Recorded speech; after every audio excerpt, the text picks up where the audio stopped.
by slightly Ruthenized Russian as the language of instruction, though teachers also customarily used vernacular Ruthenian, especially in the lower standards of elementary school.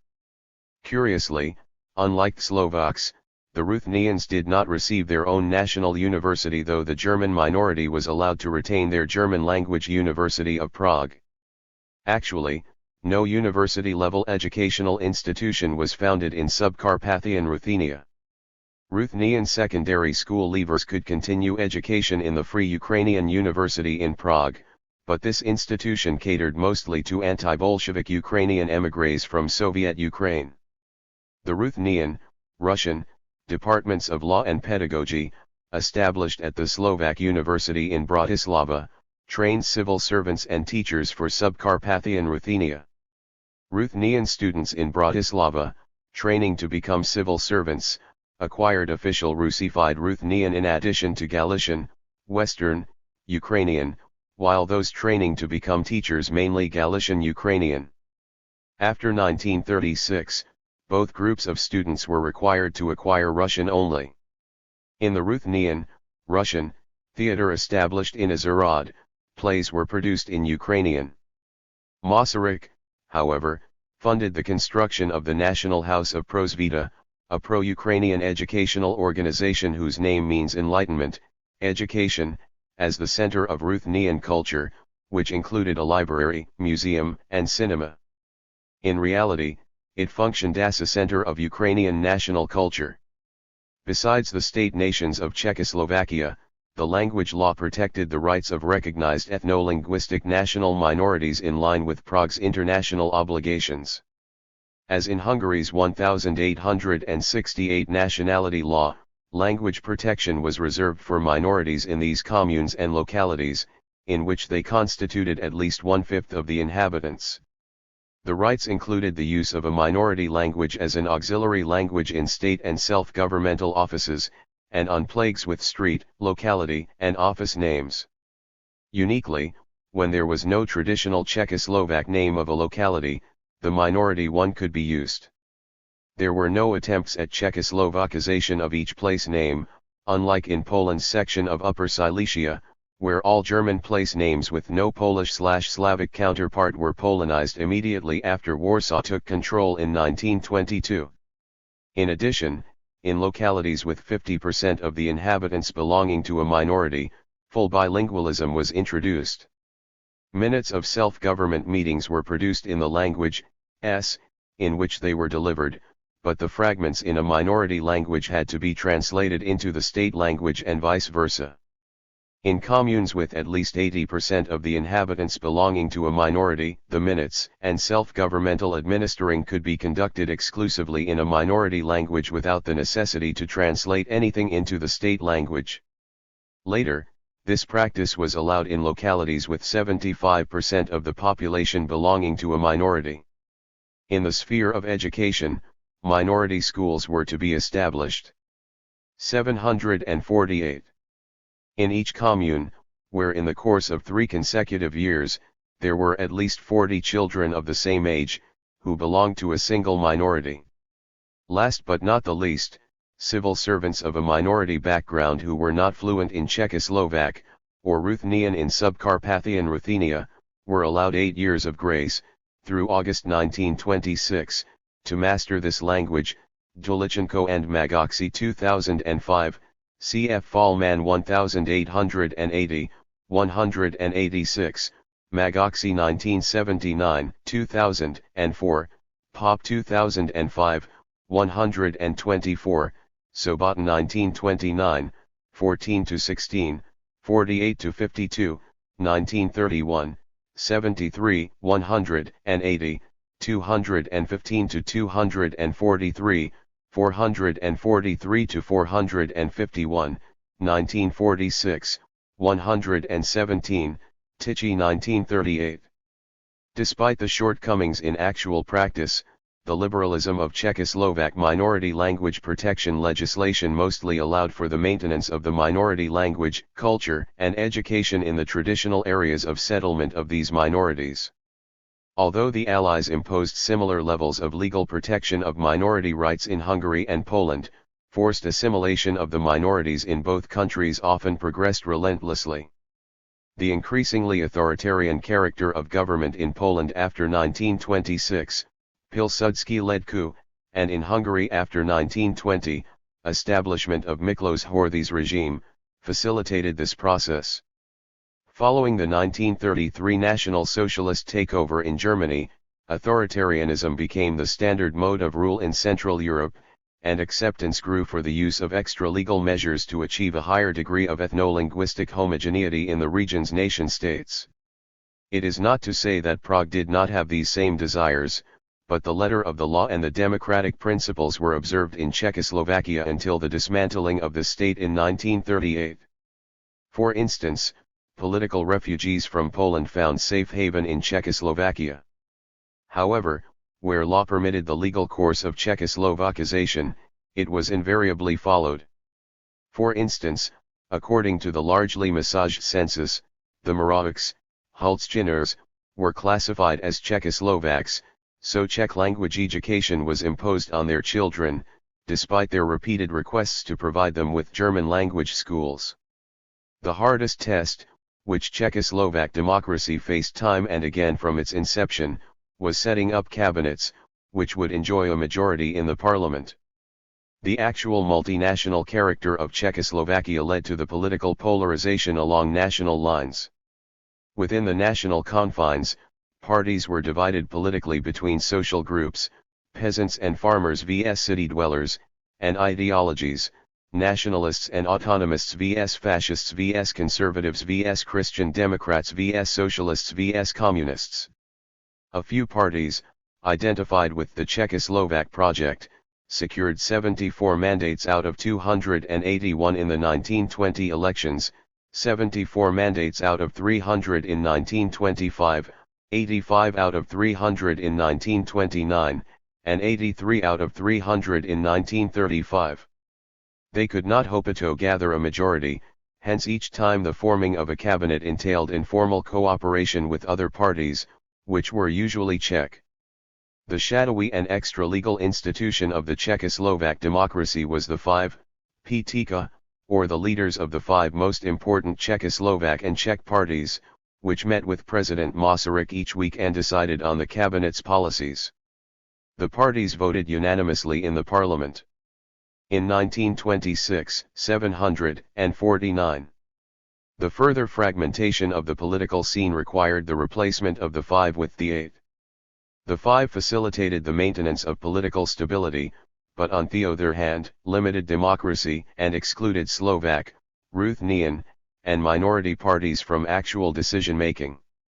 This deepened the autonomist and independentist orientation among the Slovaks and general displeasure with Czechoslovakia among the Ruthenians and the minorities as well. The huge unemployment of 0.74 million in 1933 remained at the level of 0.7 million to 0.6 million until 1937, when it decisively sank to 0.4 million.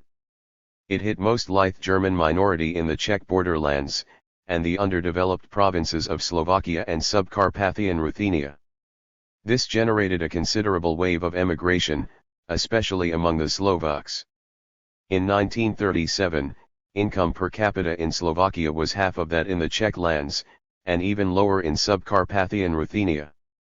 In 1935, in the parliament, there were 206, 68.6%, Czechoslovak deputies, 72, 24%, German deputies, 10, 3.3%, Magyar deputies, 8, 2.8%, Ruthenian deputies, 2, 0.7%, Polish deputies, and 2, 0.7%, Jewish deputies.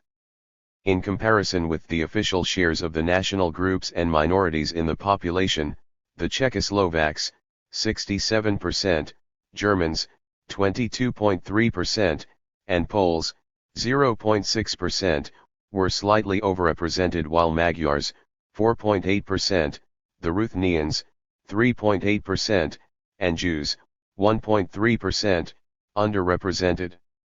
In 1937, Czechoslovak elementary students, who accounted for 66.7% of this group, had at their disposal 10,409, 68.2%, elementary schools. German students of the same age, 20%, enjoyed 3,281, 21.5%, German language elementary schools. Their Magyar, Ruthenian, Polish, and Jewish counterparts accounting for 5.4, 5.2, 0.7, and 1.5%, respectively, were shortchanged with 806, 5.3%, 545, 3.6%, 90, 0.6%, and 7, 0.02%, elementary schools with their national languages as medium of instruction. This disproportion was not so striking in the case of Jewish students, most of whom, out of their own volition, attended Czech language and German language schools. In the 7 Jewish schools, as indicated in statistics, education was conducted in Hebrew, but Zionism was not a popular trend in Czechoslovakia at that time. In the field of education, the Ruthenians, who constituted a state-nation of Czechoslovakia, fared worse than the minorities, with the exception of Jews, who were a special case. Kerner 1940, 175, Rothschild 1977, 102, 110, 116, 120, 126, Simotinova 2003:52, Statistika Rosenka Republiki Československ 1937, 236, Tomazuski 1997, 34-36. The main grudge that Slovakia and Ruthenian leaders held against the Czechs was that Prague did not keep its promises of instituting wide-ranging autonomy for both nations as promised in 1918. Numerically much smaller than the Czech nation, the Slovaks and the Ruthenians had a hard time to make their voices heard in Czechoslovakia, unlike Germans whose number was half of that of the Czechs. At the symbolical level, the Czechoslovak anthem was composed from 750. The Czech anthem and the Slovak anthem played immediately after the Czech one. There was no place for a Ruthenian anthem in this arrangement. The Grand Coat of Arms of Czechoslovakia was composed of all the 8 coats of arms of the regions, but the ones of the Czech lands, 6, dominated. The regular coat of arms was the depiction of the Bohemian lion with the small Slovak coat of arms on its breast. In 1919, almost 1,000 Czech Catholic priests demanded a revision of the trial of Jan Hus. They also demanded reforms, including the abolishment of celibacy and the replacement of Latin with Czech in liturgy. The Vatican did not budge, and the following year, the National Czechoslovak Church came into being. Masaryk threw his wholehearted support behind it, and 500,000 Czechs joined it. In 1925, Prague organized the national celebrations of the anniversary of Hus's death. Hus was burned at the stake in Constance in 1415. In protest of Prague's support for the looming ideological split among mainly Bohemia's Catholic clergy, the Catholic Church suspended official contacts with Czechoslovakia. The Vatican resumed relations with Prague only 2 years later. These celebrations and their repercussions reaffirmed the popular belief among the Slovaks, Moravian Czechs, Moravians, Germans, and Magyars that, especially Bohemia's, Czechs were godless atheists hardened in their heretic ways. The Slovenska Ludová strana, SL's, Slovak People's Party, founded in 1905 as a Catholic counterbalance to the Protestant-oriented Slovak National Party, SNS, functioned as an internal platform within the SNS until 1913. Hlinka, the SL's charismatic leader, became the most revered national politician among the Slovaks after Stefanik's death in 1919. The first ever Slovak Prime Minister of Czechoslovakia, Milan Haja, 1878–1944, held this position quite late, 1935–1936, and premiership being a largely technocratic institution, it did not help him gain popularity among Slovaks.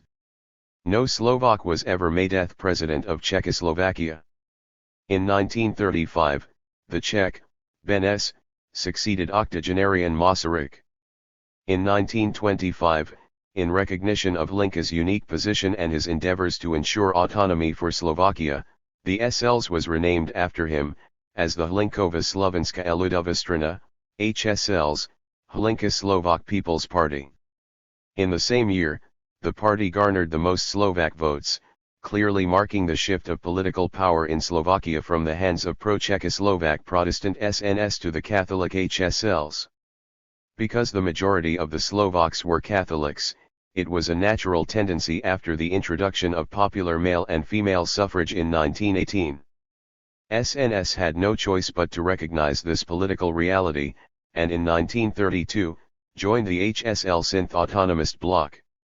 Meanwhile, in 1928, an HSL's activist and lawyer, Wojciech Tuka, 1880–1946, published a notorious article in the HSL's official press organ Slovak, the Slovak, which he claimed that the Slovak National Council's declaration of 30 October 1918 contained a secret clause, which provided that the common state of Czechoslovakia would 751 be founded for 10 years only. Hence he declared the period of vacuum juris, literary legal void, which could only be ameliorated by a renewed round of Czech-Slovak negotiations in the form of their common state. In 1929, Tuka was found guilty of high treason and imprisoned for 15 years despite Hlinka's protests, who believed in Tuka's innocence. On one hand, the article played into the hands of Hungarian revisionists, but, on the other, emphasized the unsatisfied aspirations of the Slovak autonomists. Paradoxically, Prague made Tuka into a martyr of the Slovak national cause. Another crisis in the Czech-Slovak relations unfolded in 1933. Its background was formed by the two different visions of Czechoslovak history. Masaryk supported Hussitism as the unifying symbolical-cum-historical ideology of Czechoslovakia. But this Protestant hero fostered no support among the Orthodox Ruthenians, and the Catholic Slovaks and Greek Catholic Ruthenians saw him as an odious heretic.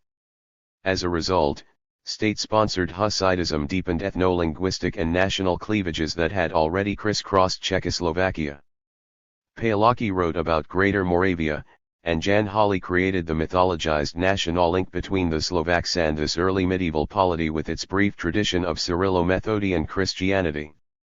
Proponents of Czechoslovakism considered Greater Moravia the first common state of the Czechs and the Slovaks. Because the prospect of transforming Moravian regionalism into nationalism was not realized, there were no Moravian nationalists to counter this claim. Within this imagined national tradition, the laconic medieval record about Quidem Privina, a Pribina, gave rise to the myth of the first Slovak state. With the support of the Frankish Empire, Pribina established a statelet in the area of present-day southwestern Slovakia. In 828, the Bishop of Slasburg consecrated the first Christian church in this polity. 5 years later, the great Moravian ruler Mojmir, annexed Pribina's polity. Interwar Slovak national historians, who christened Pribina's statelet as the Nitra Principality, presented this event as the destruction of the first Slovak state.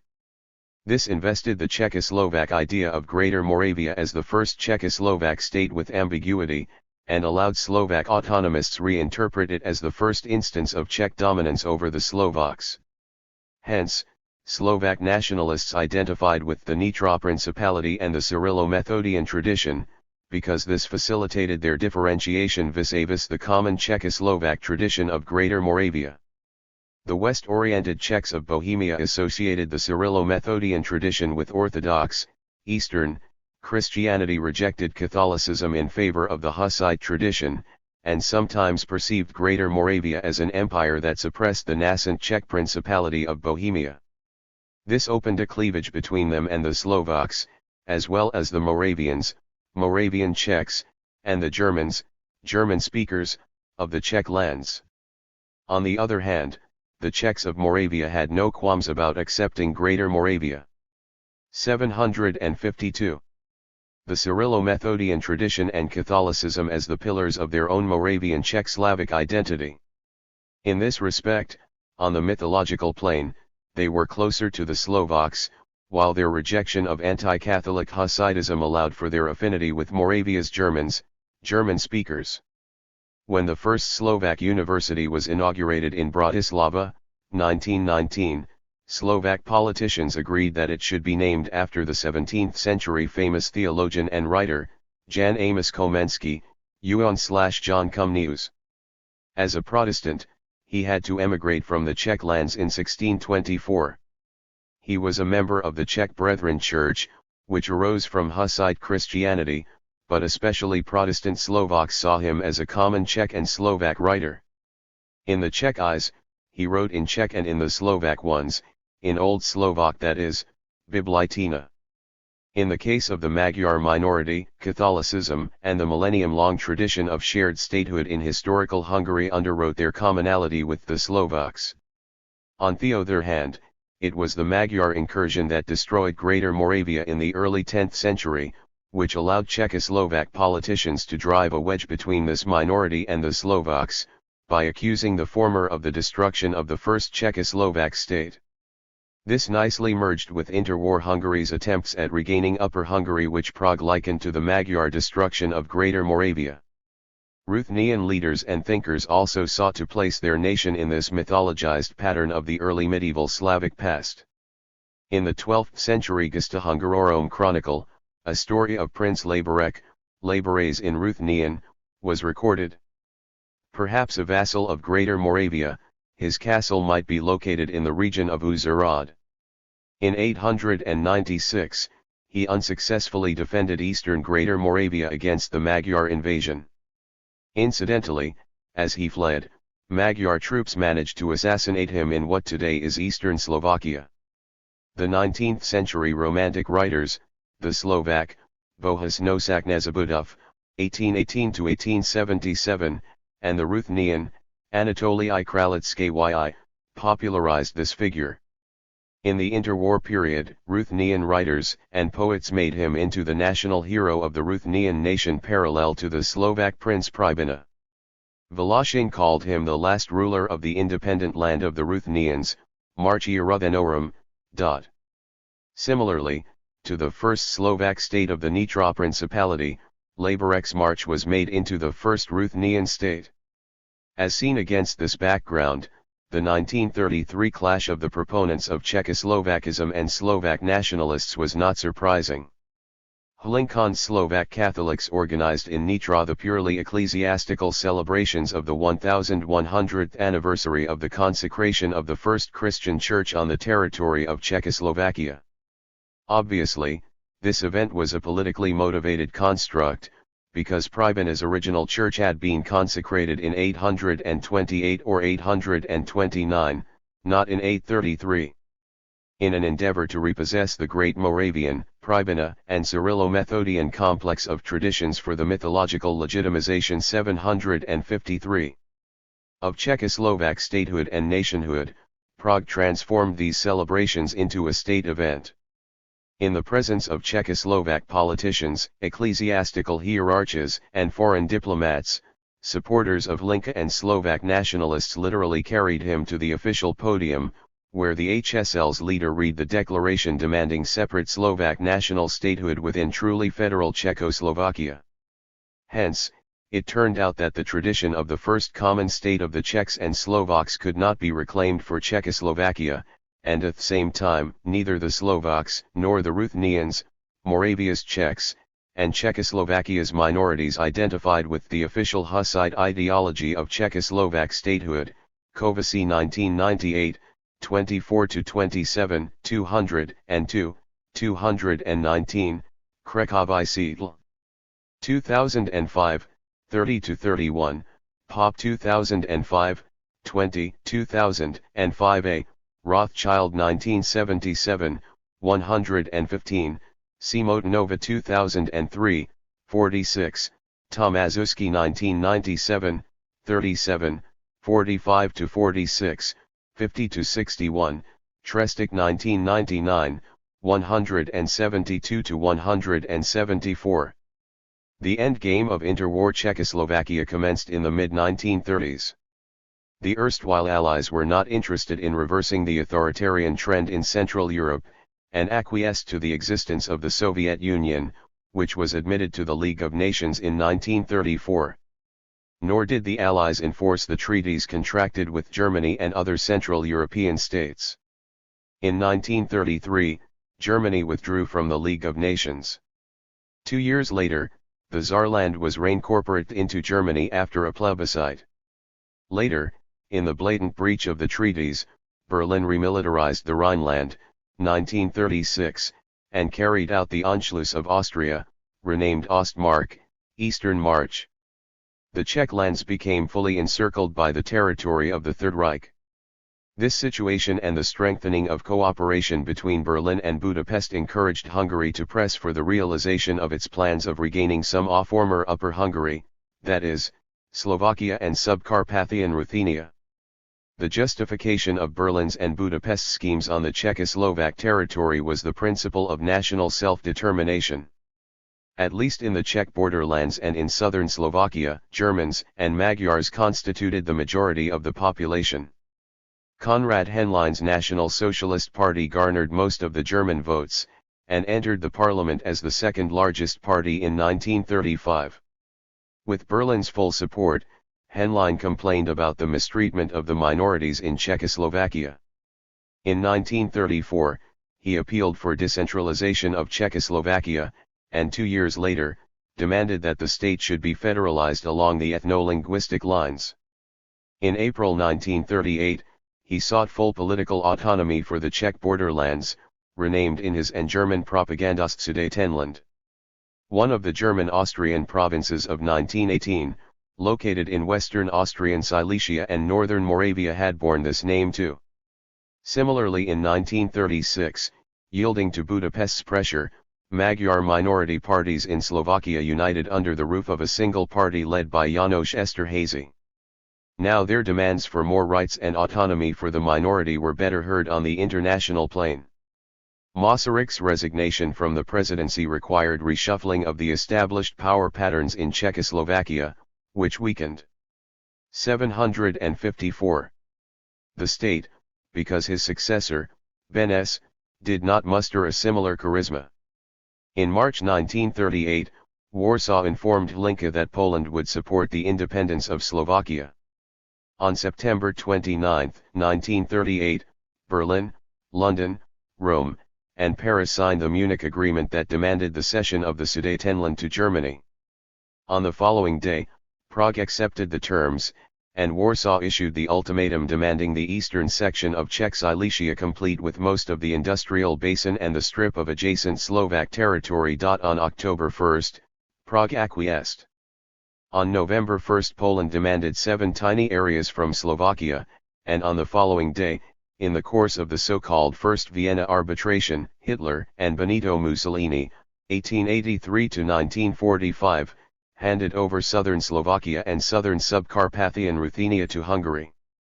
The days of the First Republic of Czechoslovakia were over, and the transitional period of the Second Republic of Czechoslovakia led directly toward World War II, Henlein 1936, Kovesi 1998, 204, Rothschild 1977, 126, 130, Tomaszewski 1997, 51.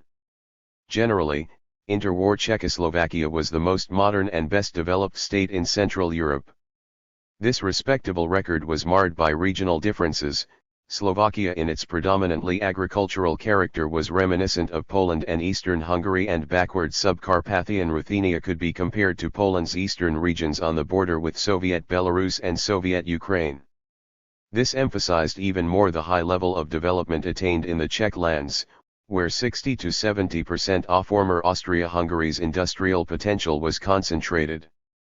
Between 1913 and 1929, the GNP, generated in the lands of which Czechoslovakia was constituted, grew by 52%.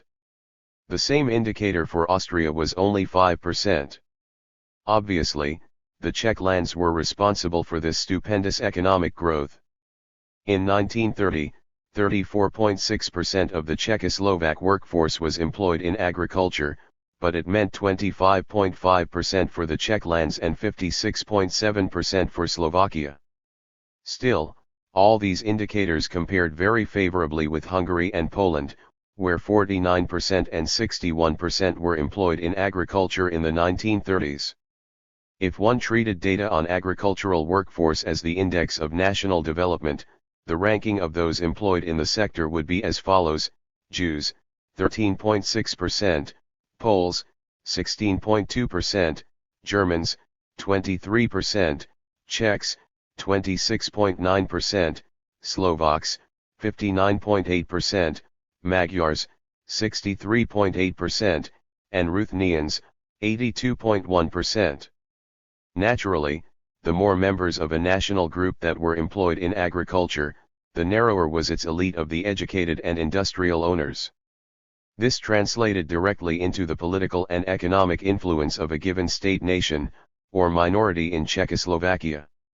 Jews and Poles apart, as tiny minorities, the main power holders were Czechs and Germans. Unlike workers in Poland and Hungary, industrial workers, 57.3%, constituted the majority of the Czechoslovak workforce, which explained the genuine popularity of the Communist Party in the Czech lands after 1945. 755. This popularity was instrumental in establishing the Soviet regime in 1948, when such regimes had to be forced on the unwilling populations in Hungary and Poland.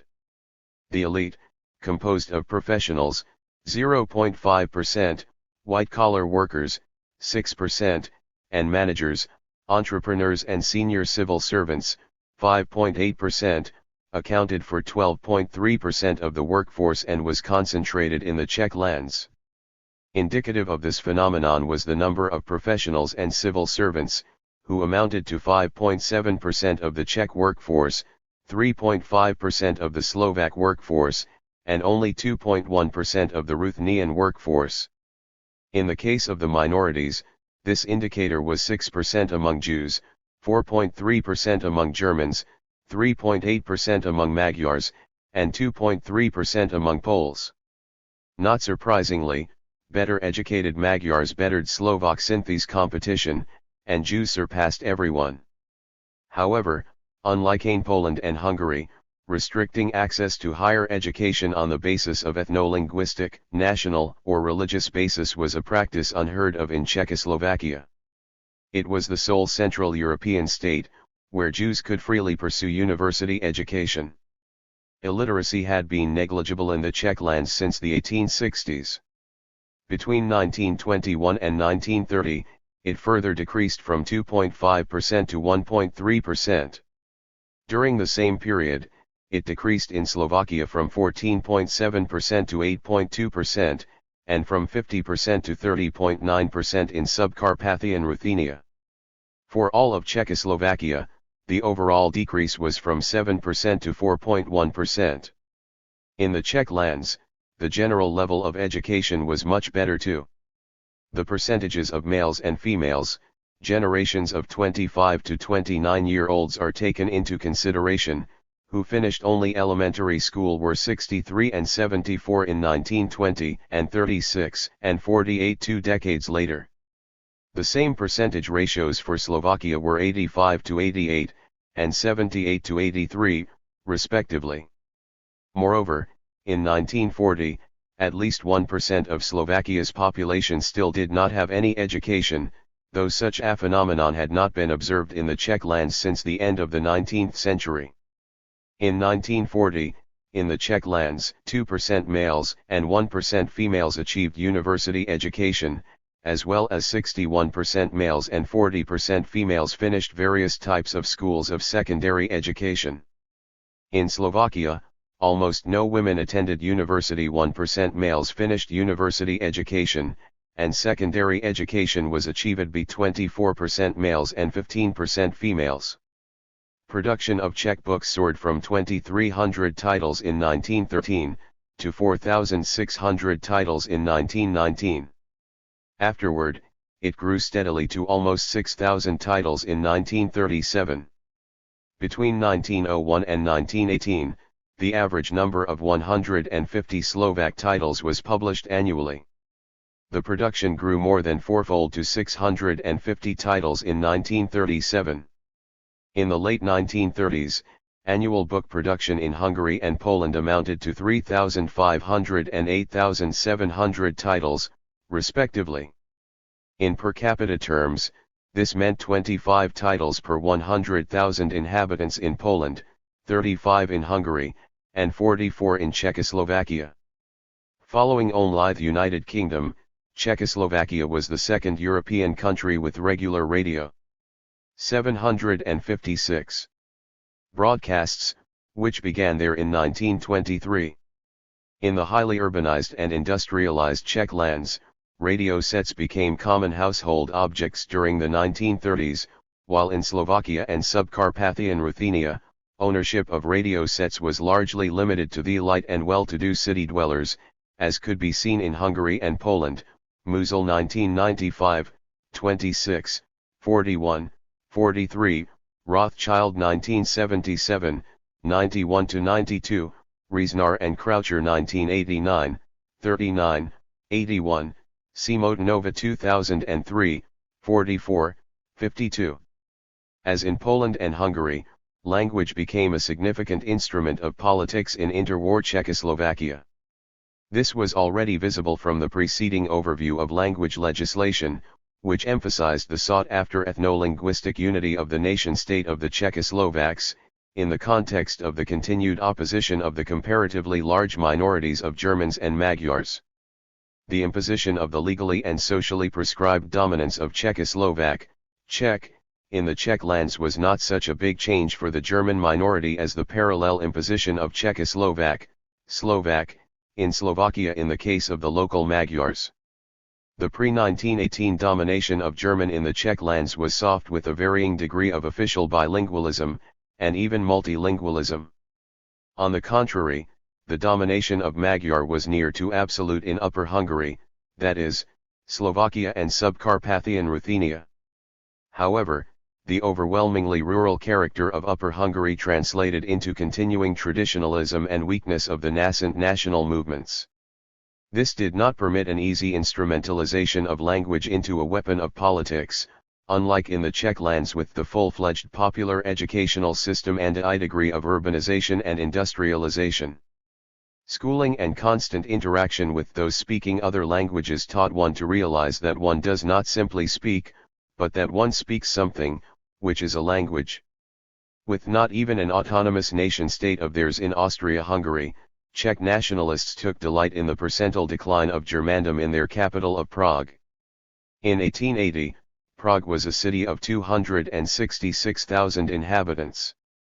Germans, including German and Yiddish-speaking Jews, numbering 42,500 accounted for 13.7% of the population.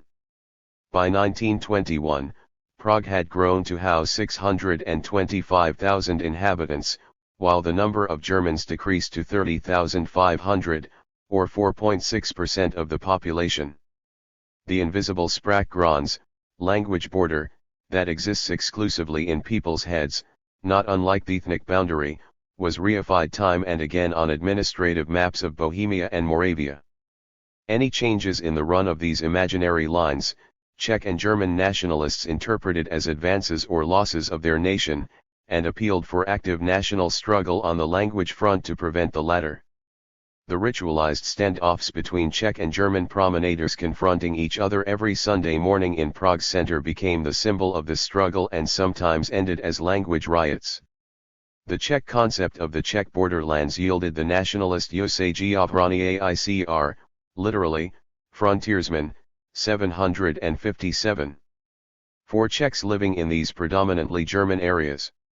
Similarly, Germans spoke of Sprachgrenzlers, language frontiersmen, and conceptualized the Czech-German border as a Volksgrenze, or the border of the ethno-linguistically defined nation.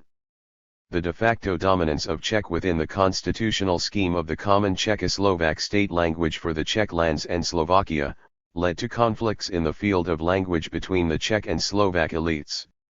The worst standoff took place in 1931 when the handbook, Pravidla slovenského pravopisu, the Principles of Slovak Orthography and Correct Writing, Prague and Teršinský svatý Martin, by the Czech scholar, Václav Vazna, 1892–1966, was published. It was the first officially endorsed codification of Slovak for use in office and school. The publication was written in the spirit of Czechoslovakism. It encouraged the use of words and constructions similar or identical to Czech. On the other hand, it discouraged the use of words which Slovaks considered as their own, because many of them appeared to be unacceptable Germanisms or Magyarisms to the Czech observers. In reaction to this imposition, the periodical Slovenský, the Slovak language, was founded in 1932. It copied the model of Czech naci, established in 1917, Magyar nyelv, established in 1872, and Polish Język Polski, established in 1913, all standing on the guard of the national languages. These periodicals, including the Slovak one, are published to this day. Slovenský permitted to reaffirm linguistic sovereignty of the Slovak language vis-a-vis Czech. The new consensus was based on the 1919 edition of Samo Zambal's Rukovat spisovnaj I Slovenskej, the Guide to the Written Slovak Language, Tertiansky Svety Martin, prepared by Josef Skultity, 1853–1948. The main principle of this consensus was to purify Slovak of foreign linguistic loans, especially of Bohemianism and Germanisms. Since then, the idea of ever closer union of Czech and Slovak towards some future Czechoslovak linguistic unity was dead. The main reason for the initiative's failure was that it was Slovak that was to become more similar to Czech, and no similar concession of making Czech similar to Slovak was required. This linguistic quarrel pushed most Slovak linguists and philologists from the Protestant Slovak camp of Czechoslovakism to Hlinka's Catholic circle of Slovak autonomists and independentists. Prague's similar heavy-handed linguistic policy towards Subcarpathian Ruthenia meant that Russian supplanted Galician Ukrainian in Ruthenian schools in 1936 despite parents' protests. Ruthenian leaders were too divided and politically insignificant in Czechoslovakia to be able to counter Prague's dictum, unlike their Slovak counterparts, Cornwall 1994, 927, 930–931, Kakala 2001, 33–35, Sayer 1996, 153, 209. The tacit but apparent domination of Czech in Czechoslovakia was ideologically intertwined with Hussitism and the unusual veneration of Masaryk that verged on the cult of personality. For instance, the second Czech university founded in Brno, 1919, was named after him, and the significant Czech language. 758. Encyclopedia, Masarykův slovník now CNY, the Masaryk Scientific Dictionary, 1925–1933, Prague, as well. The political system in interwar Czechoslovakia depended so much on the person of Masaryk that his resignation from the post of president, 1935, and subsequent death 2 years later must have also destabilized it. In this, democratic Czechoslovakia was not much different from authoritarian Poland, where the death of Josef Pilsudski, 1935, acting as state leader, also sent a wave of instability. In Slovakia, a comparable elevated status was enjoyed by Hlinka, and in Hungary by Horthy. The former died as late as 1938, which allowed for smoother transition of power from pre-war to wartime independent Slovakia. Horthy's regime carried through from 1920 through World War II, which, perhaps, ensured more stability in truncated post-Trianon Hungary than one would expect. Widespread respect, which Masaryk enjoyed in Czechoslovakia, did not usually carry across into naming institutions after him in Slovakia and Subcarpathian Ruthenia. This cult of Masaryk, coupled with the dominating position of Prague as the center of Czech politics, culture, and economy, fortified the sought-for ethno-linguistic homogeneity of the Czech lands. On the contrary, in Poland, the leading role of Warsaw was contested by scholars, politicians, and entrepreneurs from Krakow and large cities, Lwów, Poznan, Wilno. In Hungary a similar contest was played out even across the new Hungarian-Romanian border between Budapest and Cluj, Kolozsvár, and in Slovakia between cosmopolitan Bratislava and truly Slovak Tuarchinski Svatý Martin. But the ubiquitous presence of Germans through the Czech lands and in Czechoslovak politics belied the treasured myth of ethno-linguistic homogeneity. The last flowering of Germanophone literature written in the Czech lands, including Franz Kafka, 1883–1924, took place between the two world wars. Although a non-Czech speaker would not notice, but even where the Czech ethno-linguistic homogeneity had already been achieved, it was largely a myth. In Bohemia, the tension was between spisovna sestina, standard written Czech, and obyčejná sestina, Prague's interdialect used as standard spoken Czech, and not directly related to spisovna sestina, and between both these forms and local dialects in Moravia and Czech Silesia. In addition, due to the centuries-long tradition of Czech/Slavic German bilingualism, the knowledge of German remained widespread among Czechs. As a result, Czechs were trilingual in Bohemia, and quadrilingual in Moravia and Czech Silesia. The myth of unity of the Czech language remains mainly due to the fact that non-Czech speakers usually cannot peer into the complicated diglossia of spisovna sestina, obyčejná sestina, and the Moravian and Silesian dialects, and Czech speakers themselves have at their disposal only dictionaries of spisovna estina C, which function as dictionaries of the Czech language. In Bohemia, obyčejná sestina is acquired at home, but local dialects in Moravia and Czech Silesia. Thus, in Moravia and Czech Silesia, a local Czech needs to master obyčejná 759 sestina, and the complicated patterns of code switching between spisovna estina and obyčejná sestina by perusal of literature, mass media, and participation in social life. There are no dictionaries or textbooks of obyčejná sestina, which makes the task of learning Czech quite onerous for foreigners. Proportions in the mix of spisovna estina and obyčejná sestina amount to crucial speech acts that indicate formality and intimacy between speakers. To put it simply, one would have problems wooing a Czech monoglot by speaking to her or him exclusively in spisovna estina. It would be the same predicament in English, if one pursued a romance speaking exclusively in academese. Understandably, like prior to 1918 and also in interwar Czechoslovakia, the main efforts at codifying Standard Czech meant the codification of spisovna sestina, and the situation lasts largely unchanged to this day. Between the two world wars, some appealed for doing away with spisovna estina in favor of obyčejná sestina as Standard Czech. This solution would entail three serious drawbacks. First, it would be emulating the model of the Slovak codification, though the average Czech saw the Slovaks and their language as somewhat belated and undeveloped, if not simply backward. Second, numerous publications produced in spisovna estina since the end of the 18th century would be lost for the Czech reader, and, even worse, for the Czech national cause. Third, new Standard Czech grounded in obyčejná sestina would still remain a foreign language to the Slavophone inhabitants of Moravia and Czech Silesia. Hence, the slow spread of spisovna estina-based Czech into the regions would be nullified, and a similar process had to be repeated again in the case of spisovna sestina elevated to the rank of Standard Czech.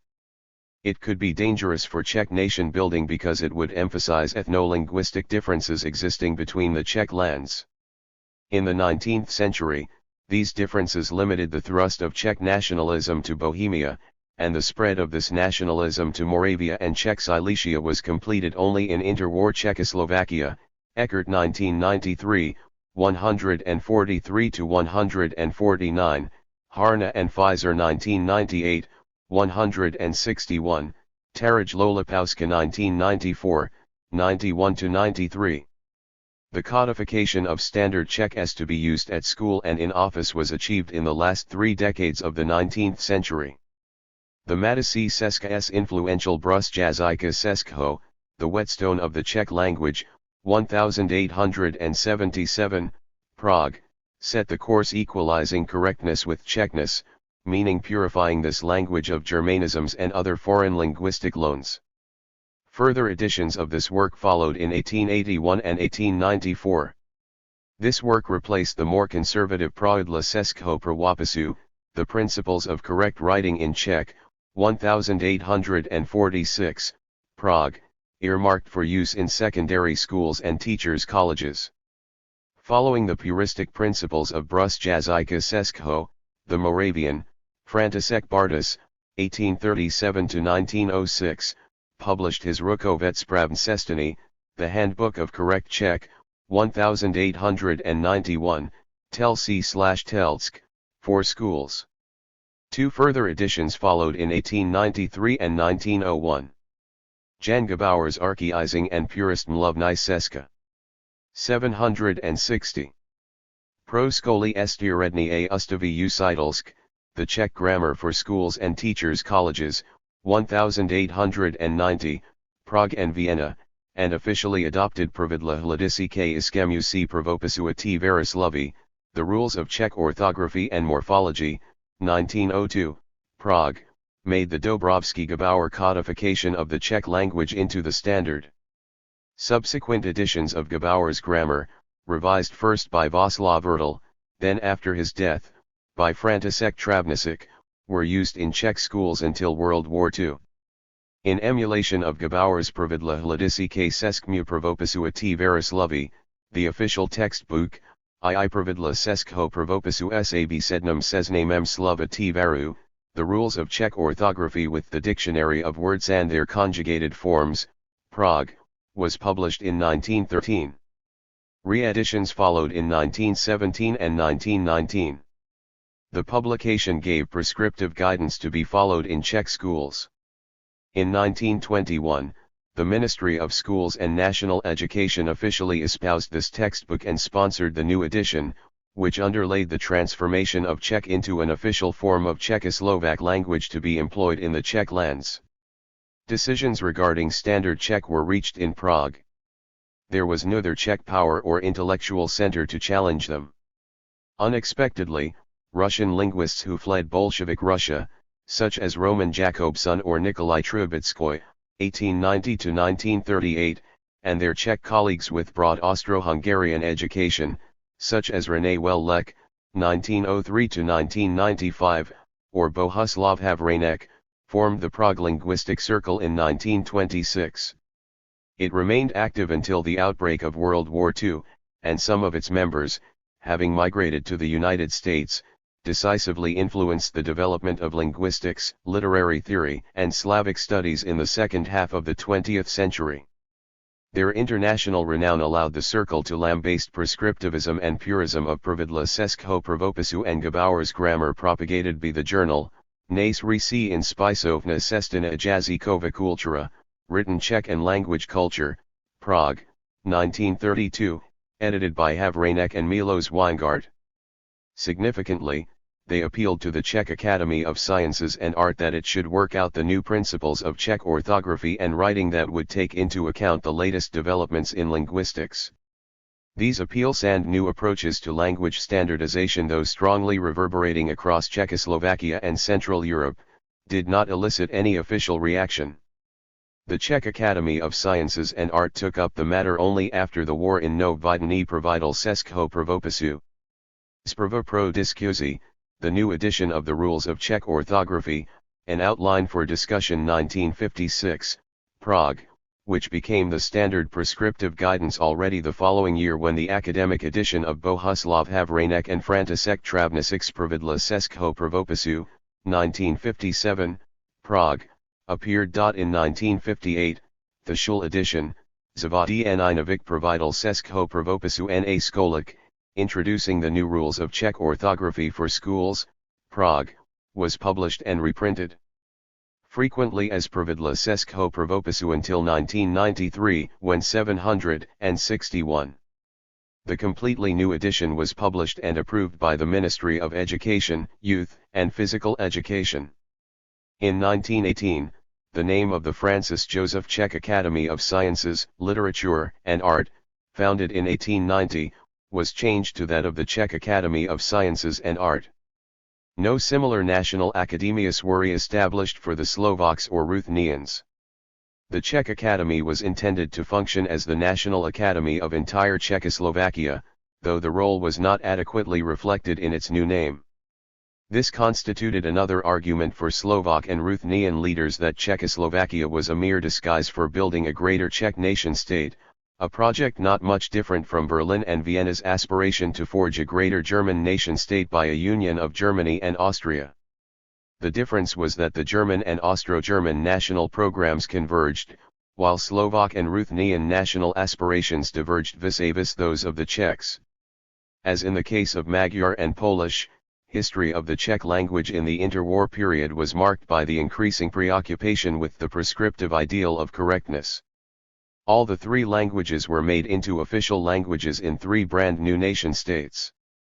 The typically Central European ideological coupling of national statehood with the ideal of linguistic sovereignty, entailed a wave of purism against foreign elements, which threatened the ethno-linguistic unity. The 1931 Slovak rejoinder to the Pravidla Slovenského pravopisu, which was considered too Czech, was part of the same phenomenon. The Czech prescriptivism and purism as established and popularized by the Czech Academy of Sciences and Art and NACI, caused the establishment of the new journal, Nace Úřední cestina, Our Office Czech, 1921–1933, to weed out Germanisms from Czech officialese. Czech technical and natural science vocabulary was codified by the 7-volume Masaryków Slovník Unokny, the 10-volume Komenského Slovník now CNY, the Komenský Kumnius Scientific Dictionary, 1937–1938, Prague. And Vladimír Tiesler, 1891–1958, and Václav Kotyskaz, 1865–1945, 17-volume Technický Slovník now CNY. Ilustrovaná Encyclopédia Věd technických, Scientific Dictionary of Technology, Illustrated Encyclopedia of Technical Sciences, 1927–1949, Prague. In addition, between 1930 and 1943, the 6 volumes of the Dodatky, Supplement, Prague, to 20-volume pre-1918 Otov Slovník now CNYU, Auto Scientific Dictionary, 1888–1909, Prague, were published in 12 parts. Despite these achievements, no monolingual multi-volume and authoritative dictionary of the Czech language was published. It was a painful realization for the Czech elite because of such a close link between language and nationalism in Central Europe. This deficiency made Czech into a backward language vis-a-vis German, and, even worse, Magyar and Polish.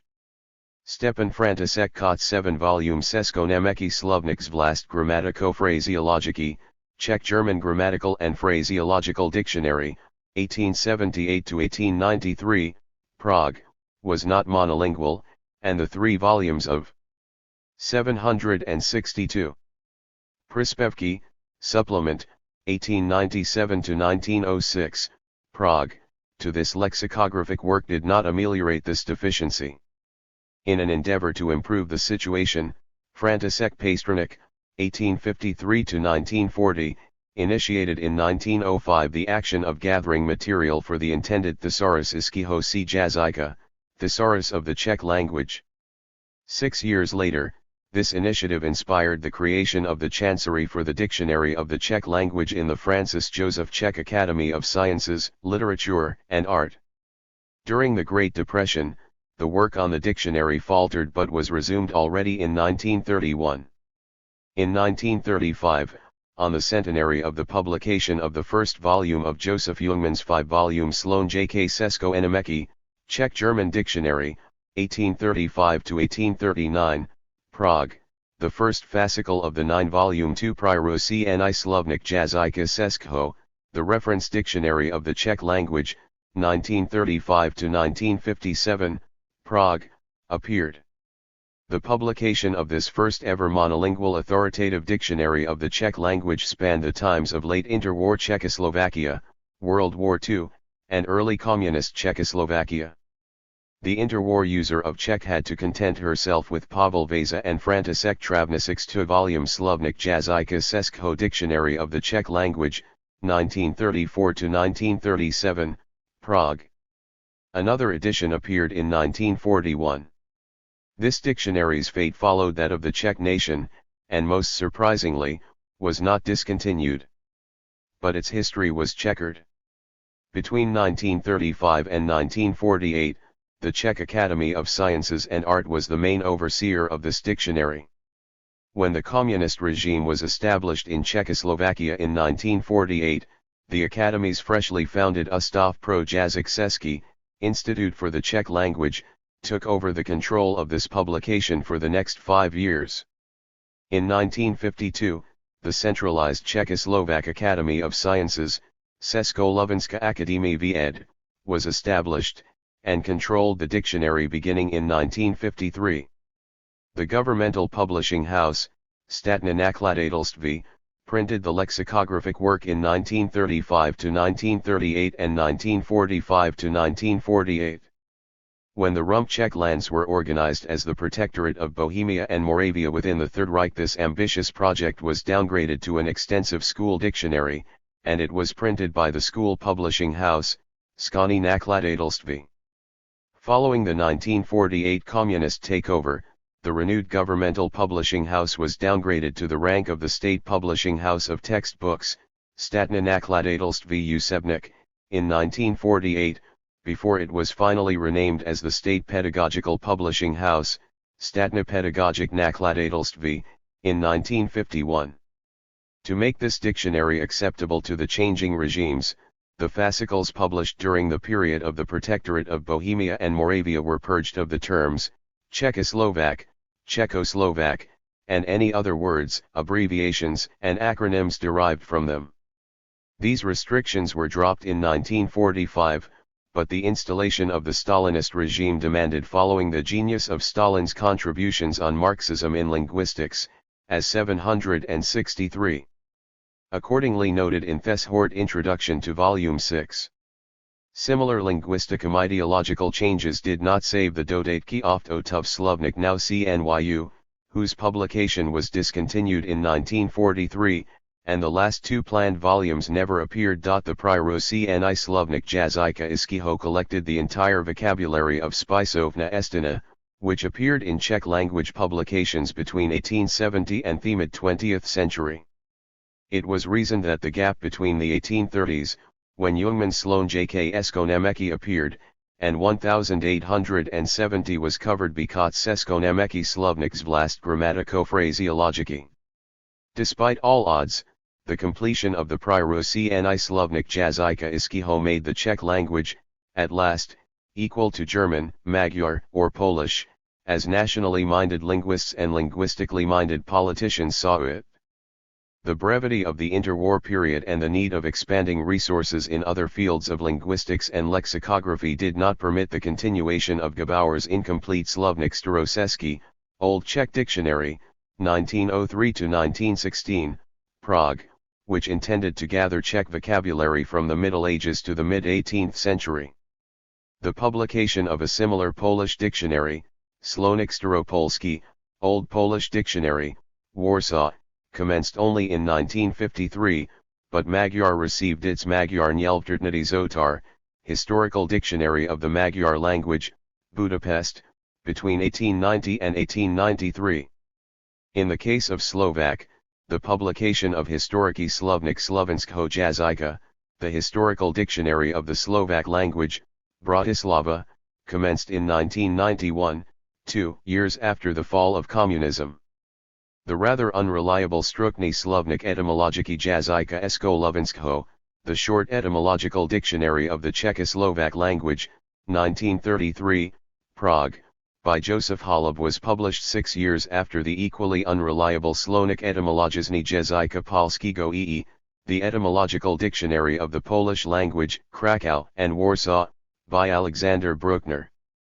Despite the 1931 quarrel over too much Czechized for the Slovaks liking Pravidla Slovenského pravopisu, Holub's work continued the increasingly discredited official line, which emphasized unity of the Czechoslovak language. But the argument was that Standard Slovak stemmed from Biblitina and Brno-Latina. The former was not much different from late 16th century Czech, and the latter, from the dialectal point of view, was closer to Czech than Standard Slovak. Even for Slovak scholars, it was difficult to dispute the official pet theory that the Czechoslovak cultural linguistic commonality existed at least between the Middle Ages and the mid-19th century. This joint approach to Czech and Slovak linguistics was resurrected for a short period of time after 1945, and culminated in the publication of Václav Máček's Etymologii Slovních jazyka iského a slovenského, Etymological Dictionary of the Czech and Slovak Language, 1957, Prague. The 1968 and 1997 editions of Máček's dictionary dropped the Slovak language from the title, which resulted in the first straightforward etymological dictionary of the Czech language, Etymologii Slovních jazyka iského, Etymological Dictionary of the Czech Language, Prague. So far, not a single standalone. 764.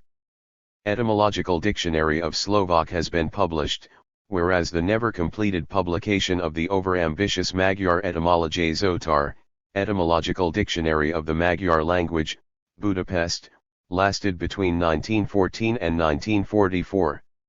A simple one-volume Magyar Zófegyta Zótár, Magyar Etymological Dictionary, Budapest, appeared in 1941. The pioneer period of the codification of Magyar between the 1820s and 1870s was recorded in a Magyar Nyelvvizsgálatos Zótára, Dictionary of the Magyar Language Reform, 1902-1908, Budapest. In the case of Czech, a similar special role was played by Karel Novak's, 1862-1942, Slovnik k českým spisem Husovým, the Dictionary of Hus's Czech Language Writings, 1934, because Hus's language was regarded as the acme of 16th-century Czech from which spisovna cestina was derived and to which a Czech speaker should ideally look for guidance. Hus's works have been frequently reprinted for public consumption in the Czechland and Slovakia since the interwar period. Last but not the least, in 1937, Pavel Vasa and František Travníček Slovník jazyka českého, Dictionary of the Czech Language, Prague, came off the press. It was republished in 1941, 1946, and 1952. The last date was highly symbolic. In 1952, the Czechoslovak Lexicological and Lexicographical Conference convened in Bratislava.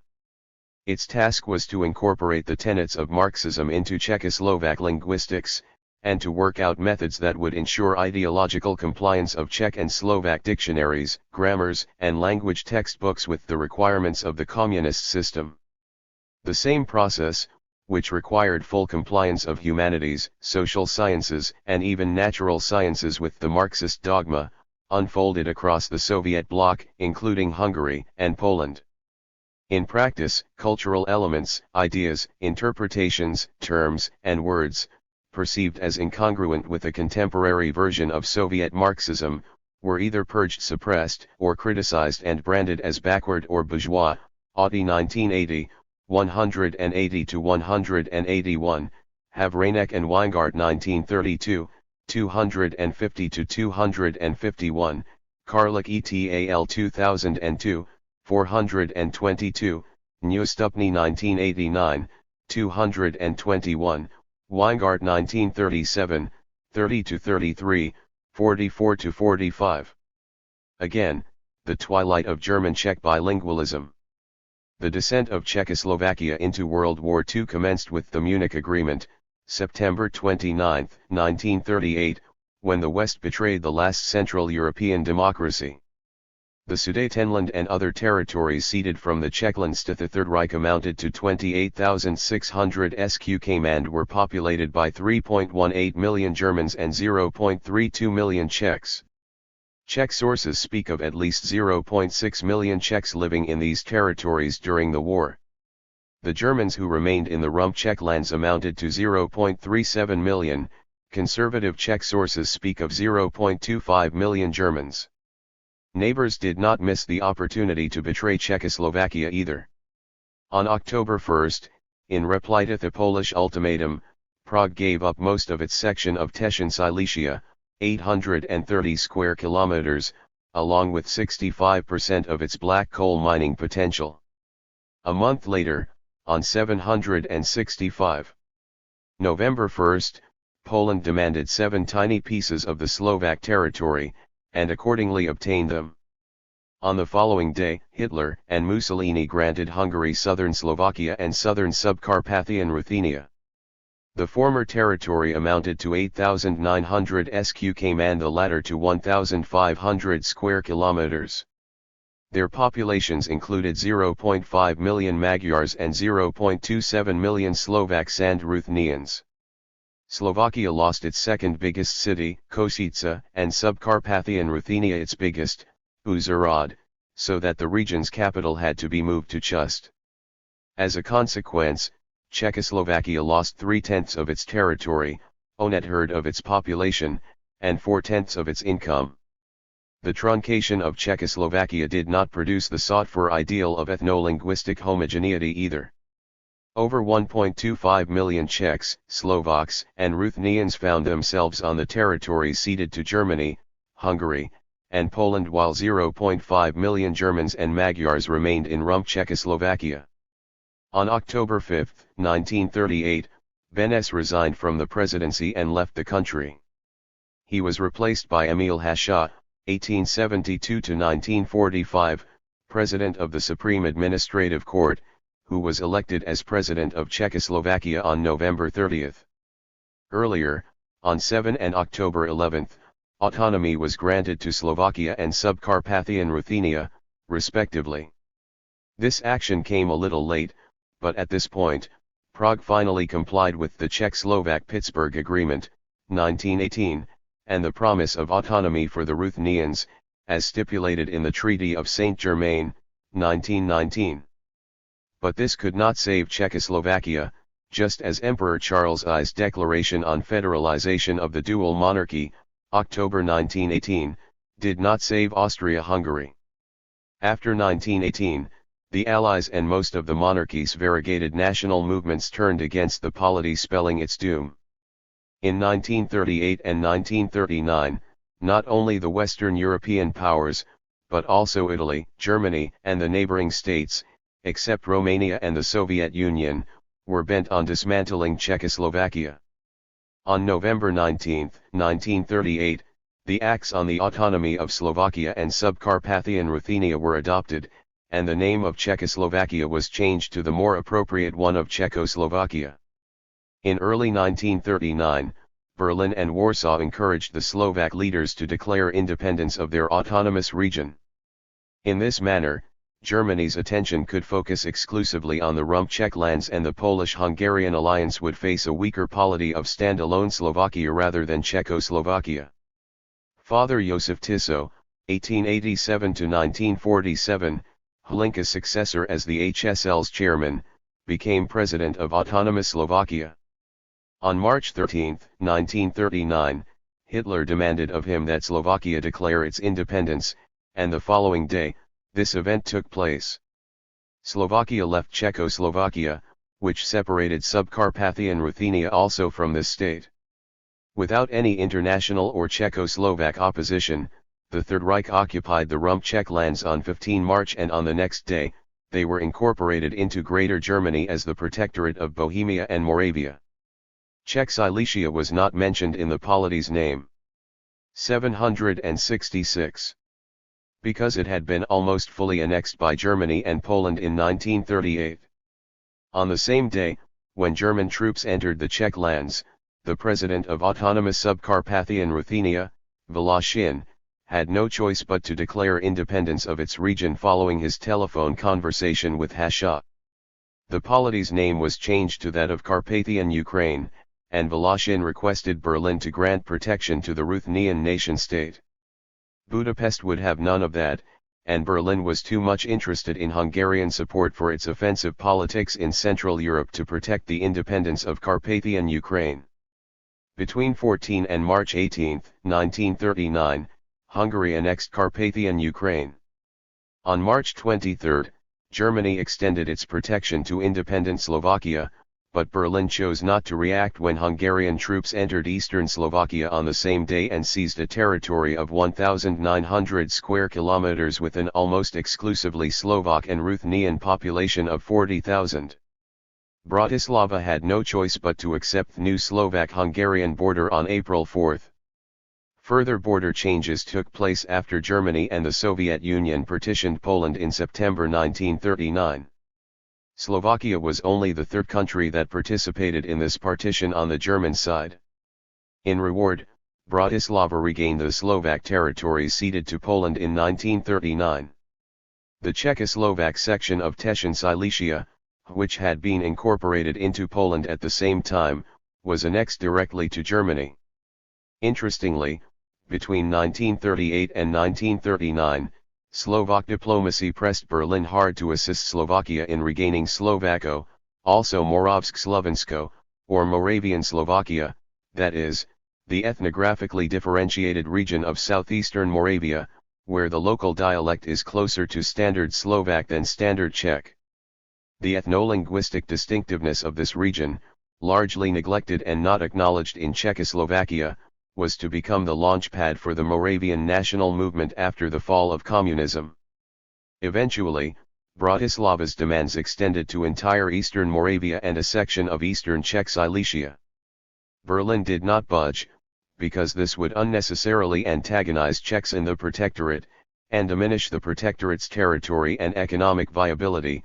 Deák 1996, 107, 129, 133, Eberhardt 1996, 115, 117, Harna and Pfizer 1998, 177, Mazahorik 1994, Pop 2005, 140, 144, Rothschild 1977, 132, Sobotin 1946, 89, Tomaszewski 1997, 272 to 273. Immediately after the Hungarian and Polish annexations, the arrival of Magyar and Polish troops and civil servants commenced. They were accompanied by the return of some Magyar and Polish inhabitants, who had left these areas between 1918 and the early 1920s, when they became part of Czechoslovakia. The phenomenon of returns were not so pronounced in the Sudetenland, as relatively few Germans had left their home regions for Germany or Austria after World War I. However, the influx of German soldiers, civil servants, and entrepreneurs from Germany to the Sudetenland, and later, to the Protectorate of Bohemia and Moravia, was pronounced. During World War II, the Protectorate and the Sudetenland found themselves in the center of wartime Germany, 767. Which insulated them from the danger of Allied and Soviet air raids almost until the end of the war. This entailed the influx of German children and civilians from other areas of the Third Reich exposed to such attacks. As a result of the 1938 to 1939 border changes, 169,000 refugees left the territories incorporated to Germany, including 139,000 Czechs and 10,500 Jews. 22,000 left the territories annexed by Poland, including 18,000 Czechs.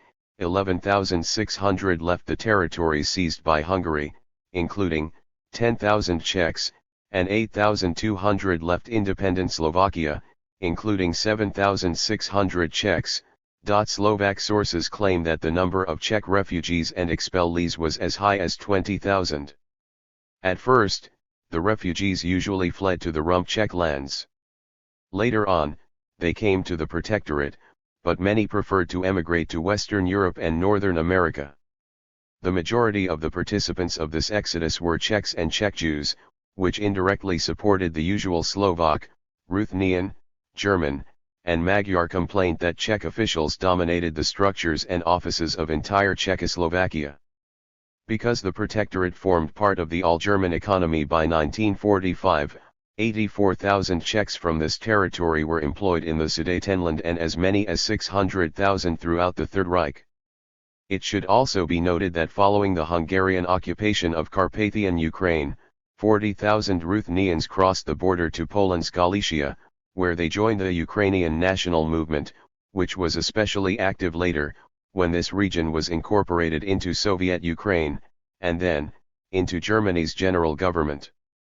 In this latter polity, that is Rump Poland, Ukrainians enjoyed a better educational system, complete with secondary schools, than Poles whose education was limited to elementary schooling. The border changes also had direct bearing on the situation of official languages. In 1938, Czech, Slovak and Ruthenian, including Russian and Ukrainian as employed in official capacity in Subcarpathian Ruthenia, were replaced by German, Polish, and Magyar in the Czechoslovak territories annexed respectively by Germany, Poland and Hungary. Simultaneously Slovak and Ruthenian, including Ukrainian, achieved elevated national status in autonomous Slovakia and autonomous Subcarpathian Ruthenia, which previously was denied to them by the actual domination of Czech throughout Czechoslovakia. In 1939, the situation changed again with the demise of Czechoslovakia and the German Soviet partition of Poland. In the territories, which Poland gained in 1938, Polish was replaced by German and Slovak as official languages. In briefly independent Carpathian Ukraine, Ukrainian replaced Ruthenian. Carpathian Ukraine was organized as the autonomous Carpatalgia, Carpathia, in wartime Hungary with two official languages, Magyar and Hungarian Ruthenian, that is, vernacular Ruthenian. Despite official discouragement, the Russophile faction of the Ruthenian elite continued to publish books in Russian. 768. Hungary was suddenly transformed from almost an ethno-linguistically homogeneous nation-state into a multi-ethnic one. This necessitated the introduction of a modicum of minority education in Slovak and was allowed in Felvidik, Upper Hungary, which became the accepted Hungarian name for the annexed southern and eastern Slovak territories. Slovakia reciprocated by keeping some Magyar schools for the remaining Magyar minority, but the relations were permanently soured by Bratislava's references to the bleeding border between Slovakia and Hungary, and officially supported Slovak irredentism, a direct reflection of interwar Hungary's irredentism. On the other hand, there was much rejoicing since, for the first time in history, the Slovaks achieved their own nation-state complete with Slovak as its official language. The interwar Slovak-Czech bilingualism, spread in Slovakia under the guise of the official Czechoslovak language, was firmly replaced by Slovak monolingualism. A good indicator of this process was the fact that in 1939, in independent Slovakia, which had lost much territory to Hungary, the production of Slovak books immediately rose to 700 titles, that is by 8% in comparison to the 1938 output. Another sign of the swing of the pendulum was the official announcement that Bohemianisms constituted 46.5% of all barbarisms, that is, linguistic loans, of which Slovak was to be purged. In this scheme, the number of unwanted Germanisms and Magyarisms amounted to 8.2% and 3%, respectively. However, Bratislava allowed for considerable development of German language educational and cultural life for the 135,000 to 150,000 strong minority of the so-called Carpathian Germans under the leadership of Franz Karmazin, 1901 to 1970. The budget of German minority education in Slovakia tripled between 1940 and 1943, and the schools followed the curriculum employed in Germany. As a German satellite, Slovakia had no choice, and the intensifying Slovak-German relations in the fields of economy and military affairs, also helped spread the knowledge of German among Slovaks. Carpathian German History 2005, Dolichenko and Magoxi 2005, Education for Minorities in Slovakia 2004, Gebhardt 1999, 16, Yansky et al. 1940, 9, Kovaci 1998, 213, 224, Krekovic et al. 2005, 183, Crofta 1946, 846, Magoxi 2005, Pop 2005, 147, Riesnar and Croucher 1989, 83, 2 years of German oppression. In Czechoslovakia 1941, 135, Varsik 1940, Zimmermann 1999, 46. The language situation in the Protectorate of Bohemia and Moravia stood in stark opposition to the unprecedented elevation of Slovak to the position of the sole official language in Slovakia. The official Czech monolingualism was immediately replaced with Czech-German bilingualism.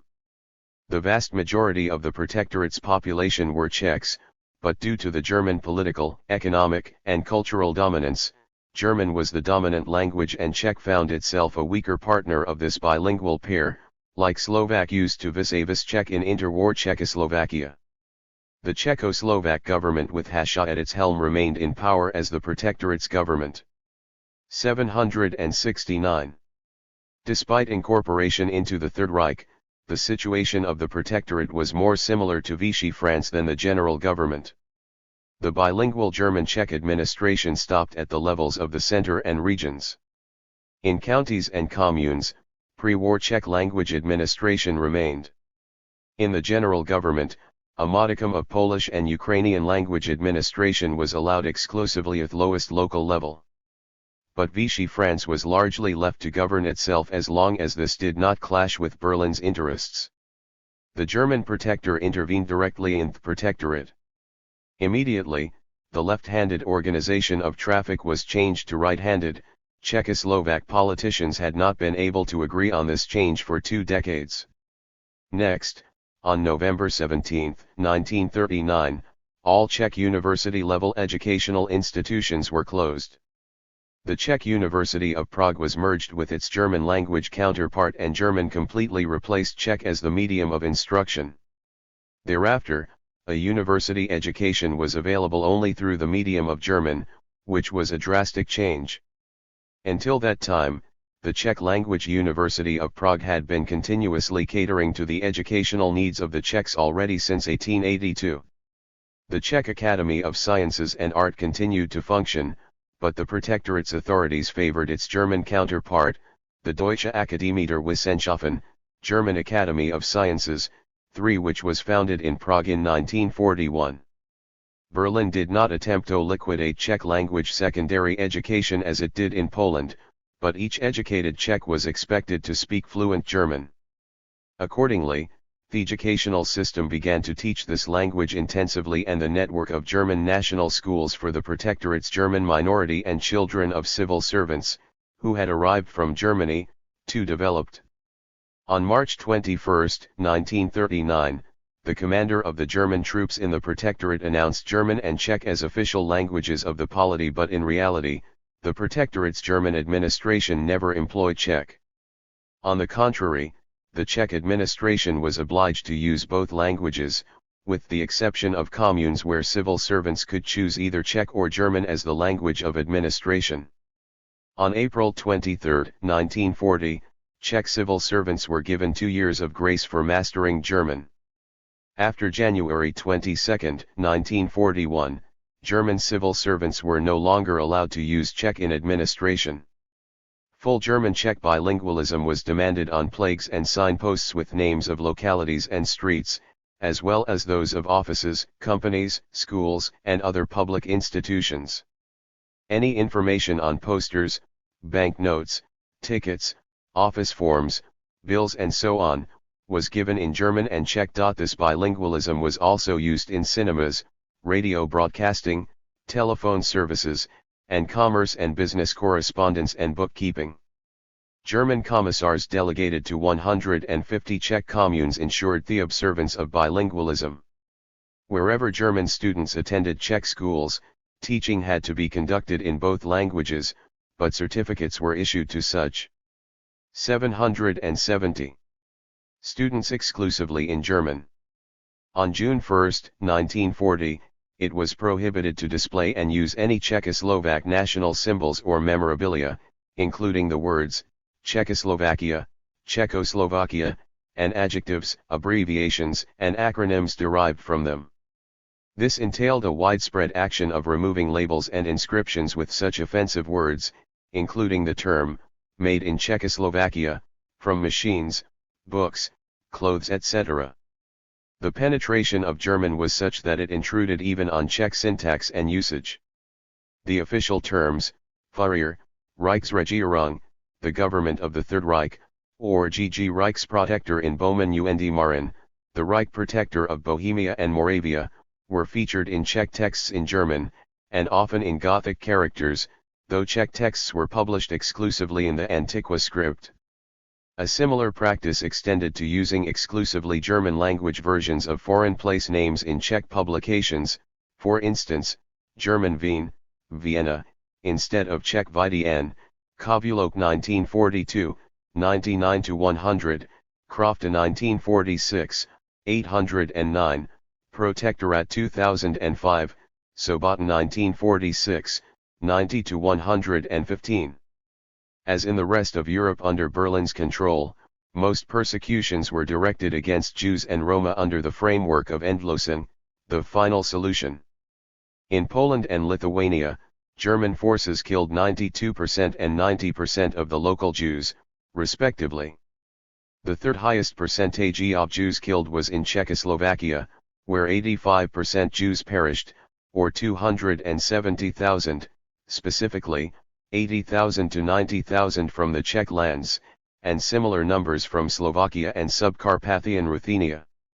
The number of Roma killed was not exactly established, but it was at least in the tens of thousands on the territory of interwar Czechoslovakia, including 5,000 from the Czech lands. Due to repression, 50,000 Czechs also lost their lives. The entire number of pre-war Czechoslovak citizens killed during World War II is estimated at 370,000, or 2.5% of the population. There were many fewer than 5 million, including 3 million Jews, victims of National Socialist terror in Poland. The Czech inhabitants of the Protectorate enjoyed a privileged status. For all practical reasons, they were treated as Reich citizens but did not have to serve in the German army. On one hand they were not trusted, whereas on the other, it was more important for the war effort that they ensured smooth running of the Protectorate's industry. At the end of the war, most of the Reich's industrial output flowed from this area and from the formerly Czechoslovak section of Teschen Silesia. Although the post-war Czechoslovak historiography unanimously vilified the Protectorate's Czech administration as traitors, it seems that they always acted on the borderline of open disloyalty to Germany, striving to ensure as much cultural and political autonomy for the Czechs as possible. In this, they did not differ from the Vichy regime. However, unlike in Vichy France, such efforts in the Protectorate cost some high Czech officials their lives, including the Protectorate's Prime Minister, General Alois Elias, 1890-1942. But Czech culture 771 survived and was largely intact thanks perhaps to their endeavors. Additionally, the slump in the production of Czech books during the war was slight. In 1948, the annual output of 5,500 titles had already caught up with that of 1937. In Poland, the pre-war level of book production was finally achieved in 1965. In the Protectorate, the publication of Pryrosy Słownik Jazyka Iskiego continued, and the school publishing house for Bohemia and Moravia published the new edition of Pravidla Českého pravopisu s abecednym seznamem slova tvaru, Prague, in 1941, Magoxy 2002, 189, Kovasy 1998, 229-231, Pop 2005, 151, Riesnar and Croucher 1989, 41, Simotinova 2003, 59, Surosh 2004. Czechoslovakia, a home to two nations. When Germany occupied the Czech lands of Czechoslovakia on March 15, 1939, Beneš was in the United States. He and his supporters argued that this act made the Munich Agreement null and void. This interpretation paved the way for the founding of the Czechoslovak National Committee in the United Kingdom on April 16. A degree of legitimacy was given to the body by Masaryk's son, Jan, 1886-1948, whoered this committee. In November, the former Czechoslovak Prime Minister and a Slovak, Milan Haja, 1879-1944, established Slovak National Council in Paris. His and other Slovak leaders' insistence that post-war Czechoslovakia should be a genuine federation led to their withdrawal from the Czechoslovak government in exile in late 1942. After this, the government was an exclusively Czech affair. The Czechoslovak National Committee had spawned the government. Between 1939 and 1941, Paris, London, and Washington recognized it. The Western Allies also agreed with Beneš's interpretation of the Munich Agreement, and announced it void and null in 1942. Meanwhile, Beneš and the Polish government in exile declared their eagerness to form a common Czechoslovak-Polish federation. Simultaneously, Slovak communists proposed transforming Slovakia into a Soviet-style republic, or to incorporate it into the Soviet Union. But in 1943, it was clear that the Allies leaned to the idea of recreating Czechoslovakia in its pre-war shape. In December, in opposition to the ruling HSL's regime, Slovak Democrats and Communists founded the Slovak National Council. They pledged to fight the Germans and Tisso's regime and then agreed to the re-establishment of Czechoslovakia as a federation of the equal nations of the Czechs and Slovaks. On December 12, 1943, the Czechoslovak-Soviet Agreement on Friendship and Cooperation was signed in Moscow. This made it possible to form a Czechoslovak army in the Soviet Union. In the initial period, 90% of the soldiers were Ruthenians. Ironically, no Ruthenian was a member of the Czechoslovak government. To add insult to injury, Beneš stated in June 1941 that Subcarpathian Ruthenia might belong either to post-war Czechoslovakia or Soviet Russia. Obviously, nobody asked the Ruthenians. Further, when in Moscow during 772 December 1943, he said that he expected the region to return to Czechoslovakia but that it should be united with Soviet Ukraine on the cultural and linguistic plane. Not surprisingly, Moscow proposed in March 1944 that in exchange for the cession of Subcarpathian Ruthenia to the Soviet Union, Czechoslovakia would receive a section of pre-war German Upper Silesia. Eventually all of this German region was granted to Poland. It was obvious that the Kremlin wanted to incorporate this last Russian land, which so far had not been gathered into Soviet Russia.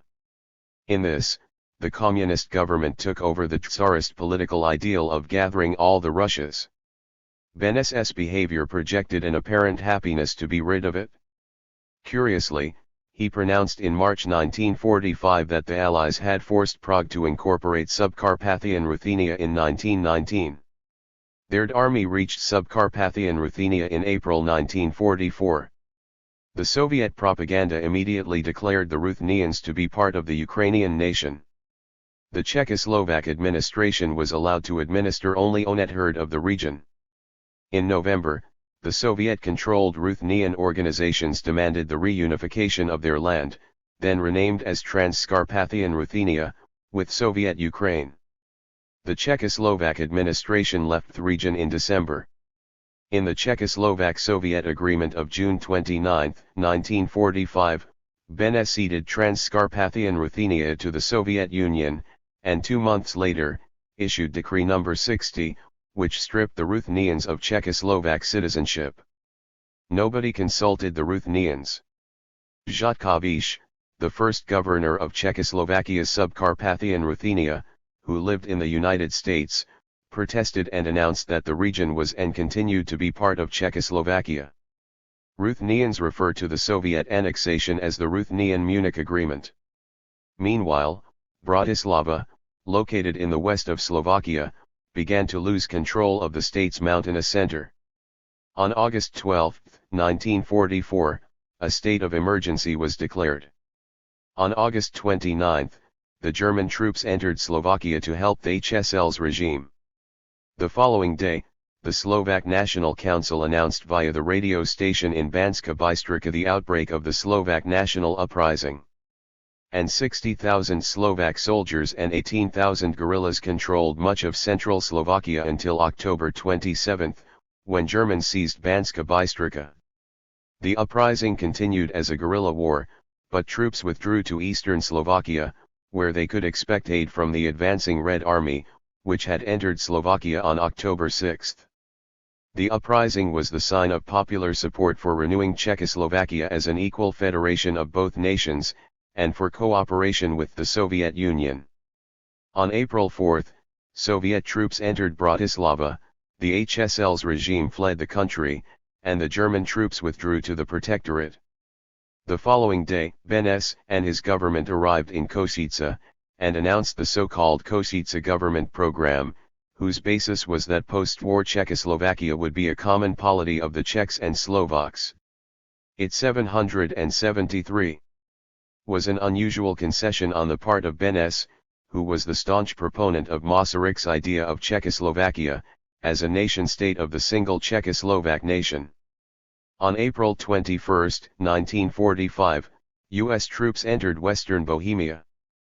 Between 5 and 9 May, brief anti-German uprising broke out in Prague. Soviet troops entered the city at the end of the war, and fronts stopped at the outskirts of Bohemia and Moravia, which spared the Czechlands unprecedented damage wreaked by total war that occurred in Slovakia and elsewhere in Central Europe. Post-war Czechoslovakia was built as a democratic, though pro-Soviet state, mostly thanks to Benes's cordial relations with Moscow, and the genuine character of the communist movement in the Czech lands. The Czech lands had been heavily industrialized since the 1870s, and the Communist Party had strong organic support among the Czech industrial workers since the interwar period. In rural Poland and Hungary, where anti-Bolshevik sentiment had been equally strong, Moscow had to force local communist parties on the unwilling populaces to justify to the Western Allies the communist takeovers, which took place in both states in 1947. In the following year, the Czech communists seized power in Czechoslovakia. Conveniently, Benes died the same year, and the communist security forces assassinated Jan Masaryk. No pre-war Czech politicians of international renown remained in post-war Czechoslovakia. Meanwhile, the degree of political and administrative autonomy enjoyed by Slovakia was dismantled. The Soviet-controlled Stalinist regimes in Central Europe sought to create centralized and ethno-linguistically homogeneous nation-states. In 1949, the traditional administrative divisions of Bohemia, Moravia Silesia, and Slovakia were replaced with 19 small regions bearing no relation to historical administrative boundaries, with the exception of the division between the Czech lands and Slovakia. Having rather willingly resigned itself to the loss of Subcarpathian Ruthenia, Prague aggressively went about securing some territorial gains from the historical lands of the Czech crown contained within the German boundaries. Czechoslovak politicians argued that if Moscow indemnified Poland with the greater part of the German lands east of the Oder-Neisse line for the loss of its eastern Polish territories to the Soviet Union, a similar measure might be extended to Czechoslovakia. Prague demanded the southernmost strip of Germany's eastern Lower Silesia, and Upper Silesia, because German censuses recorded some Bohemian and Moravian speakers in these areas as recently as the 1920s. From a historical perspective, all of Silesia was part of the Czech lands, but there were not enough Czechs and Slovaks, who could viably populate it following the expulsion of the German-speaking inhabitants. In 1945, Czech troops moved to these areas, but they withdrew following Warsaw's threat that in retaliation Polish soldiers would invade the Czechoslovak section of Teschen Silesia. To Prague's attempt at securing Germany's Lusatia with its Slavophone Sorbs for Czechoslovakia, Poland replied with a similar claim. Moscow cut the squabble short, leaving the Sorbs and their homeland in the Soviet zone of occupation. 774. Though the Kremlin pressed East Germany to grant them a modicum of cultural and linguistic autonomy, the territory of Czechoslovakia was generally recreated in its pre-war shapeless Subcarpathian Ruthenia. In July 1945, Slovakia returned the pre-war Polish sections of Orava and Spiš to Poland. In 1946, it gave a small area to the Soviet Union, and received a similar one from the Soviet Union the following year, which straightened the border. Also in 1947, Budapest was made to give up a small bridgehead of territory across the Danube, so that Bratislava was better shielded from nearby Austria and Hungary. The wartime Czech, Slovak, Ruthenian, and German and Magyar minority leaders, who were active in the Protectorate, the Sudetenland Slovakia and Hungary's autonomous Carpathia were eliminated from public and political life. Conveniently, before he could be tried, Hácha died of ill health in May 1945. In the same month, Henlein committed suicide in Plzen, where he found himself in U.S. captivity. The two most important politicians of independent Slovakia, Tiso and Tuka, fled to the American zone of occupation in Germany, and were promptly extradited to Czechoslovakia. They were tried, found guilty of high treason, and despite protests of the international community and Slovak leaders in the United States, executed in Prague, in 1947 and 1946, respectively. After the Red Army fully overran Carpathia in March 1945, Voloshin fled to Prague. The Czechoslovak authorities gave him up to the Soviets in May. 2 months later, he died in a Moscow prison. During the war, Esterházy outraged all the major political forces. He supported autonomy for Slovakia, and did not accept Budapest's invitation to return to Hungary following Budapest's annexation of southern Slovakia and Subcarpathian Ruthenia. He preferred to lead the Magyar minority in independent Slovakia and help Polish refugees escaping to the west. He was the only MP in the Slovak parliament who protested against deportation of Slovak Jews to German extermination camps. In 1944, the Hungarian fascist regime imprisoned him, then the Soviets captured him and handed over to Prague. In 1947, the Slovak National Court condemned him to death, but due to international protests the court commuted his sentence from capital punishment to life imprisonment. He died in prison in 1957.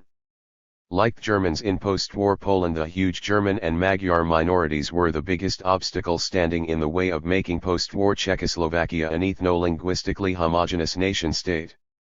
The Western Allies and the Soviet Union agreed to use collective responsibility in order to expel Germans. Between 1945 and 1947, 3 million fled, were evacuated or expelled from the Czech lands and Slovakia, mainly to southern Germany and Austria. After the Czech borderlands were emptied of their traditional German population, they were partly populated by settlers, 1.65 million Czechs and 0.25 million Slovaks. Unlike the Polish case, the expelled Germans were pre-war Czechoslovak citizens, so Beneš had to issue decrees that stripped them of their citizenship. In the Czech lands, a similar measure was to be applied to Poles, including Slunziks, 775. In the Czechoslovak section of Teschin Silesia, which had been incorporated into Poland in 1938. At Poland's behest, Moscow's intervention limited this measure to Poles who came to this area after the annexation. The local Polish population was re-granted with Czechoslovak citizenship in a process similar to national rehabilitation, which was applied to the Slunziks living on the territory of pre-war Poland's section of Upper Silesia. The Hultziners posed Prague with a problem similar to that, which Warsaw faced in the case of the Slunziks, Kashubs, and Mazurs residing on pre-war Germany's territory. In Poland the latter were recognized as autochthons, ethnic Poles, in the process of national verification. Prague applied a similar procedure to the Hultziners, and they were not allowed to leave for Germany, even if they so desired. In addition to Germans, Magyars were also to be expelled from Slovakia. Beneš deprived them of Czechoslovak citizenship, as well. In the framework of the Czechoslovak-Hungarian population exchange, between 1945 and 1948, 95,000 Magyars left Slovakia for Hungary, and 72,000 Slovaks left Hungary for Slovakia.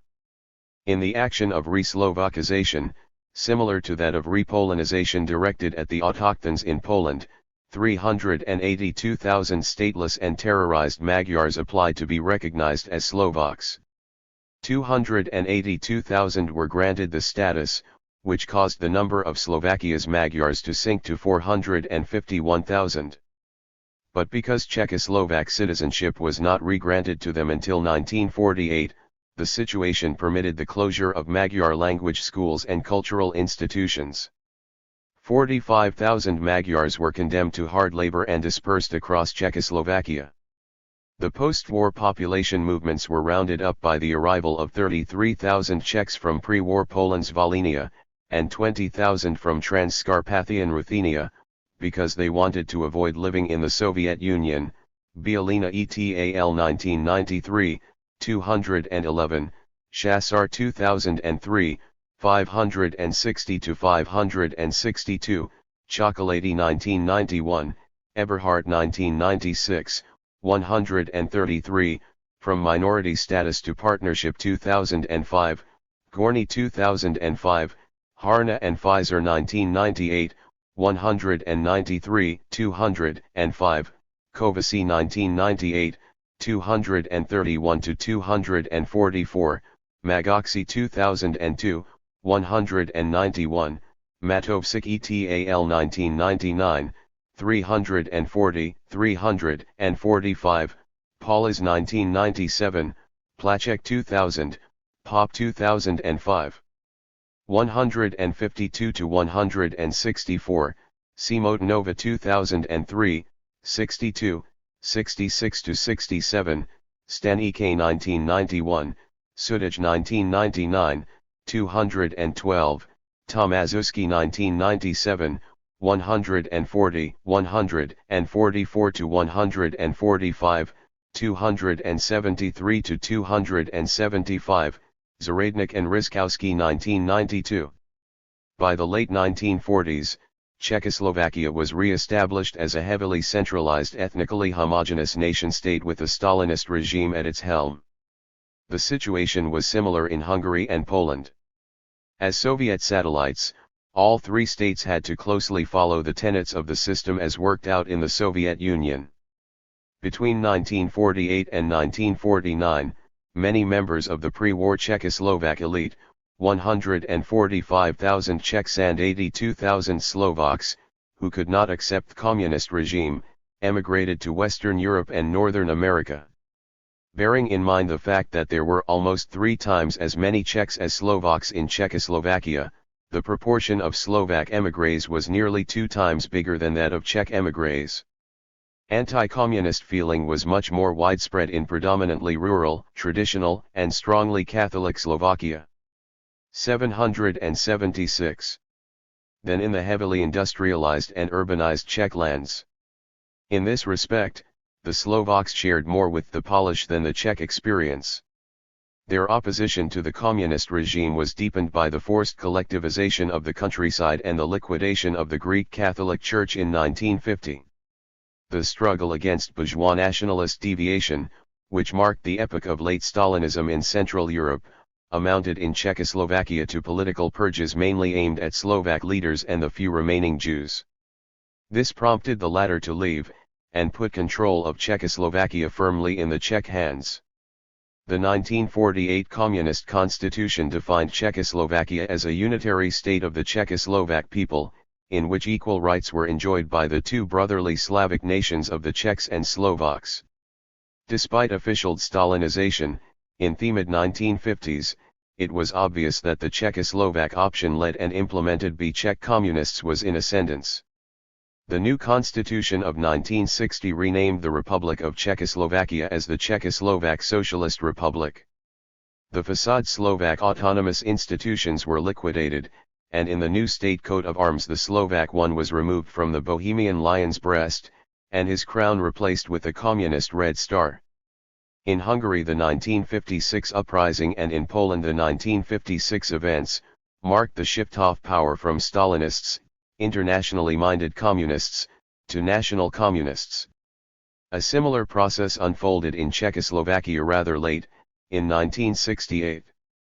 It had been preceded by permitting Czechoslovak tourists travel to Western Europe, 168,000 in 1965 and 300,000 2 years later, while the Polish and Hungarian borders were tightly sealed. These travels and the example of the national path to communism as established in Hungary and Poland, entailed an increase in social displeasure with the system. But the predominantly Czech governing elite, consisting of only partly reformed Stalinists, was aware that national communism might emphasize the Czech-Slovak national cleavage, which would endanger the unitary character of Czechoslovakia. But the worsening economic situation elicited public criticism in late 1967, which led to sweeping changes in the Communist Party the following year, under the slogan of building socialism with a human face. The Prague Spring commenced. In Slovakia, industrialization and reconstruction of the country after the war was welcomed by the population at large, but the falling standard of living, caused by siphoning resources off to heavy industry, and the feeling of discrimination made the Slovaks sympathize with the Czechs in their desire for a change. What differed the two nations was that, additionally, the Slovaks wanted to federalize the state.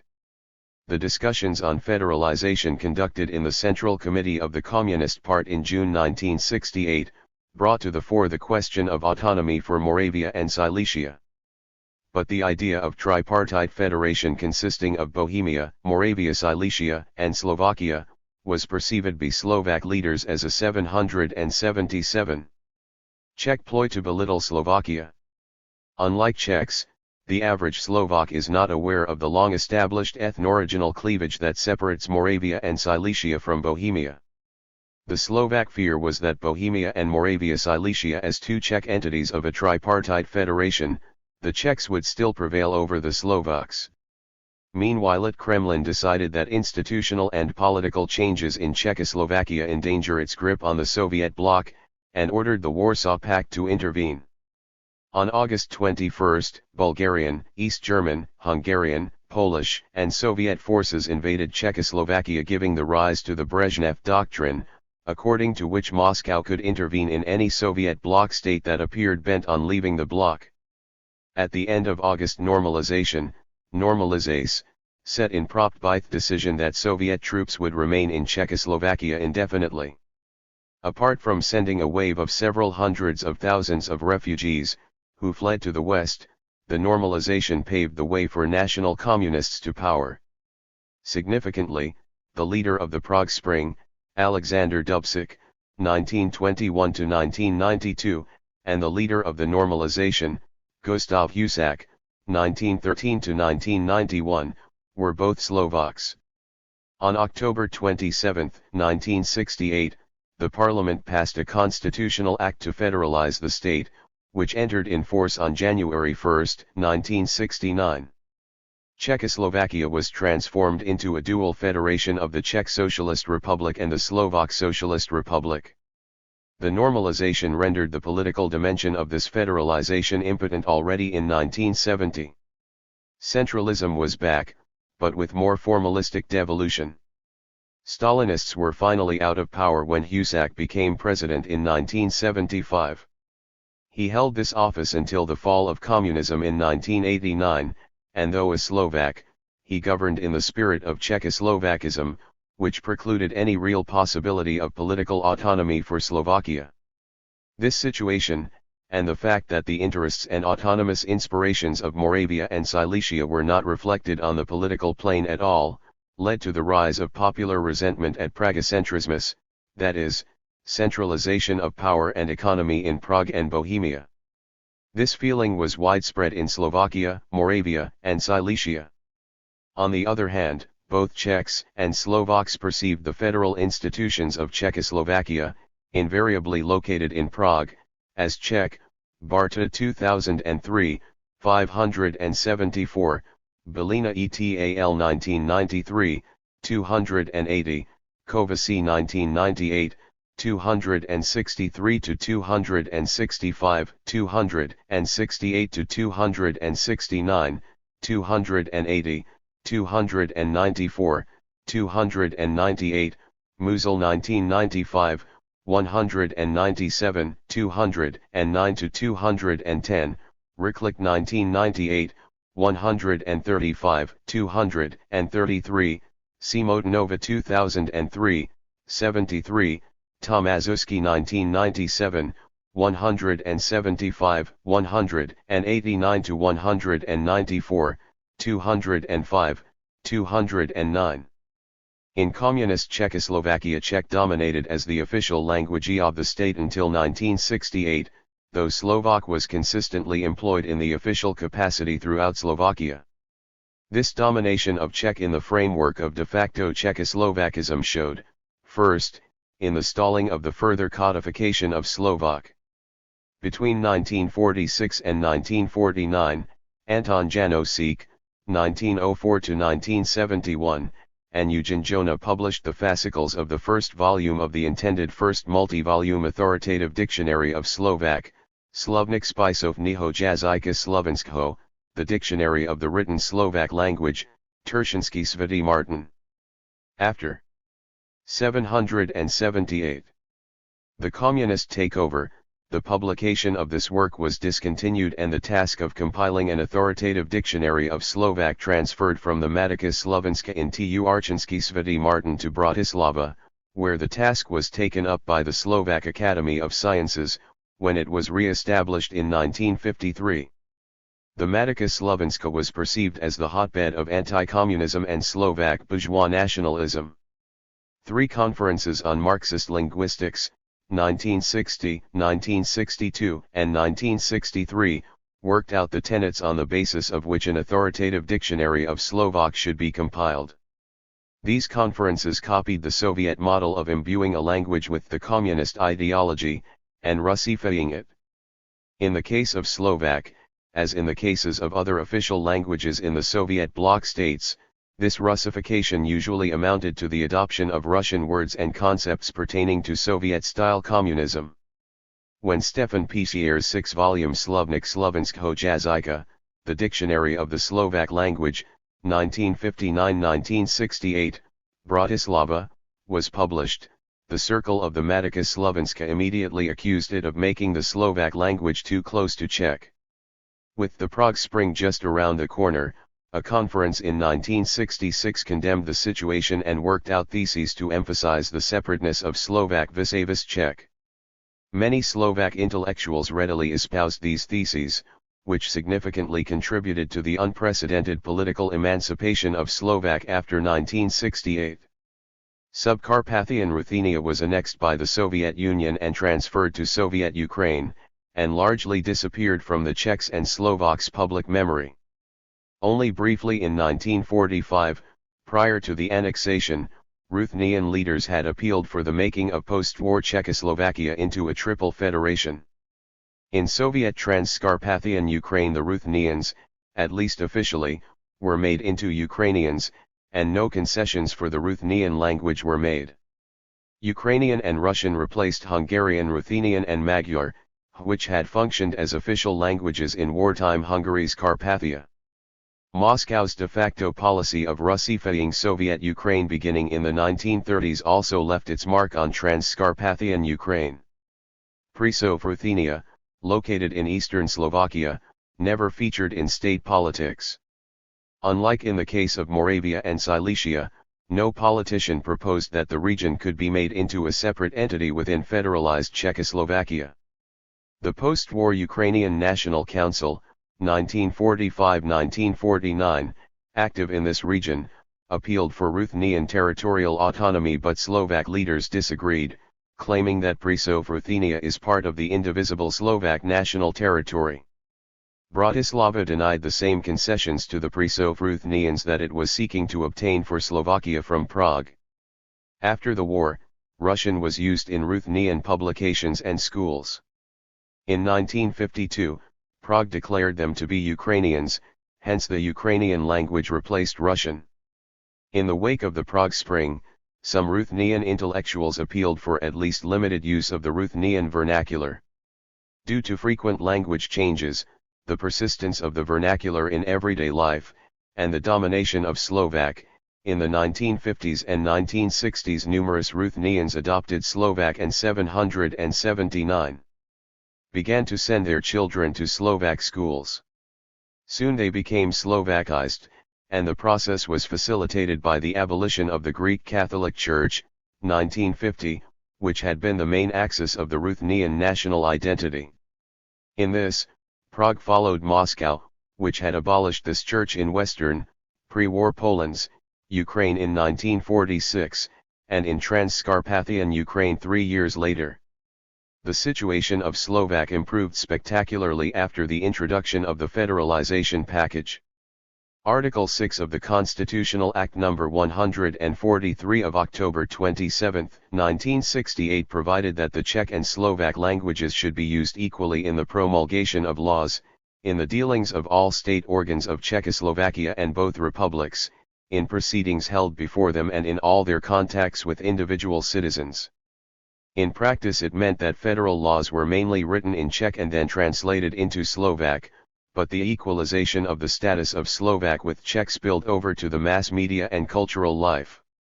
The normalization, which de facto did away with the political autonomy for Slovakia, did not limit the newly found equilibrium between Czech and Slovak. In statewide radio and TV news, sports commentaries, and programs, Czechophone and Slovakophone speakers and interviewees spoke one after another and with each other. The same mixing of Czech and Slovak appeared in periodicals, though it did not spread to such an extent as in the electronic mass media. Czechophone cinema and TV films recorded in Czech were shown in the original in Slovakia, and vice versa, Slovak ones were broadcast in the original in the Czech lands. In theaters, irrespective of where they were located, Czech and Slovak performances were interspersed. Emigration of Slovaks to the Ostrava region, and later, to Prague, and of Czechs to eastern Slovakia, led to the intensification of Czech-Slovak contacts in private life, including numerous marriages. In such mixed families, parents usually spoke exclusively in their native languages, and their children the language of the region where their home was located, meaning Slovak in Slovakia, and Czech in the Czech lands. Hence, no minority schools were provided for Slovaks living in the Czech lands, with the exception of a single Slovak elementary school in Ostrava, and for Czechs in Slovakia. This was possible due to the genetic and typological closeness of both Czech and Slovak, and entailed the emergence of the unusual phenomenon, called superstandard bilingualism, meaning that Czechs and Slovaks would speak with one another using their native languages, and without switching to the language of their interlocutors, unless for an expression, unusual word, local color, or a humoristic effect. On the other hand, since Czechoslovakia was a single country, no university departments of Slovak opened in the Czech lands, and of Czech in Slovakia. Slovak students wishing to study Czech philology simply enrolled in Czech universities, and vice versa. On the other hand, the authorities discouraged research into differences between Czech and Slovak, and it was plainly prohibited for the mass media to comment on linguistic matters in such 780. A manner that a single word or expression would be unambiguously identified as Czech or Slovak. The legislated equality between both languages in practice was not full, as there were twice as many Czechs as Slovaks in Czechoslovakia, and among the Czechs the old perception continued that Czech was more prestigious than Slovak. Moreover, the average Czech often condemned the use of Slovak dialects, especially those from eastern Slovakia. The Czechoslovak Academy of Sciences, founded in 1952, de facto was a Czech institution. It oversaw the compilation of an extensive one-volume Slovak-Czech dictionary, Slovensko-Český slovník by Zelmira Gasparíková, 1901-1968, and Adolf Kamus. Its 3 editions were published in Prague in 1967, 1984, and 1987. The Slovak Academy of Sciences reciprocated with an equally extensive Czech-Slovak dictionary, Československý slovník by Josef Michalici and Andrej Sumek, published in Bratislava, 1979, 1981. But these 2 dictionaries never became popular references, which would have remained permanently in print. In schools, one used the Czech linguist, Jaroslav Nikáš, 1913-1988, Slovensko-Český a Československý slovník rozdílných výrazů, Slovak Czech and Czech-Slovak dictionary of words that are different in both languages, Prague, published in 4 different editions in 1963, 1964, and 1989. It was a return to the tradition of such practical dictionaries, For instance, František Frýdecki and Petr Kompis Prirosi Slovnik Československaya Slovenskoseski. The reference Czech-Slovak and Slovak-Czech Dictionary, 1919, Prague, which had been popular immediately after World War I before the official concept of the Czechoslovak language had prevented further compilation of bilingual Czech-Slovak and Slovak-Czech dictionaries for half a century. Bozak 1998, 17-21, Danes et al. 1997, 261-262, Dulichenko and Magoxi 2005, Kaorensky 1998, 18, 28-32, Kakala 2001, 44, Magoxi 2002, 213. Post-war Czechoslovakia was built as a Slavic nation-state of the Czechoslovak people. Hence, only Polish and Ruthenian, Ukrainian, minority education systems survived the war, in eastern Czech Silesia and eastern Slovakia, respectively. In this ideological framework there was no place for non-Slavic minority educational systems. The first exception was made for Magyars in Slovakia, who did not declare themselves as Slovaks, when they regained Czechoslovak citizenship in 1948. The interwar tradition of bilingual signposts with locality and street names survived but exclusively in their regions populated by the Magyar and Polish minorities. In Hungary and Poland such practice was never adopted either in the interwar nor communist period. Bilingual signposts made an appearance only in East Germany, where Sorbians lived. In the early 1950s, Czechoslovak citizenship was re-granted to few Germans, who were allowed to stay, but no minority schools were provided for their children until the fall of communism. The only concession was German socio-cultural associations established in the 1950s and 1960s. As a result, the knowledge 781 of German among those born after 1945 is almost nil, like in the case of Poland's Germans. At the end of the 1940s, like Poland, Czechoslovakia accepted Greek and Macedonian communist refugees, who fought in the Greek Civil War. About 10,000 of them were settled in western Czech Silesia, recently emptied of its German population. A modicum of Greek and Macedonian education was organized for them. In the 1950s, most Macedonians left for Yugoslavia's Macedonia, and many Greeks decided to return to their country after the end of the authoritarian regime in 1974, and Greece's accession to the European communities in 1981. As before the war, Jews were not considered a national minority, and during censuses had to declare themselves as belonging to one of the state nations, Czech, Slovak, or minorities, most often Magyar and German. The Roma, then known as Gypsies, were recorded in Czech censuses as a national minority beginning in 1921.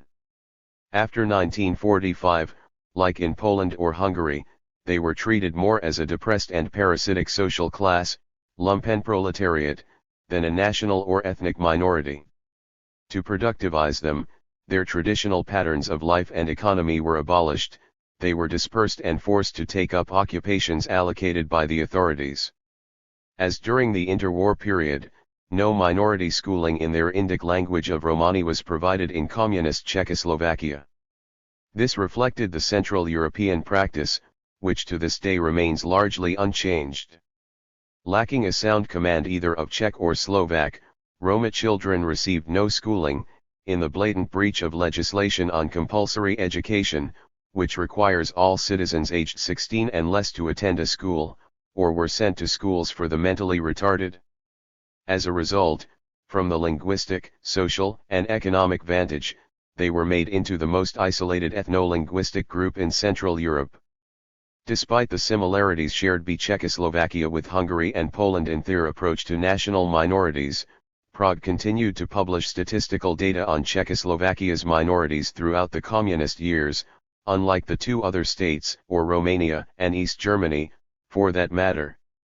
In 1974, Czechoslovakia housed 0.58 million Magyars, 4% of the population, 77,000 Germans, 0.5%, 71,000 Poles, 0.5%, and 51,000 Ukrainians, Ruthenians, 0.3%. Hungarian sources tended to beef up the number of Czechoslovakia's Magyars to 0.75 million, by adding to the official number those who underwent re-Slovakization between 1945 and 1948. The authorities treated Roma as fully integrated and ceased to indicate them in statistics. According to estimates, in 1975, 183,000 of them lived in Slovakia, and 83,000 in the Czech lands. In 1950, in Czechoslovakia, there were 8.38 million, 67.9%, Czechs and 3.24 million, 26.3%, Slovaks.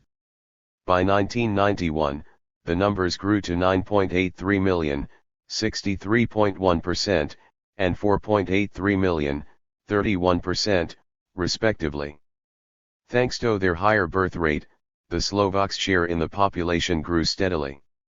After the expulsion of Germans, by 1950, the Czech lands had become almost 782 homogeneously Czech, with Czechs amounting to 8.34 million, 93.8% of the population.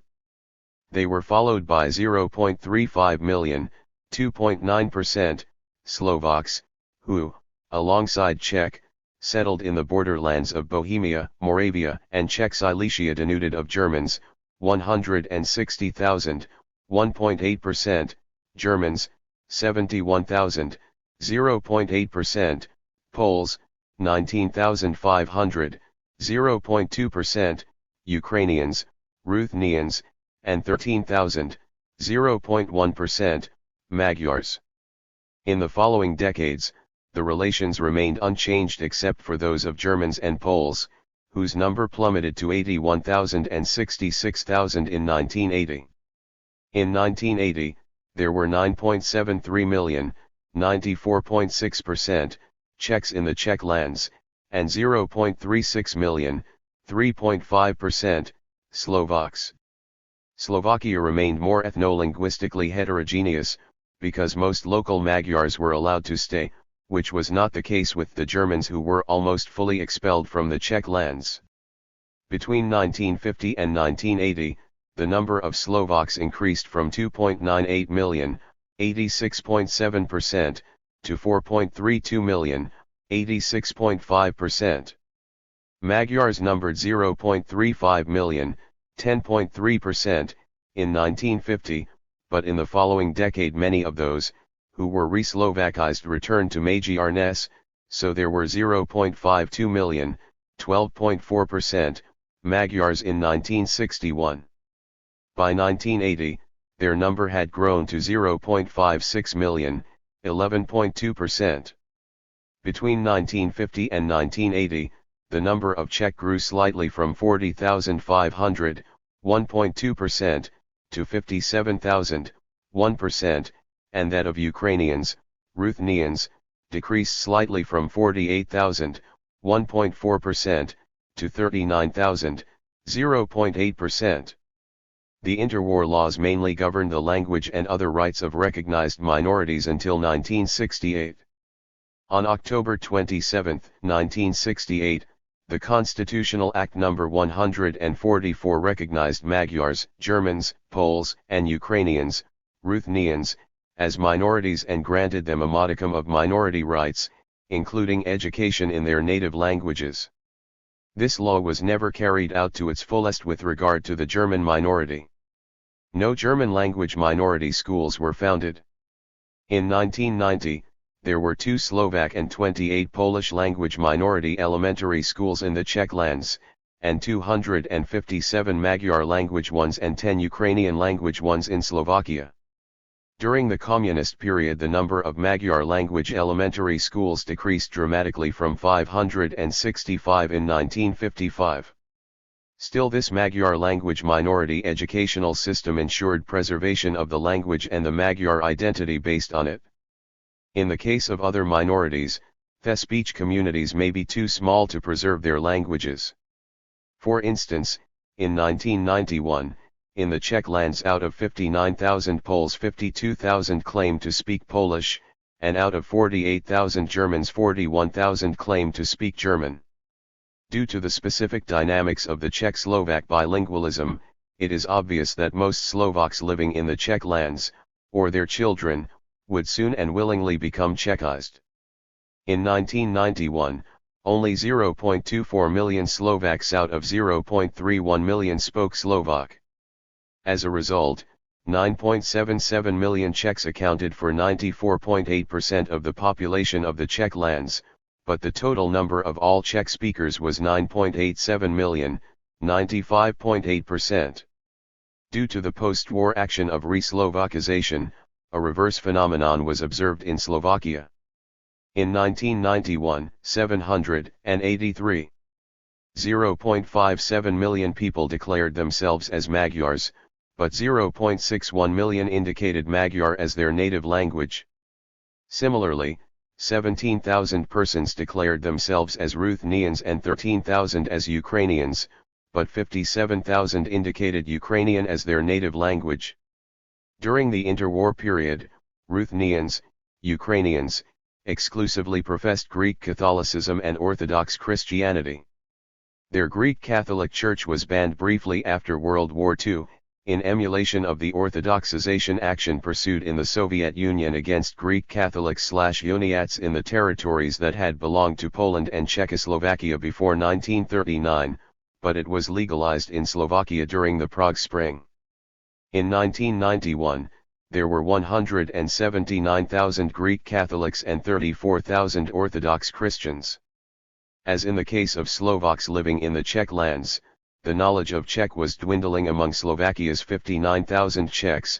A Special Remedy, 1999, Barta 2003, 574, Breton 2003, 49, Danes ETAL 1997, 260, Eberhardt 1996, 133 to 134, 136 to 137, From Minority Status to Partnership 2005, Magoxi 2002, 213, Reben 1981, 234 to 239, Ruthenians in Slovakia Fighting for Their Rights 1997, Sadova 1994, 50, 52, 57, 274, Statistika Arosanka České republiky 2001, 562.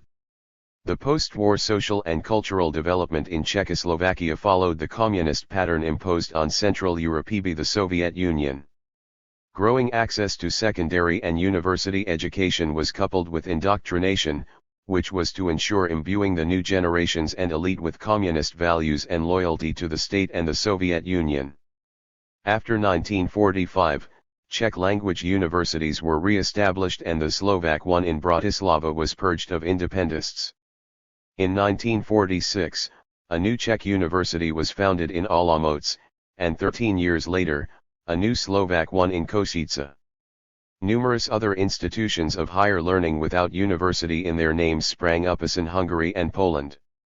The share of persons over 15 years of age with secondary education in the Czech lands grew from 4.8% in 1950 to 22.9% in 1991.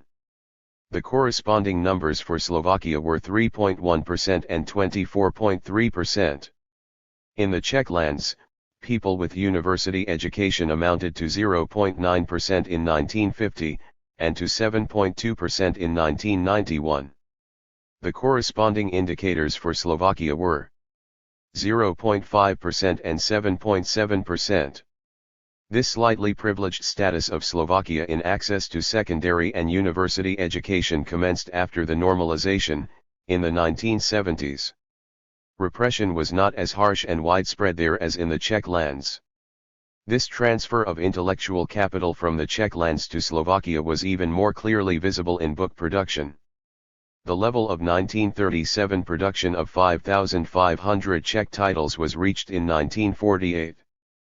But after the communist takeover, censorship and forced closure of private publishers severely limited the number of published titles, which reached a meager 4,000 in 1985. Because there was not much of a private publishing industry in Slovakia, similar restrictions were not so painful there. The demands of communist propaganda and education were such that the annual number of Slovak titles published consistently grew from its wartime high of 700 to 3,000 in 1985. The overall number of book titles, 784. Published in Czechoslovakia grew from 6,150 in 1937 to 7,000 in 1985, but that of Czech books declined by almost one-third, while that of Slovak ones grew more than fourfold. In 1953, television broadcasting commenced in Czechoslovakia. Like in Hungary and Poland, by the 1960s almost all households enjoyed radio sets, and by the next decade, television sets. Industrialization, collectivization of the countryside, urbanization, and growing access to secondary and university-level education contributed to the rapid change in the social structure of the population, especially in Slovakia.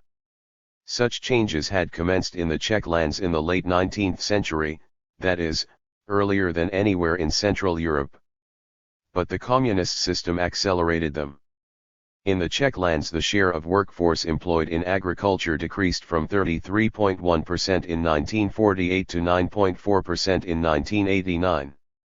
In Slovakia the change was even more dramatic, from 60.6% to 12.2%.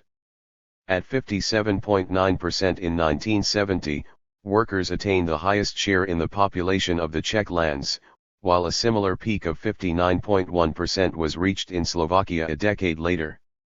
Between 1950 and 1959, the overall share of white-collar workers grew in Czechoslovakia from 16.4% to 19%. The distinct cleavage between the Czechlands and Slovakia in this regard, leveled out by the 1980s. In the Czech lands, the share of white-collar workers increased from 30.5% in 1961 to 45.5% in 1991. The corresponding indicators for Slovakia were 25.2% and 43.6%.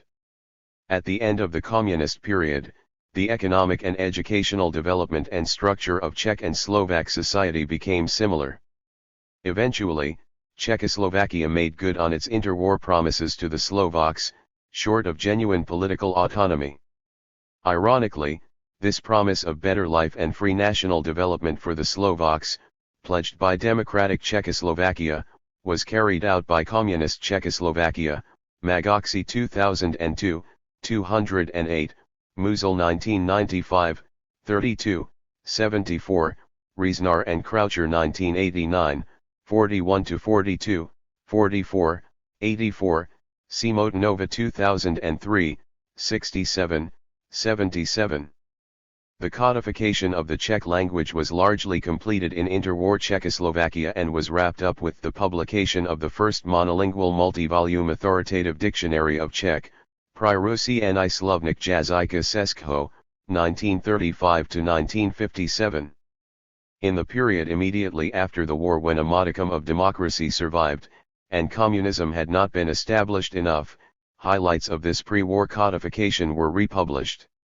For instance, the new one-volume editions of Vesa and Travnicek Slovník jazyka českého appeared in 1946 and 1952.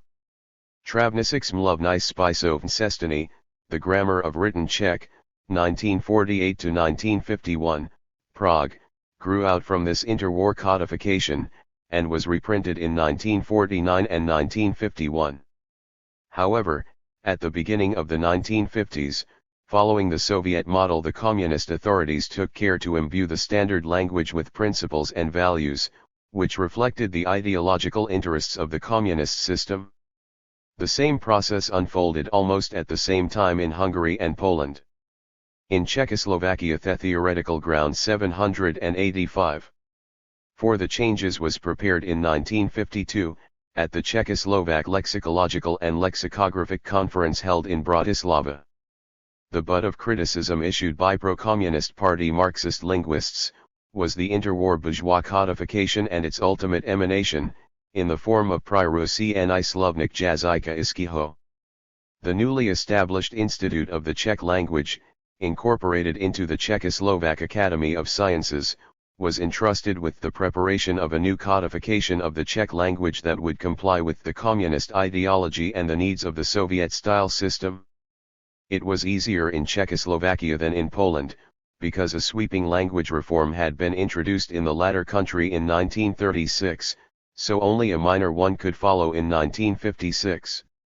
In interwar Czechoslovakia no similar language reform was conducted, and minor changes were limited to updated editions of pre-1918 textbooks and guides of correct Czech usage.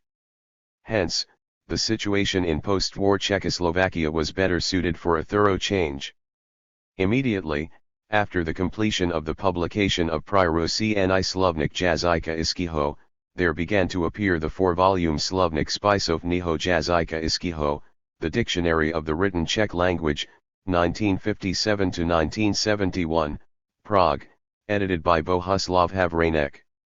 In his person and work, the descriptivist ideals of the interwar Prague linguistic circle opposed to the purism and prescriptivism of the Czech Academy of Sciences and Art, were partly put to work within the framework of Czech Marxist linguistics.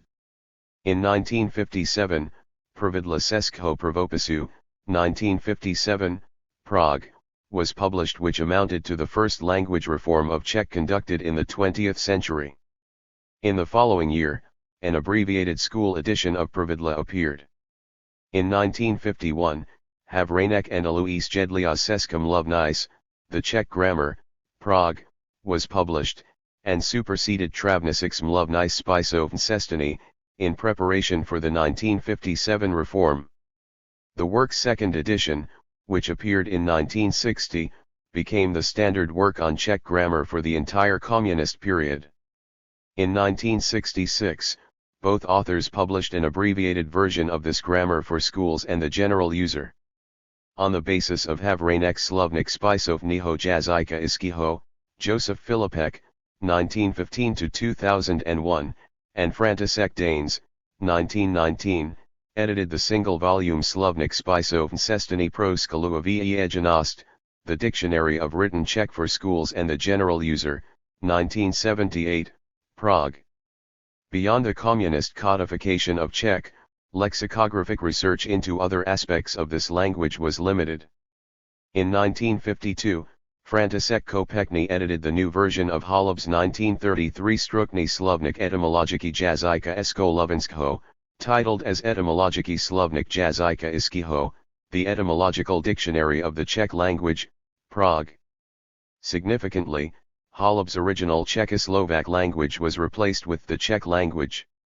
Two further editions of this work, 1967, 1978, titled as Stručný etymologický slovník jazyka iského, the Short Etymological Dictionary of the Czech Language, Prague, were prepared by Stanislav Lear.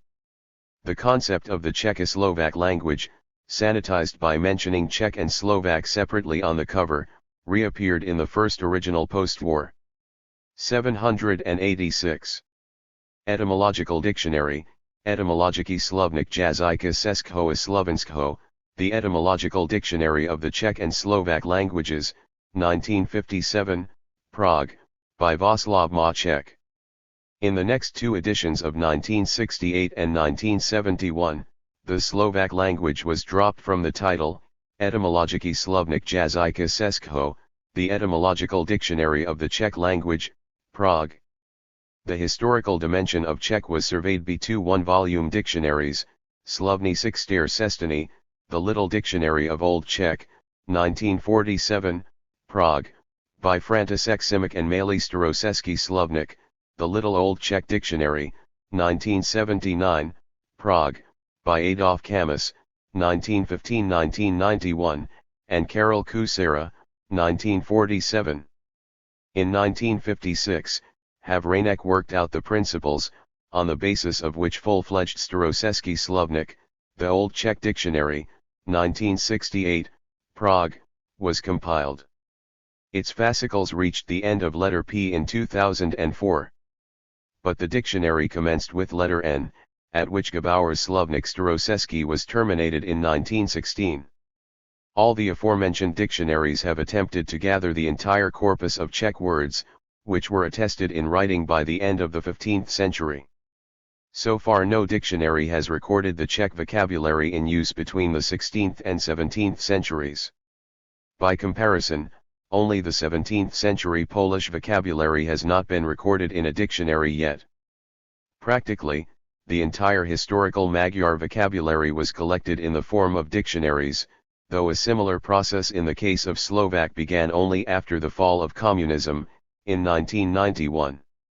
Bearing in mind that out of Czech, Magyar, Polish, and Slovak, exclusively Magyar enjoys multi-volume etymological and etymological historical dictionaries, at the present moment an all-embracing dictionary, similar to the Oxford English Dictionary on historical principles, could be compiled only for the Magyar language. In interwar Czechoslovakia, like in Hungary and Poland, numerous encyclopedias appeared, which greatly facilitated the spread of the standard languages in the relative absence of widely accepted authoritative dictionaries, and school dictionaries based on them. In the communist period the premium was on codifying the standard languages in line with the demands of the communist ideology. Encyclopedias were tricky, since when published, it was impossible to trace all the copies down and destroy them in the wake of some dramatic political change like de-Stalinization, which necessitated a groundbreaking overhaul of communist ideology and official interpretation of the past. The communist authorities' preferred approach was not to compile encyclopedias. In almost half a century of communism after World War II, only a single Magyar multi-volume dictionary and a single Polish one were published and none in Slovak. Due to de-Stalinization, the Prague Spring, and the normalization, the compilation of a modest Czech language encyclopedia was delayed until the 1980s. As a stopgap measure, the 4-volume Priro CNI Slovnik now CNY, the Reference Scientific Dictionary, 1962–1967, Prague, appeared. Between 1984 and 1987, the 6 volumes of Malá Československá Encyclopedia, the small Czechoslovak Encyclopedia, Prague, were published. From the official point of 787 view, this obviated the need to compile a Slovak language encyclopedia, because Malá Československá Encyclopedia covered entire Czechoslovakia, and, for all practical reasons, political, cultural, and economic life in post-1968 Czechoslovakia, was fully bilingual. Not surprisingly, Slovak intellectuals interpreted this approach as continuing dominance of Czech over Slovak. Interestingly, Malá Československá Encyclopedia was the first Czech language encyclopedia with the word encyclopedia in the title. All the previous ones were titled as scientific dictionaries, Slovníky Nauné, Janik and Gruhl 2002, 305, Karlik et al 2002, E422–423. No name the Czech nation-state. In the 1980s, Czechoslovakia was like a beleaguered fortress. A strong presentiment developed toward all the neighbors, especially those, which participated in the 1968 intervention, except West Germany. But the attraction of capitalism, liberalism, and the economic success made the state into an ideological enemy, as well. In addition, the vocative group of Sudeten German expellees concentrated in southern Germany, next to the Czechoslovak border, fortified Prague's mistrust of West Germany.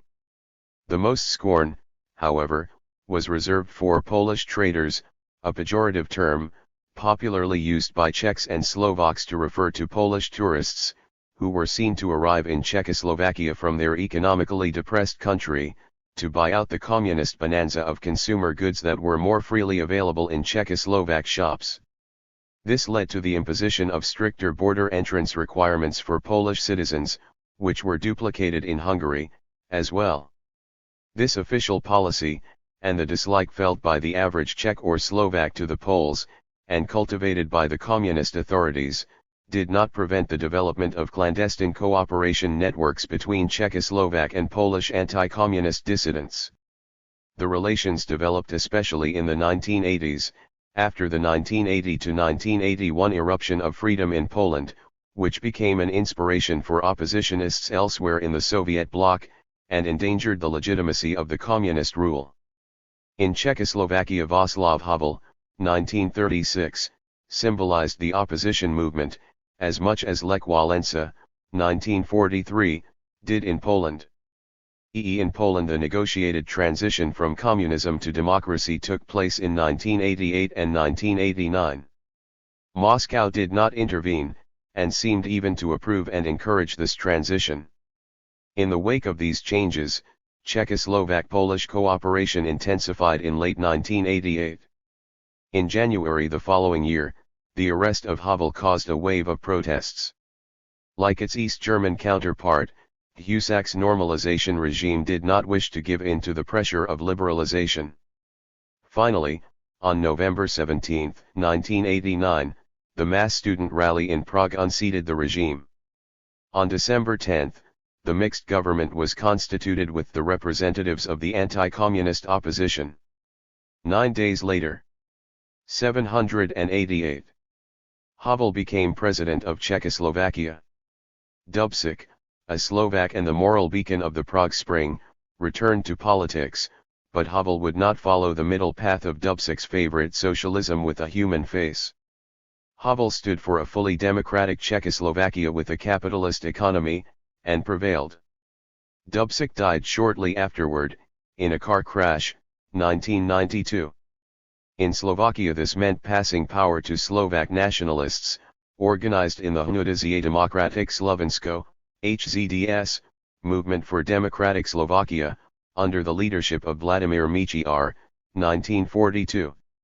In June 1992, his party won the second Free Slovak elections, and gained almost half of the mandates in the Slovak National Council, Slovenská národná rada, or the Republican Parliament of Slovakia. The wave of freedom, inescapably brought back to the fore the issue of political autonomy for Slovakia. Immediately, the atmosphere thickened, because representatives of Moravia and Silesia, in 1991, under the umbrella of the Moravská národná strana, Moravian National Party, demanded the transformation of post-communist Czechoslovakia into a triple federation. And, as in 1968, Slovak leaders were afraid that it was a Czech ploy to drown out the Slovaks in a new federation. After much debate and numerous disagreements, on April 19, 1990, the new name of the state was accepted, the Czech and Slovak Federal Republic, or in short, Czechoslovakia. But the adoption of the new constitution of Czechoslovakia was delayed until March 14, 1991. The constitution was declared to be made on behalf of the people of the Czech and Slovak Federal Republic, composed of the Czech nation, the Slovak nation, and other nationalities living on the territory of our state. Furthermore, Article 3.1 defined Czechoslovakia as a common state of two independent nations, the Czech nation and the Slovak nation, and of the nationalities living on its territory. The appeals of Hlinka and his followers were at last realized. The Slovaks received the maximum of political autonomy and sovereignty as possible within a single state.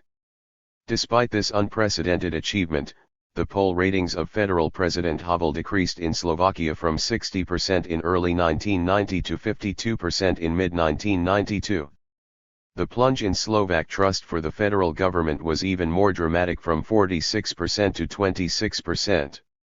This contrasted with the Czechs' high support for the president, 90 and 78%, respectively, and the federal government, 78 and 46%, respectively. Most Slovaks saw the federal structures as Czech. But even less Slovaks approved of their Slovak Republican government, 28% in mid-1992, as opposed to 51% Czechs, who approved the Czech Republican government. The economic transition was less dramatic in the Czech lands, with a respectable service sector, and a reasonably sized industry producing consumer goods.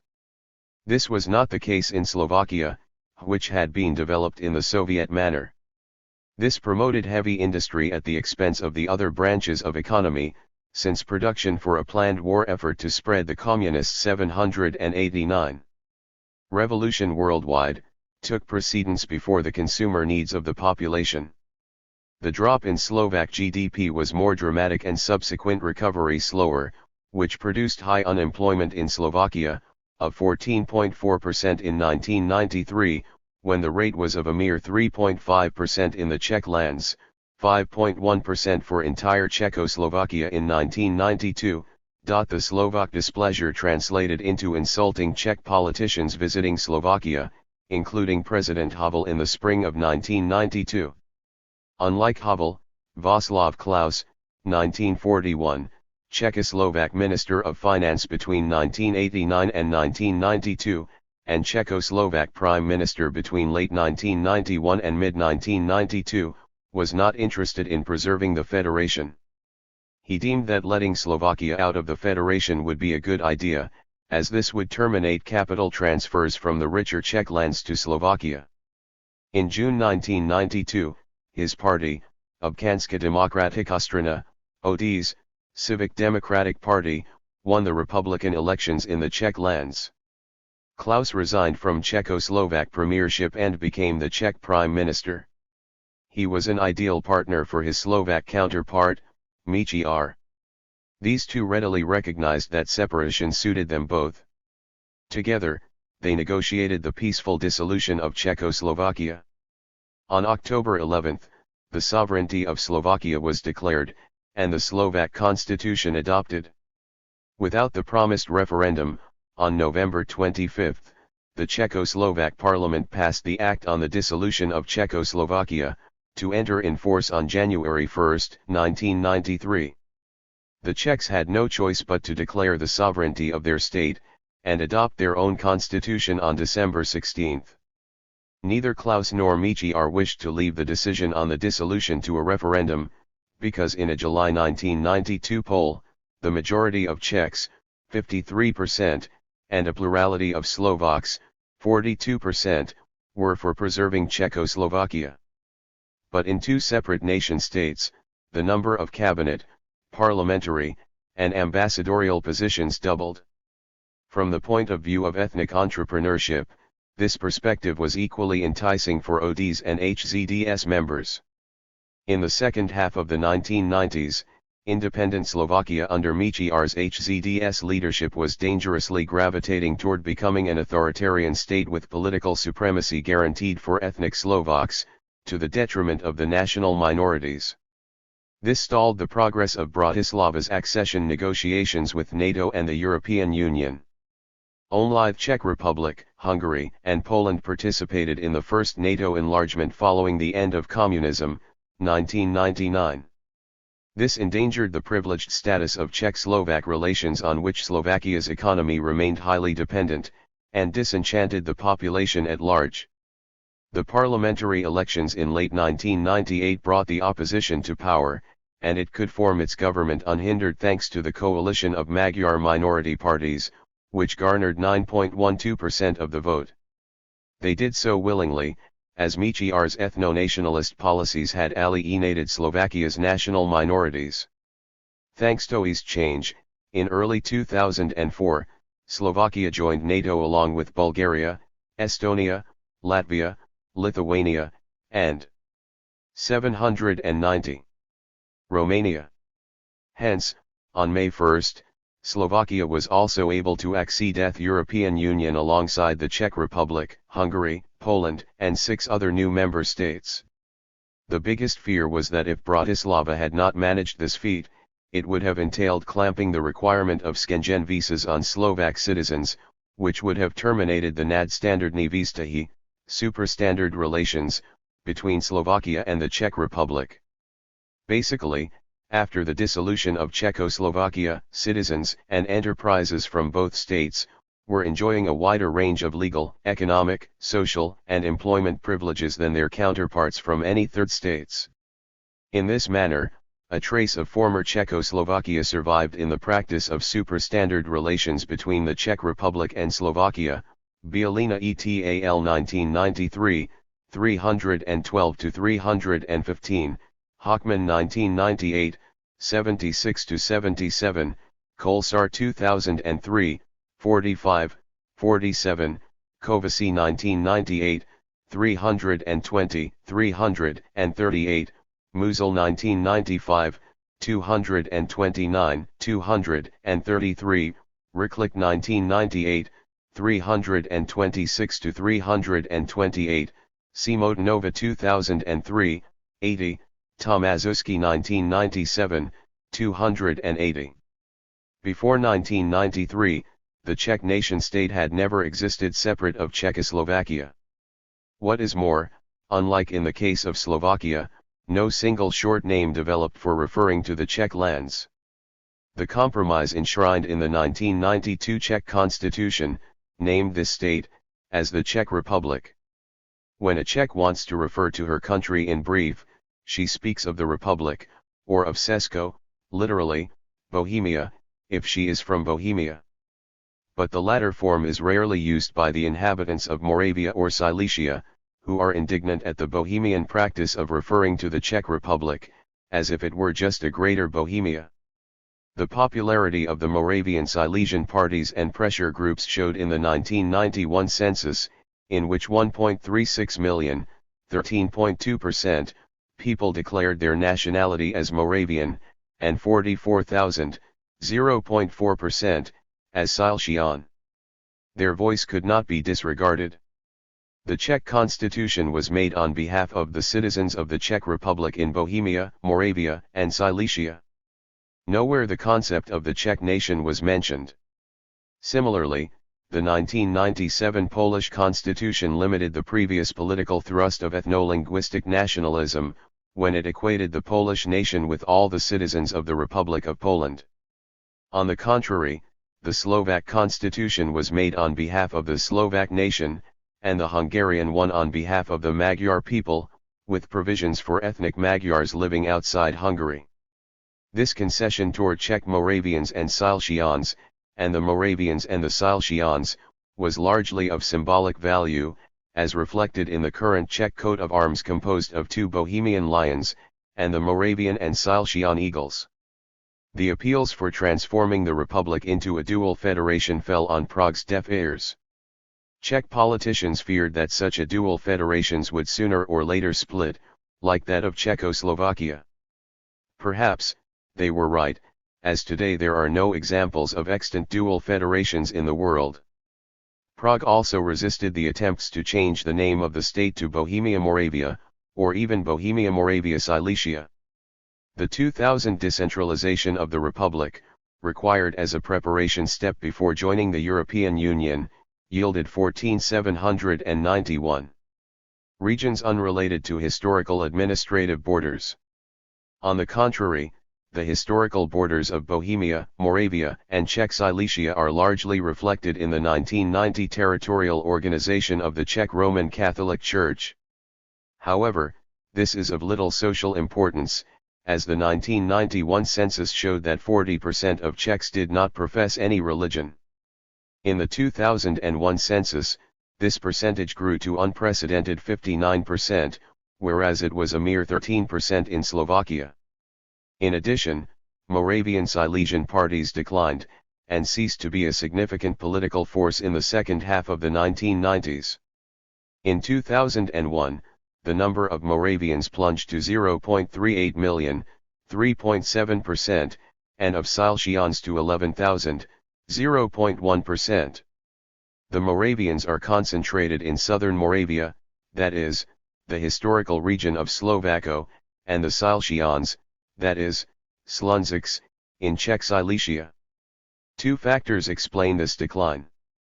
First, the equitable development of the entire Czech Republic prevented overlapping of social and ethnic cleavages, unlike in Poland.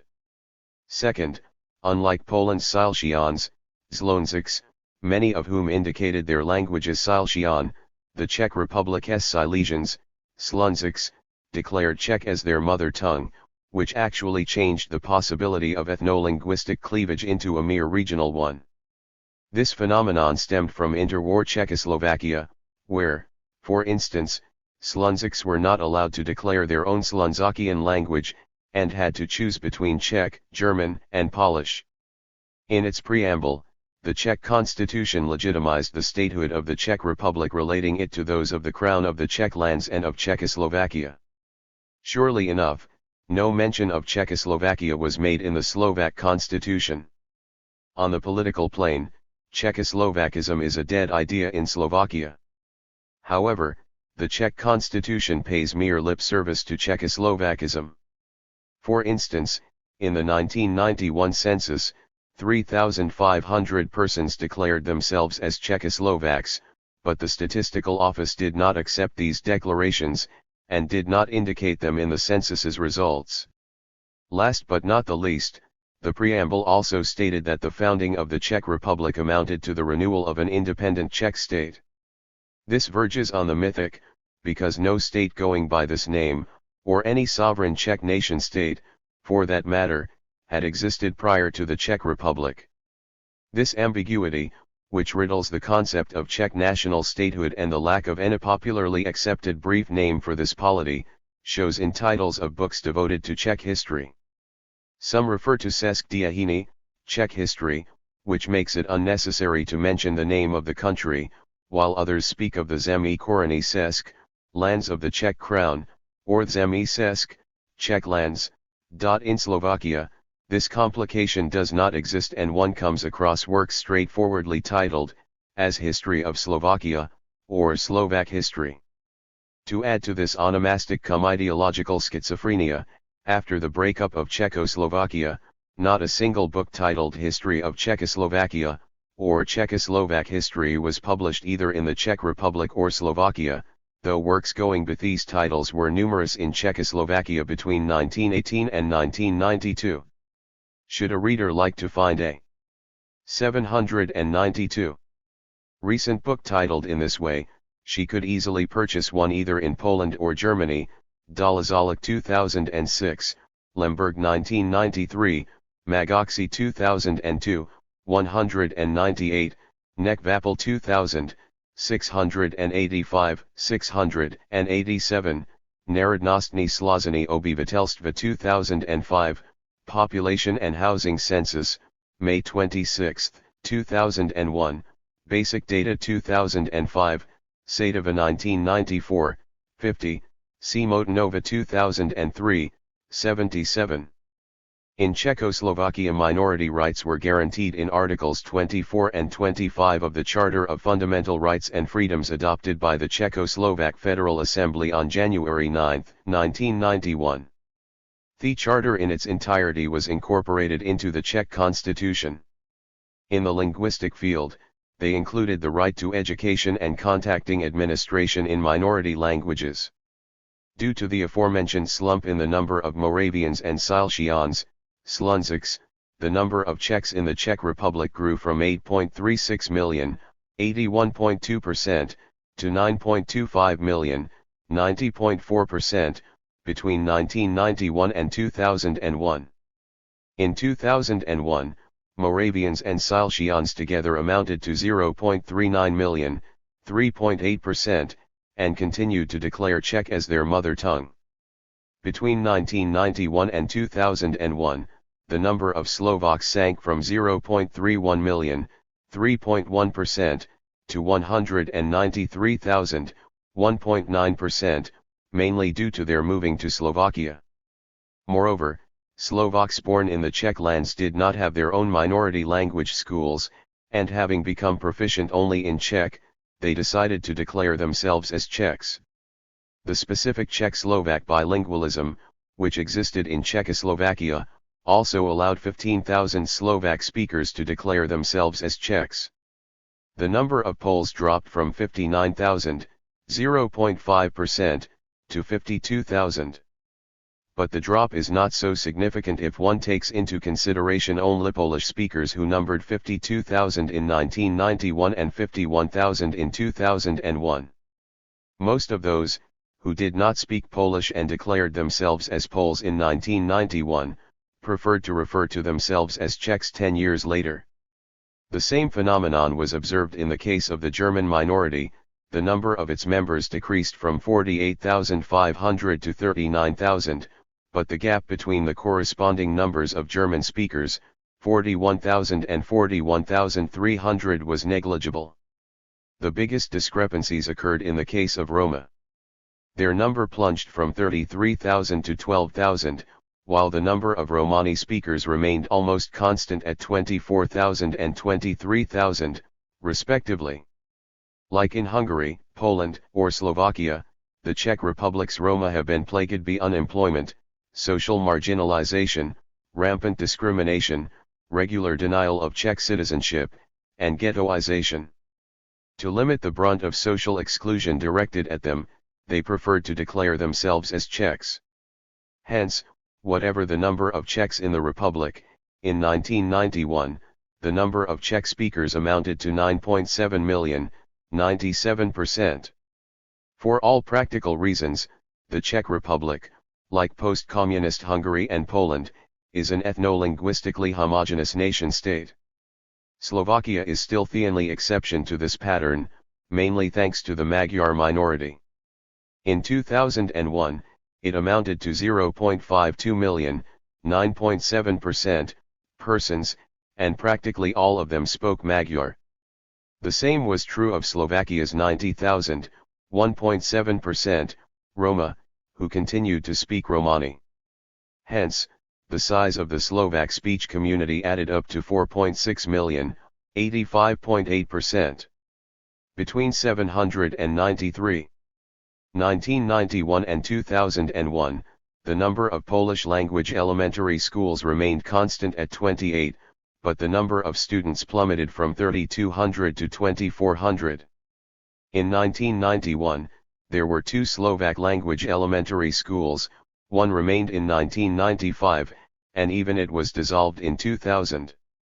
Simply, Slovak parents were not interested in sending their children to a Slovak language school, as indicated by the steep drop in students from 584 in 1990, to 73 5 years later, and to a mere 22 in 1999. On the other hand, no German or Romani language schools were established. Practically, all German speakers are proficient in Czech, like their Polish counterparts who are fluent in Polish, but in the case of Roma, the lack of education in their language deepens their social exclusion, because many do not know Czech or have a very limited and substandard command over this language. Unlike in the cases of Magyars and Poles, no significant Czech minorities exist in Central Europe outside the territory of former Czechoslovakia. Between 1991 and 2001, the number of Slovakia's Czechs decreased from 53,000 to 45,000. Federal Czechoslovakia's specific tradition of Czechoslovak bilingualism entailed that not a single Czech language school was established, or was even demanded by the Czech minority in Slovakia. Perhaps they will assimilate to Slovakdom in a short time, while at Czech Republic's Slovaks assimilate to Czechdom. There is not much effort on the part of either of both minorities to prevent this scenario. The underlying thinking behind this phenomenon is that Czechs and Slovaks do not really appear foreign to one another, and assimilation does not bar one from understanding and participating in one's ancestral culture, be it Czech or Slovak. Besides, statistics record 19,000 Czechs in Austria, 13,000 in Croatia, 9,000 in western Ukraine, 6,000 in Romania, and 3,000 in Ukraine. Unlike their Magyar and Polish counterparts in relation to their respective nation-states, these Czech minorities do not appeal to Prague for some special status or the right to return to the Czech Republic. On the other hand, Czech politicians even of nationalist ilk do not attempt to utilize these minorities for political ends. In Slavophone states, in most cases, they have already assimilated. Thanks to the long period of peaceful coexistence of Czechs and German speakers in the Austrian Empire, and then in Austria-Hungary, Czechs living in Austria concentrate in Vienna, speak German, and frequently do not know Czech anymore, like Magyars in Austria's Burgenland, Hochman 1998, 191, 197, Magoxi 2002, 199, Minority Language Education in Slovakia 2005, Nekvapel 2000, 687, Narodnostní Složení obyvatelstva 2005, Population and Housing Census, May 26, 2001, Basic Data 2005, Sadova 1994, 50, Statistika Rosenka České republiky 2001-2001, 562.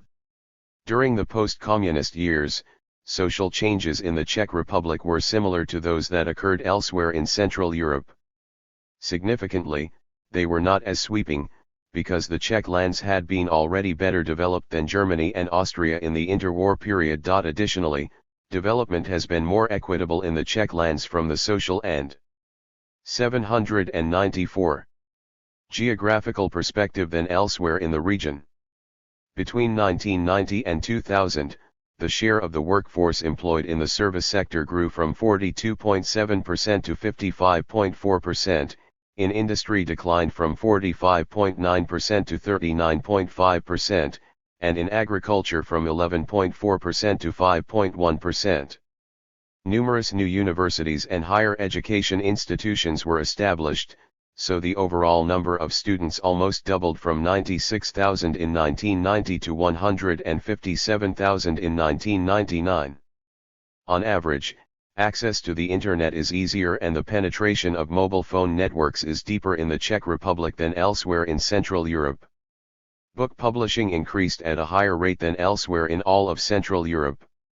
In the late 1980s, 4,000 titles of Czech-language books were published per annum. By 2000, the number of Czech titles trebled to 12,000, and reached an all-time high of 15,700 titles 4 years later. This was more than double the number of Czech-language book titles published in Czechoslovakia in 1937. The dynamics of Slovak book production was more sluggish in comparison.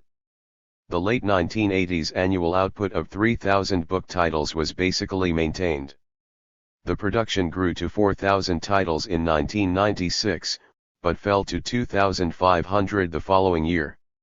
Later, in 1998, a peak of 4,500 titles was reached before production leveled out at 3,500 to 4,000 titles beginning in 1999.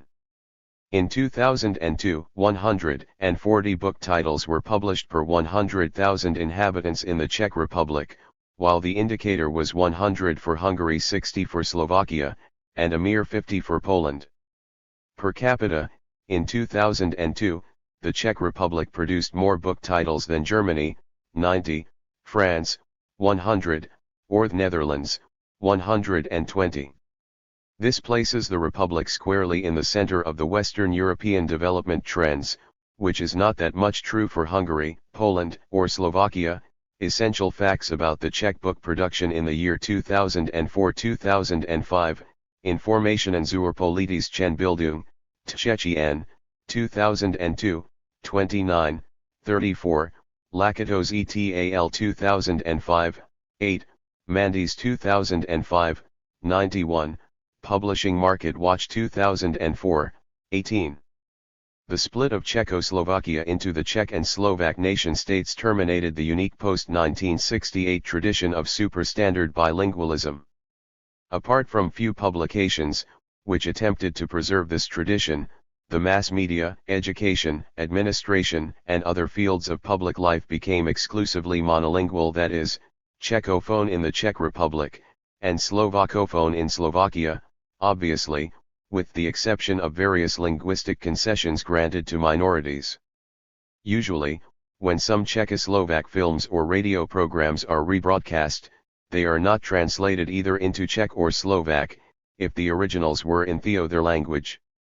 Such translation would also be impractical because Czech and Slovak were often mixed in these films and programs to reflect a specific social milieu, local color, or were the basis of humor. But new Czech language films and other programs are required by law to be dubbed or subtitled when broadcast in Slovakia. Necessarily, though reluctantly, national and private TV and radio stations in the Czech Republic reciprocated bedubbing and subtitling Slovak films and programs. Article 6.1 of the Slovak Constitution made Slovak the state language of Slovakia.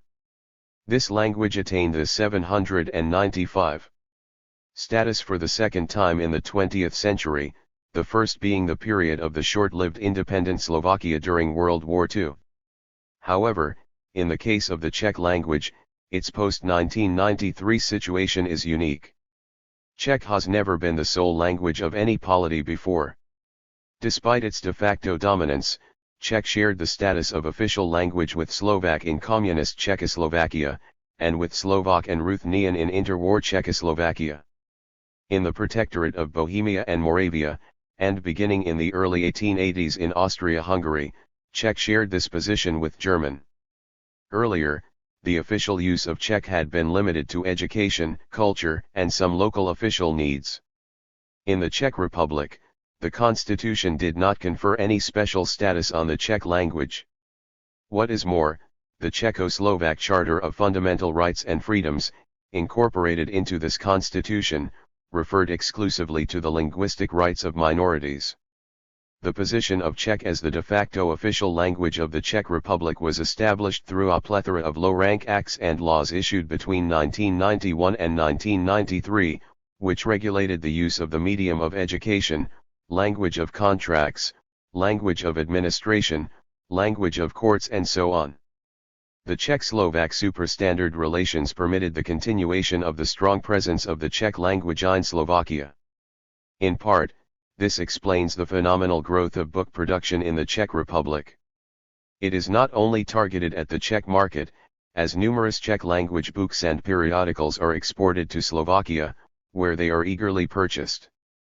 The Slovak population is half the size of the Czech Republic, and more translations of world fiction and scholarly literature are available in Czech than in Slovak. This Slovak perusal of Czech language publications is not reciprocated in the Czech Republic. Slovak language books and periodicals are hardly available even in Prague, once the capital of Czechoslovakia. Not surprisingly then, the first ever popular extensive one-volume Československaya Slovensko-Český slovník, Czech-Slovak and Slovak-Czech Dictionary, 2004, Bratislava, by Tajana Balkova and Stefan Gren, to be published after the breakup of Czechoslovakia, came off the press in Slovakia. In 2005, the Slovak Academy of Sciences announced that one of its priorities is to compile a new authoritative Czech-Slovak dictionary. The Academy of Sciences of the Czech Republic, which had superseded the Czechoslovak Academy of Sciences in 1992, did not reciprocate this pledge. Ironically, on the cultural plane, Czechoslovakism is quite popular in Slovakia, but seems to be moribund in the Czech Republic, though it was the Slovaks, who reacted so unfavorably to the official policy Czechoslovakism, when they lived in Czechoslovakia.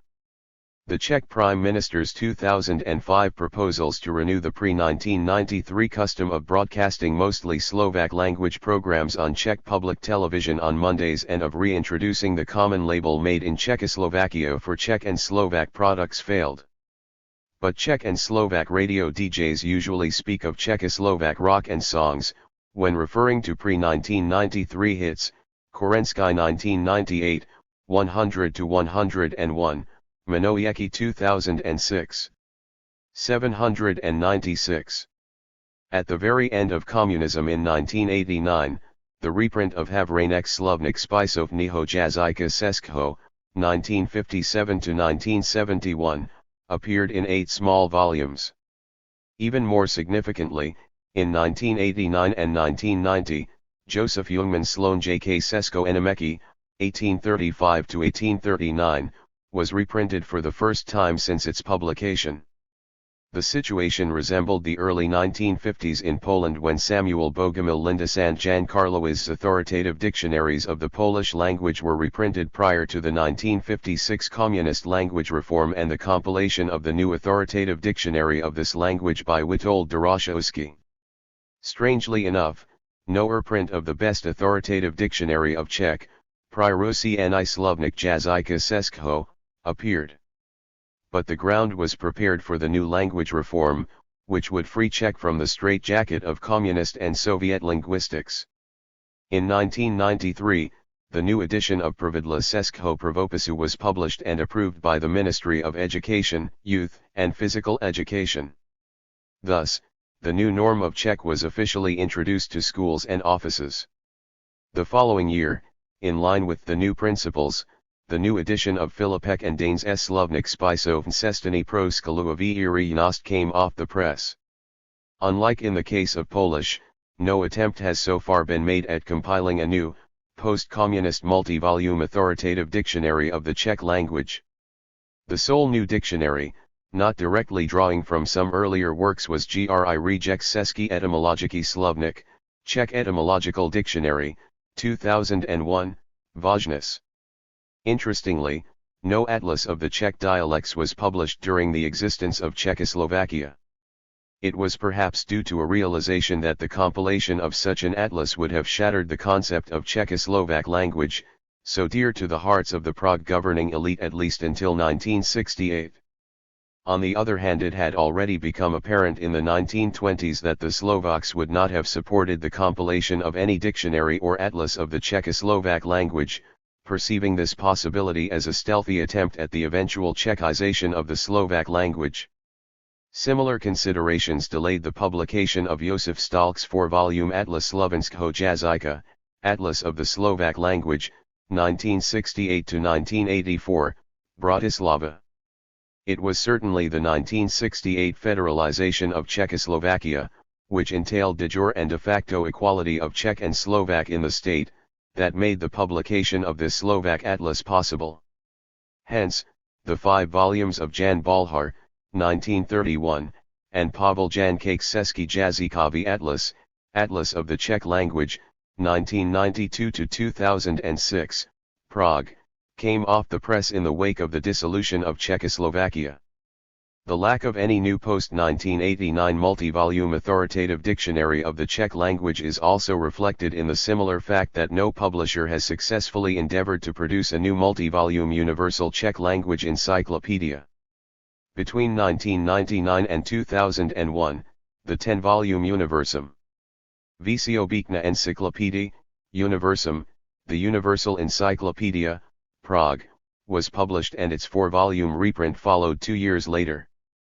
But it is a mere Czech translation of a German encyclopedia, Das Bertelsmann Lexikon, with some 797 specifically Czech articles added.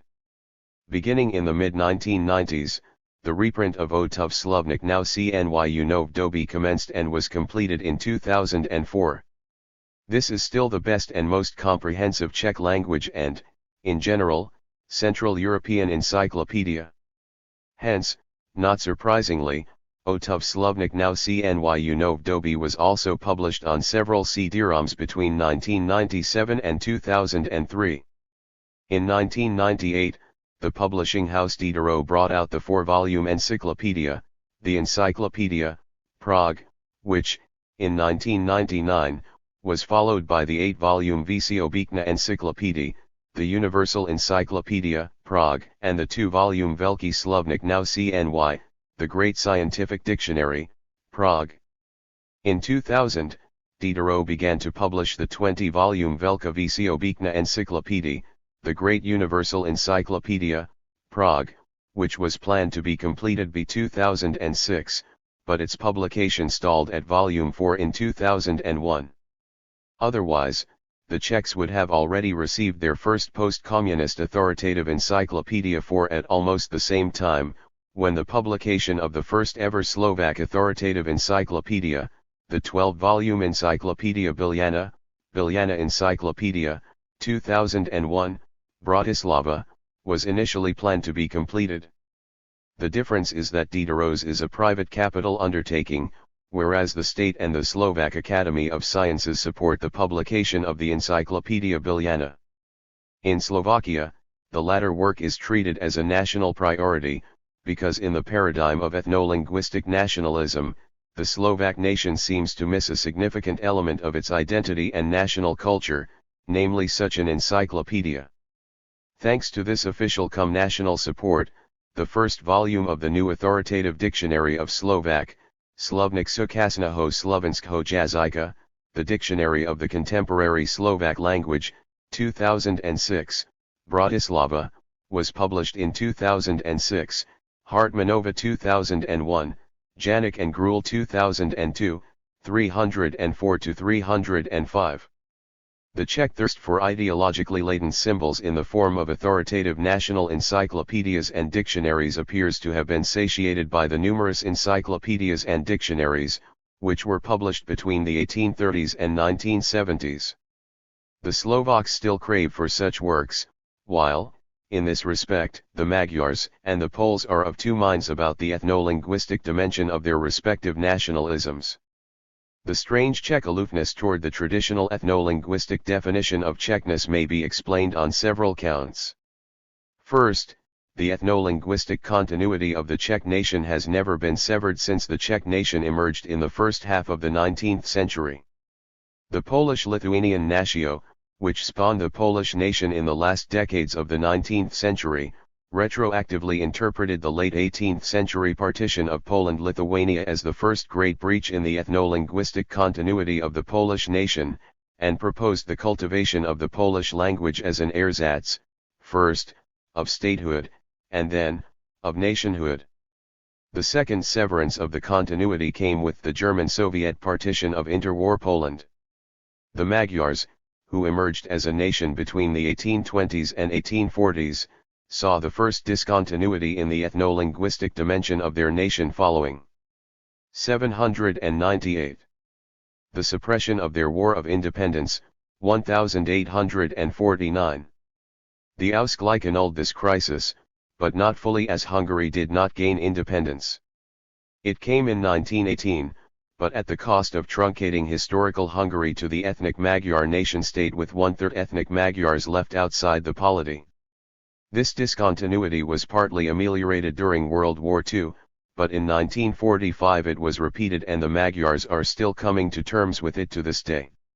Last but not least, the Slovaks were not politically frustrated at some discontinuity, but rather at their inability to establish the internationally recognized separateness of their ethno-linguistic continuity, which slowly coalesced into historical Hungary during the second half of the 19th century. The Slovaks deemed the closing of this continuity in interwar and communist Czechoslovakia as unjust. Short-lived wartime independent Slovakia was very much dependent on German aid, and subjected to German supervision, hence, it did not really fulfill the Slovak national aspirations. Finally, their dream of separate ethno-linguistic continuity came true in 1993 when Czechoslovakia was replaced by two separate nation-states of Czechs and the Slovaks. Other explanations of the Czechs' growing disinterest in reaffirming their national identity on ethno-linguistic grounds may be the ethno-linguistic homogeneity of their nation-state, achieved after the expulsion of the Sudeten Germans in the second half of the 1940s, and reaffirmed by the 1993 breakup of Czechoslovakia, mainly instigated by nationally minded Slovak leaders. On the other hand, there are no sizable Czech national minorities residing outside the Republic, which would appeal to Prague for aid and other privileges on an ethno-linguistic basis, as it happens in the case of the sizable Magyar and Polish minorities. Equitable social and economic development of the state, paralleling that of Western Europe, makes most ethno-linguistic arguments useless in the context of Czech politics. Last but not the least, ethno-linguistic nationalisms in Hungary, Poland, and Slovakia still are joined in a feedback relationship with traditional Catholicism, perceived as an integral element of Magyarness, Polishness, and Slovakness. Most Czechs are as much blasé about religion as the inhabitants of the most urbanized and developed areas in Western Europe. Catholicism actually stood in the way of establishing the Czech nation and its nation-state, hence was disregarded, if not actively opposed, by most Czech politicians. Should self-declared atheism be the index of postmodernism and post-nationalism, perhaps the Czech nation would score the highest note in the entire European Union. It is well attested that when no religious difference overlaps with an ethno-linguistic cleavage, this contributes to lessening the intensity of any ethno-linguistic nationalism. Finally, economic well-being, in other words, self-satisfied consumerism, nearly full employment, participation in the global economy and culture, and disinterest in religion, engender not only disinterest in the ethno-linguistic dimension of nationalism, but also liberalism and tolerance. Hence, it seems that out of the 8 post-communist 799 Member states of the European Union, 2004, the Czech Republic along with Slovenia are best prepared to participate in Western Europe's secular and liberal model of multiculturalism and tolerance of social difference, as long as it does not breach the legal order. Like that of Magyar, Polish, and Slovak, the post-communist period in the history of the Czech language is characterized by the shedding of Soviet-Russian linguistic loans in favor of English ones brought about by globalization and worldwide technological development in the fields of mass media, computers, and telecommunications. This led to a significant increase in contacts between Czechs and German speakers, especially in Bohemia and southern Moravia, given that the Czech Republic shares half of its borders with Germany and Austria. Following the opening of borders after the fall of communism, German and Austrian tourists began to visit the Czech Republic en masse and Czechs reciprocated this interest. Soon, Germans and Austrians began to regularly visit Czech shops and markets in the borderland regions, and Czechs sought gainful employment across the border. As a result, the phenomenon of Czech-German bilingualism, largely liquidated after the expulsion of the Sudeten Germans in the second half of the 1940s, made a modest comeback. The traditionally good Czech-Russian relations, fostered in the heydays of pre-1918 panslavism, were soured by Soviet-inspired communist takeover and appeared moribund following the Soviet and Warsaw Pact intervention in 1968. Nowadays, the Czech Republic is separated by Slovakia and Ukraine from Russia. To the average Russian, the Czech Republic appears to be a genuine part of the West, unlike Poland, which they find more welcoming due to the state's Slavophone character. Not surprisingly, Russians in tens of thousands flock to the region of Karlovy Vary, where there is the famous spa of Carlsbad, as English speakers continue to call it, and to Prague. The colony brought back to the Czech Republic the Russian language, culture, publications, and the phenomenon of mixed Czech-Russian marriages. The situation is similar to that in interwar Czechoslovakia, where numerous Russian and Ukrainian émigrés settled in the Czech lands after having fled the Soviet Union. In addition, Russian-language films, programs, and music virtually disappeared from Hungary, Poland, and to a lesser degree, from Slovakia after 1989, but the Czech mass media still abound in them, including latest satirical programs on Russian politics, for instance, Gorodok, a small town. Democratization and liquidation of censorship facilitated decentralization of Czech, and an increasing number of publications and mass media programs are produced now all over the Republic.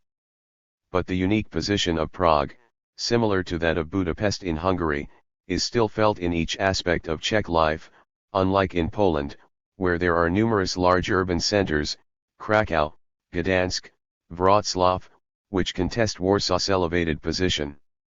Even in small Slovakia, the position of Bratislava is successfully challenged by the second largest Slovak 800 city, Košice, and by the revived traditional center of Slovak nationalism and culture, Tuarchinský Svätý Martin. Significantly, the Slovak National Library is located in the latter city. The unfettered freedom to use Czech in public as speakers see fit, in the context of growing social liberalism unattested elsewhere in more traditional Central Europe, led to the unprecedented tumbling of the barriers of prescriptivism and decorum.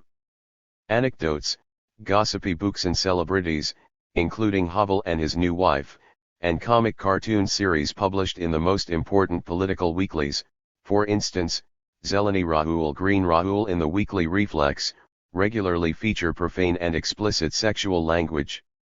These would immediately entail libel actions on part of politicians and other celebrities elsewhere in Central Europe, and in numerous more traditional Western European states. To achieve the effect of chatty closeness with the readership, authors of such indecorous publication draw on Czech dilosia, that is, they almost exclusively employ obecná sestina, the use of which in print was previously reserved for dialogues in fiction and feature films. The spread of obecná sestina to publications and mass media was not reciprocated by a parallel spread of spisovná sestina to the field of spoken communication. Hence, however strongly prescriptivism of the Czech language and social propriety may be challenged, the barrier between obecná sestina, colloquial interdialect of Bohemia, and Spisovna Sestina, standard written Czech, is maintained by the virtue of communication effects a Czech speaker may achieve by creatively employing Czech diglossia in her speech.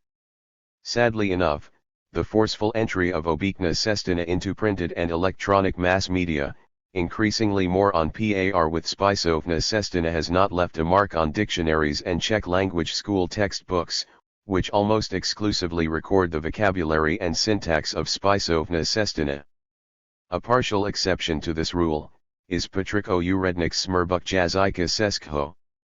Slovnik nekonvenci Sestiny, the trash book of the Czech language, a dictionary of unconventional Czech, 1988, 1992, 2005, Prague. This acute lack of Spisovna Sestina dictionaries creates problems for the inhabitants of Moravia and Czech Silesia, who speak local dialects at home, and can actively master Obecna Sestina only by studying and living in Bohemia. For foreign learners of Czech, it frequently amounts to an insurmountable obstacle, and they rarely acquire Obecna Sestina, which makes them into ridiculous, in Czech eyes, speakers of Spisovna Sestina only, a form of Czech largely confined to formal writing and formal speeches. In the 1991 census, 1.35 million declared themselves to be Moravians, and 44,000 Silesians. The former concentrate in southern Moravia and the latter in Czech Silesia. On this ticket, several Moravian Silesian national, regional, parties and associations came into being during the first half of the 1990s. In line with the ethno-linguistic model of Central European nationalism, some Moravian and Silesian leaders proposed to codify their respective Moravian and Silesian 801 languages. The projects could fall back on the long-established, though often discontinuous, tradition of Moravian and Silesian as chancery, literary, and ethnic languages. Standard Moravian and Standard Silesian would also allow dialect-speaking Moravians and Silesians to stand the ground vis-a-vis prestigious Obecna Sestina of Bohemia's Czechs. If codified Moravian and Silesian could attain a similar degree of prestige, the Moravian and Silesian dialect speakers could pose their languages as legitimate alternatives for the use of Obecna Sestina in their regions.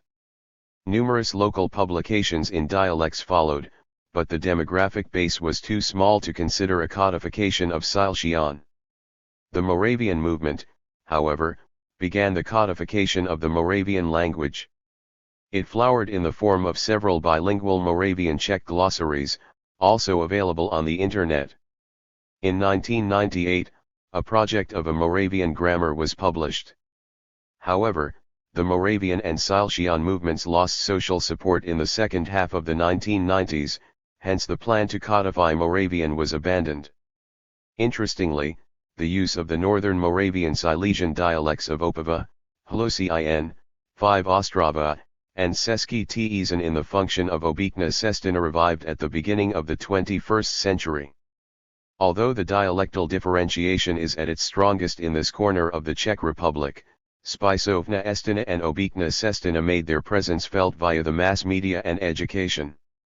As a result, differences separating the local dialects are leveled out, and increasingly Czechized Obecna Slezino-Moravština, colloquial Silesio-Moravian, seems to be on the rise.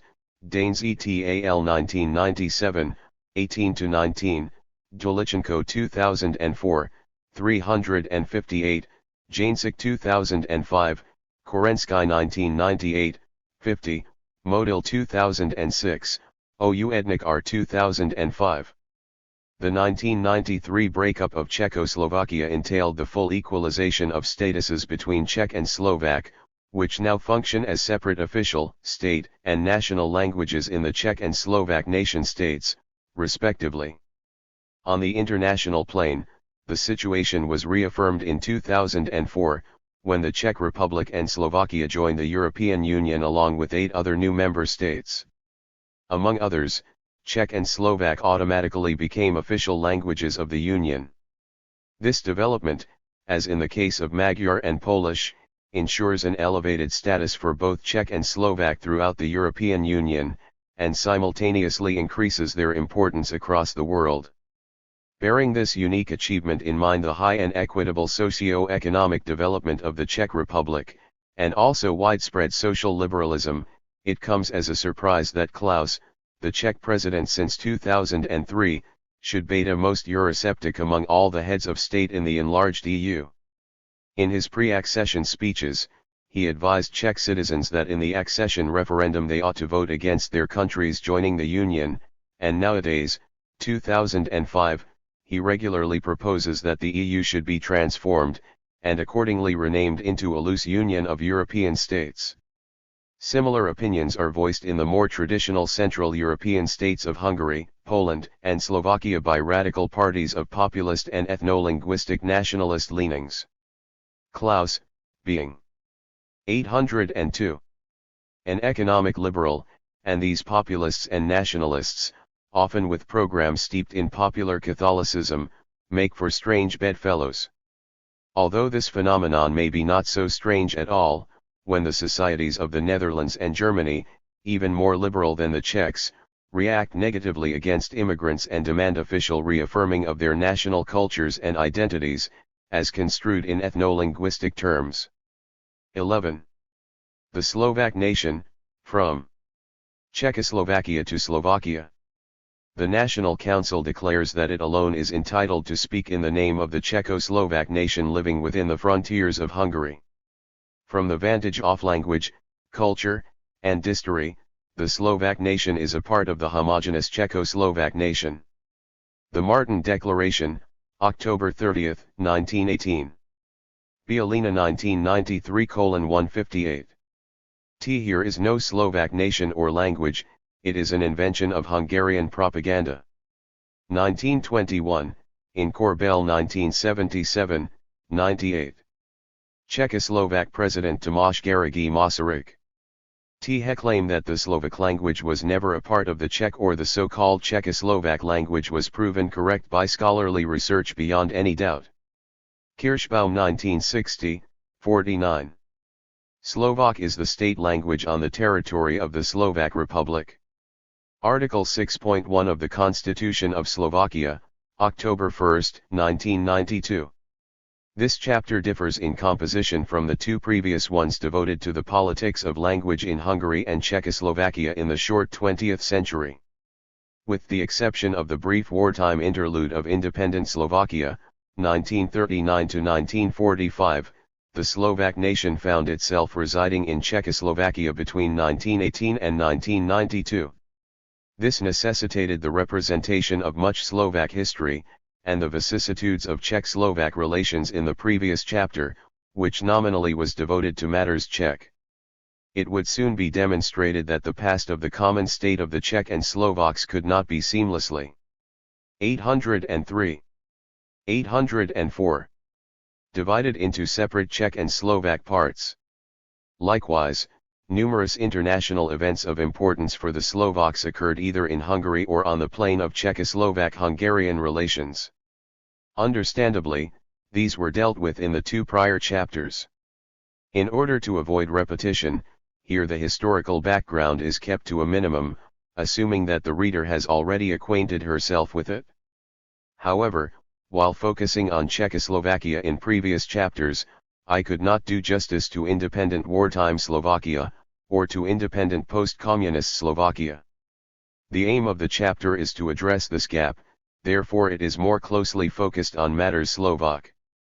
In addition, when writing on Hungary and Czechoslovakia, I came across the unexpected stumbling block in the form of the Ruthenians, or present-day Rusyns. In the second half of the 19th century, no one seriously questioned the right of the Hungarian nation to statehood, and at the same time, Czech leaders gradually won support among Vienna's politicians for the project of re-establishing the defunct statehood of the Czech lands in the form of an autonomous, ethno-linguistically defined Czech nation-state, though with a considerable share of German speakers in the population, within a federalized Austria-Hungary. In contrast, the Slovaks did not have it so easy. Until the Great War, neither Budapest nor Vienna recognized them as entitled to their own autonomous region, let alone separate statehood. The Czechs saw the Slovaks as a branch of the Czech or Czechoslovak nation. In the latter case, the Slovaks at least made it into the composite name and ideology of Czechoslovakia. The Ruthenians were not so lucky. Before deciding to become a nation of its own, the Ruthenian elites had wished to be merged with the Orthodox Great Russian nation within the framework of the Russian Empire. The Bolshevik Revolution of 1917, which appeared godless to the average Ruthenian, dashed this hope.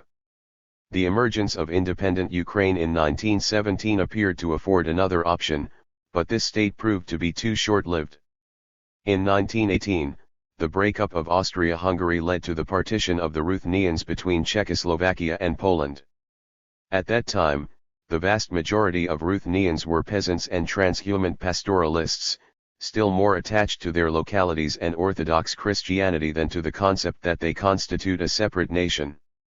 This translated into the continuing weakness of the Ruthenian national movement. Although recognized as a state-nation alongside Czechoslovaks in interwar Czechoslovakia, neither Hungary nor the Soviet Union recognized this status when they seized Czechoslovakia's Ruthenian homeland in 1939 and 1945, respectively.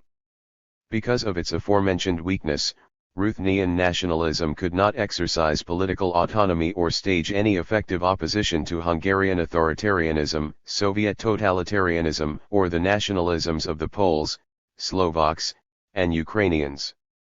In addition, with political borders having proliferated and changed at an ever-increasing pace between 1914 and the late 1940s. 805. The Axis powers and the Allies were not interested in any further complication of the political jigsaw of Central Europe, which would have been brought about by recognizing the Ruthenians as a nation. None of the great powers offered the option of independence to the Ruthenian nation. The Ruthenians, however, persisted as a distinctive ethno-linguistic community, and a tentative flowering of their culture, language, and nationalism came about in Central Europe after the fall of communism and the dissolution of the Soviet Union. Any presentation of language politics and nation-building in Central Europe would not be complete without taking into consideration matters Ruthenian. This is especially so in the case of the Slovaks, who border directly on the Ruthenians and share with them numerous cultural, ethnographic, and linguistic features. Hence, devoting a separate chapter to the Ruthenian questions, though commendable, would upset the structure of this work. Therefore, I settle for presenting elements of Ruthenian history and culture piecemeal, rather than excising them from the picture altogether. In the wake of this logic, I touch upon in this chapter the Ruthenians and their fate after 1945, the earlier periods of their past having been outlined in the previous chapters when they had some bearing on Czechoslovak, Hungarian, and Polish history. National myths and the Slovak vision of the Slovak past. The origins and the travails of Slovak nationalism were similar to those of its Ruthenian counterpart, in that leaders of both ethnic groups could not resort to indisputable Slovak and Ruthenian statehoods in any attempt to invest their projects of Slovak and Ruthenian nations with internationally recognized legitimacy. In the 19th century, the model of modernity and nation-state was given by Western Europe, where states reinvented themselves as nation-states after the French Revolution.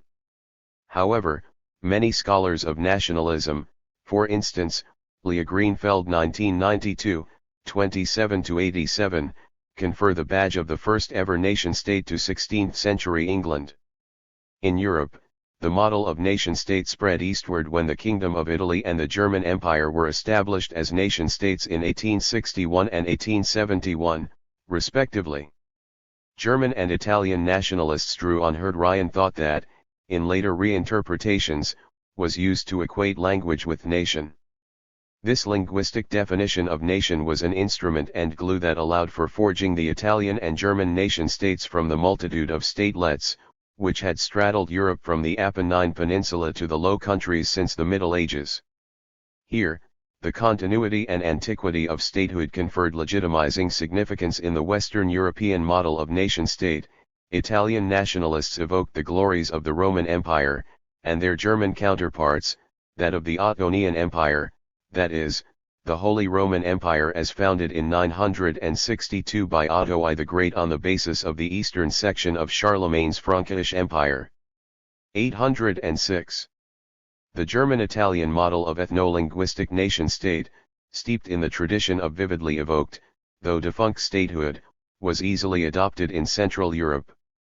Recently partitioned Poland-Lithuania gave credence to the Polish national movement, which first transformed Polish-Lithuanian natio into the Polish nation, and then broadened this category to embrace all the population defined as speaking the Polish language. Magyar nationalism followed a similar path.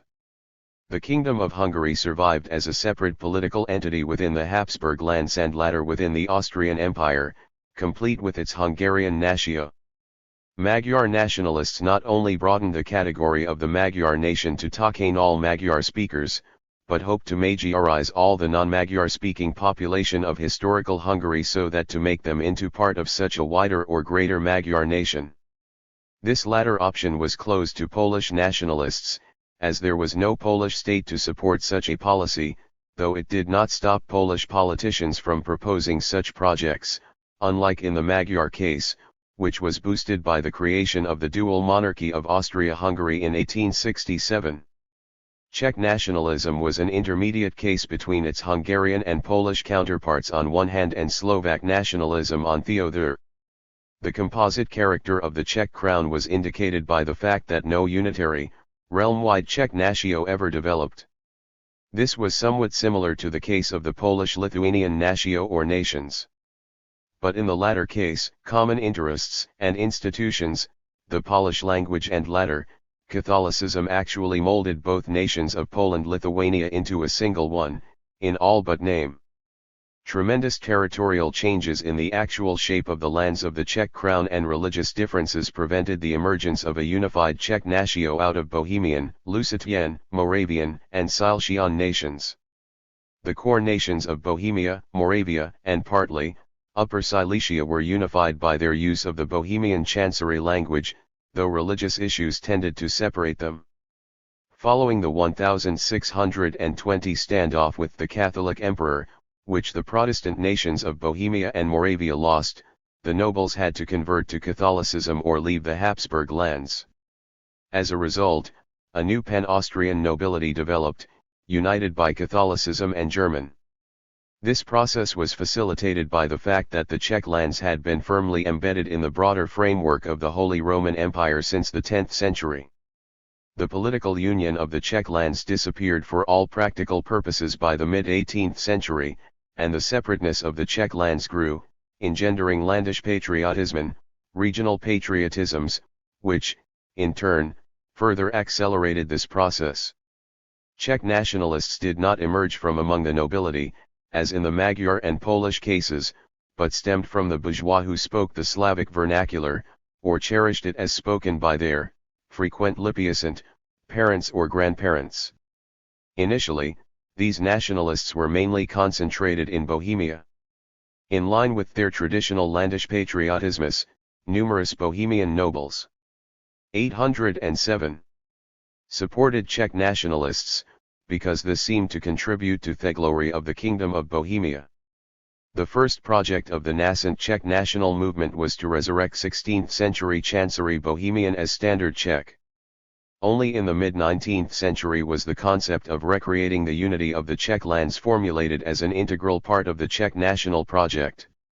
The initially linguistic basis of Czech nationalism was completed with the referral to the composite statehood of the lands of the Czech crown. The further course of Czech nationalism entailed the spread of Standard Czech and the newly revived concept of Czech national statehood among the Slavophone populations of Bohemia, Moravia, and Austrian Silesia. From 1848, there was no hope that the German speakers living in these regions would be attracted to Czech nationalism, steeped as it was in the Czech language, which would necessarily isolate them from Vienna and Prussia/Germany. On the other hand, the Czechs had no state like the Poles, which would make it possible to Czechize these German speakers. At the turn of the 19th century, the attempts to write and standardize the Slavic vernacular in Upper Hungary were dictated by the desire of the Catholic Church to instill the Slavophone population with improved comprehension of the religion and to shield them from Protestant influences, which had not been uprooted in the course of the Counter-Reformation in Hungary, unlike elsewhere in the Habsburg lands. In the Czech lands, until the 1620s, there were locally oriented nations, estates, who spoke in Chancery Bohemian and perceived themselves as different from the typically German-speaking nations of other states within the Holy Roman Empire. Conversely, the Kingdom of Hungary enjoyed the unified Hungarian Natio, with the partial exception of the Croatian Natio, who maintained their separateness in Thepoli-like Bohemian Natio in the Holy Roman Empire. But there was never any Slovak Natio. The nobles of Upper Hungary constituted an inalienable part of the Hungarian Natio. Practically all of them spoke Magyar, and Latin in the case of males, even if of Slavophone background, though by the 19th century, there had been some provisions for local use of Slavic in a handful of localities. Unlike in the Czech case, therefore, the burghers could hardly become a springboard for Slovak nationalism, because most of them spoke German and Yiddish. A substantial peasantry made up the bulk of Upper Hungary's Slavophone population. Not being part of the estates, they had no regular political representation until the complete freeing of peasants from serfdom in 1848. Prior to that moment, those who could lend them a helping hand were Catholic and Protestant clergy of peasant origin. Slovak nationalism shares its peasant character with the Slavophone nationalisms in the Balkans, where elites used to be non-Slavic speaking, and future nationalists emerged from among the ranks of the lower, Slavophone clergy. In this region Orthodox hierarchs, 808, tended to be Greeks, and burghers were of Armenian, Greek, Ladino, and Turkic-speaking stock. It was the clergy of Upper Hungary who began to write in various regional strands of the region's Slavophone vernacular, before this process gave birth to the Slovak language as we know it nowadays. Obviously, the clergyman's goal was not to produce any Slovak nation, far from it, but rather to improve the spiritual, and sometimes material, fate of the peasantry. This entailed the desire for spurring up social mobility, which was possible only by acquiring appropriate education and social conventions complete with an appropriate language. When the idea of popular education became established in the second half of the 18th century, German was identified as the language of social advancement in Upper Hungary. In the first half of the 19th century, Magyar steadily supplanted it in this role. Latin, the first official language of the Hungarian Natio, remained the language of the Catholic Church and its liturgy, and of learning. In the latter case, German gradually replaced Latin as the language of scholarship in Upper Hungary during the first half of the 19th century, but it had to share this distinction with Magyar during the last century quarter. In the first half of the 19th century, Slovak nationalism was not an obvious political choice that would attract a large following. The proposal that language equates with nation popped up from time to time among Upper Hungary's Slavophone intellectuals, but the problem of which language remained unresolved, with Biblitina and Brno-Latina as the two main contenders. To add to the confusion, Upper Hungary's Protestant Slavic speakers and interested Czech intellectuals and politicians saw Biblitina to be nothing else but the Czech language. Pavol Josef Safarik and Jan Koller, two Protestant pastors of Slovak origin, who by ideological choice and the decision to settle in Prague became more Czech than Slovak, hoped to unite the Czech and the Slovaks into a Czechoslovak nation or people complete with its Czechoslovak language. Another idea of theirs was to reserve the distinction of nation for all the Slavs. If implemented, it would ensure a Russian hegemony over all the Slavic speakers. This made the proposed Czechoslovaks into a branch of the proposed Slavic nation, and Czechoslovak into a literary dialect of the Slavic language.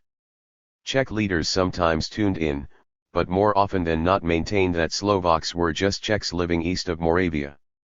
In this scheme, Slovak was nothing else but a dialect of the Czech language.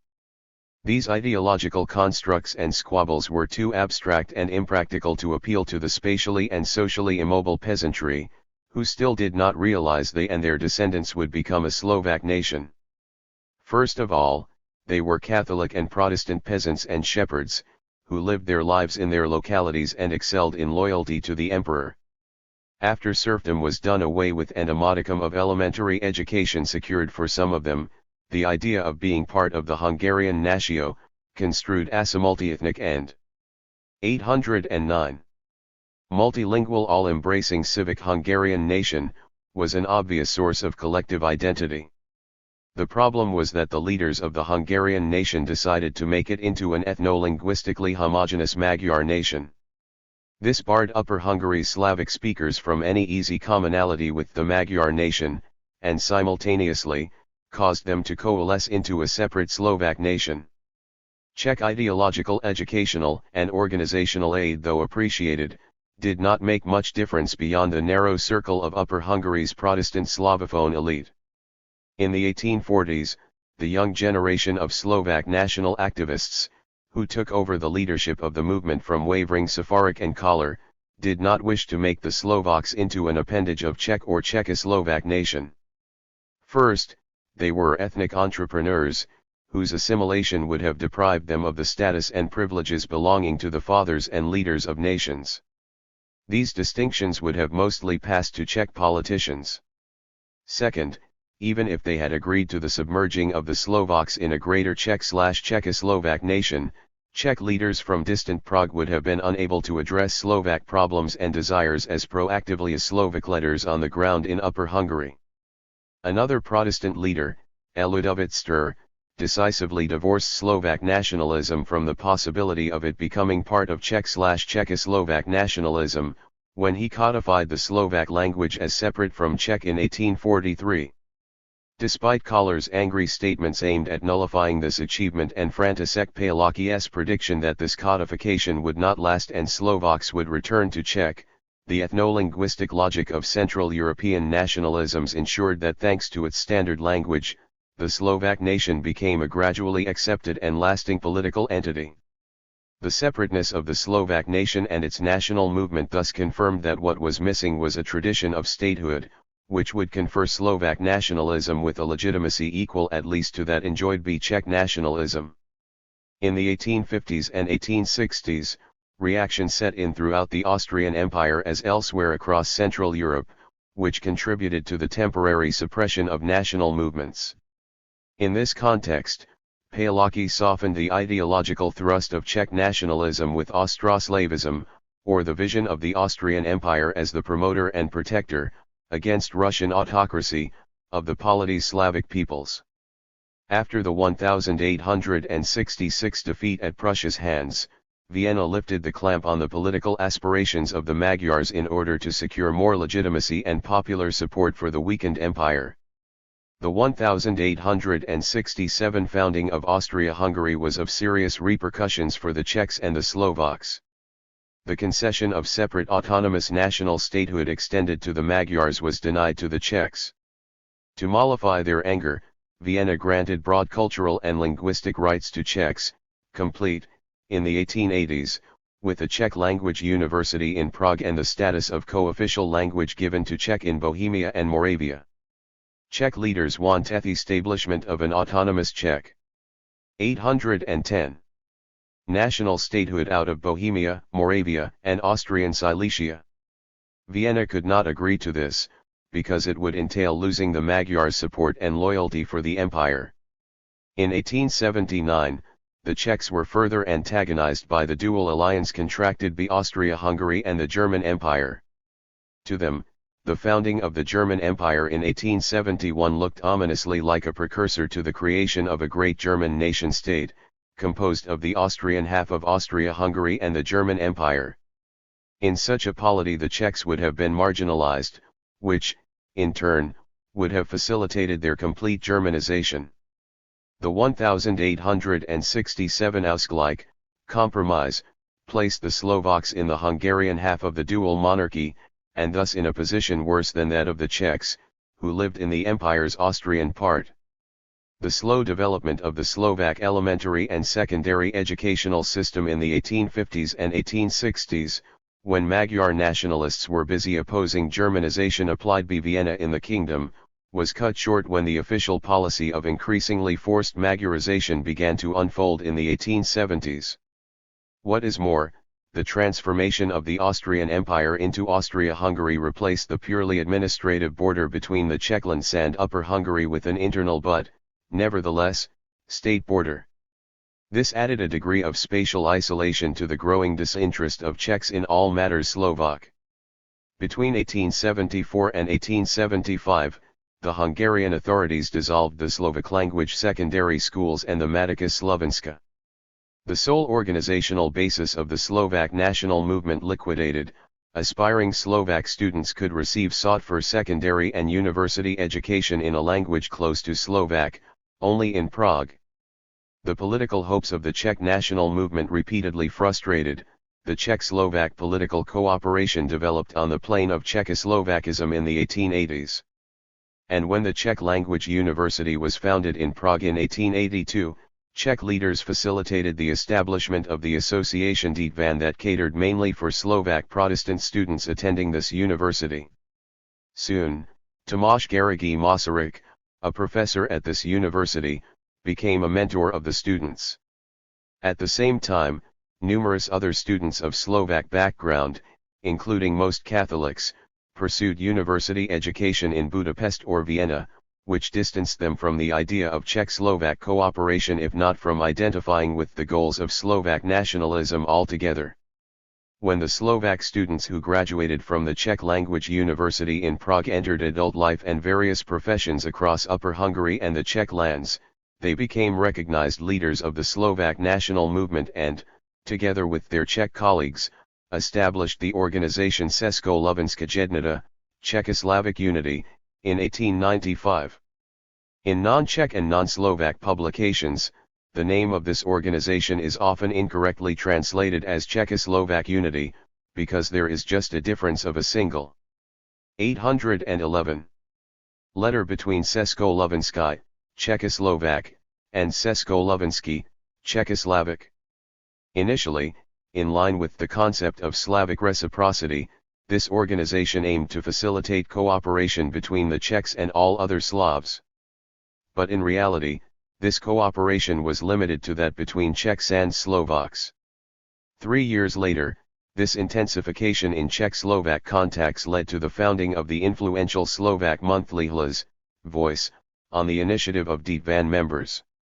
The periodical was published in Upper Hungary and popularized the ideals of Czech-Slovak cooperation until it went defunct in 1905. The problem was that, paradoxically, the priority for the Československá jednota was to protect the Czech nation and language in Bohemia's predominantly German-speaking borderlands. The organization was not much interested in Moravia and merely paid lip service to Czech-Slovak cooperation on the assumption that the Slovaks were already a part of the larger Czech/Czechoslovak nation. Not surprisingly, this approach did not make Czech-Slovak or Czechoslovakism popular among Upper Hungary's Slavic speakers. Actually, the pro-Czech and Czechoslovak-oriented activities of Dětvan members and Hlas writers alienated the Slovak Catholics and prevented consolidation of the Slovak national movement exactly at the turn of the 20th century when the Magyarization campaign increased considerably. In the 1890s, numerous contributors to Hlas hoped that Slovaks might return to using Czech as their written language, which undermined the only solid ideological basis of Slovak nationalism, that is, the standard Slovak language. As attested by publications printed in Prague, the gross lack of knowledge on matters Slovak among numerous Czech intellectuals did not go down well with Slovak national activists, especially of Catholic provenance. Unfortunately, this almost traditional Czech disregard for Slovakia and its inhabitants has continued to this day. On the other hand, this widespread Czech ignorance of what the Slovaks were and wanted entailed serious misunderstandings regarding the political goals of Slovak nationalism and question on whether Czechoslovakism could facilitate them. Czech leaders saw the platform of Czech-Slovak cooperation as one of many political instruments to apply pressure on Vienna so that the Austrian administration would finally give in and agree to the re-establishment of the political unity of the Czech lands as a Czech nation-state. In this perspective, Upper Hungary was seen as another Czech land, maybe not historically Czech but surely Czech on the ethno-linguistic basis.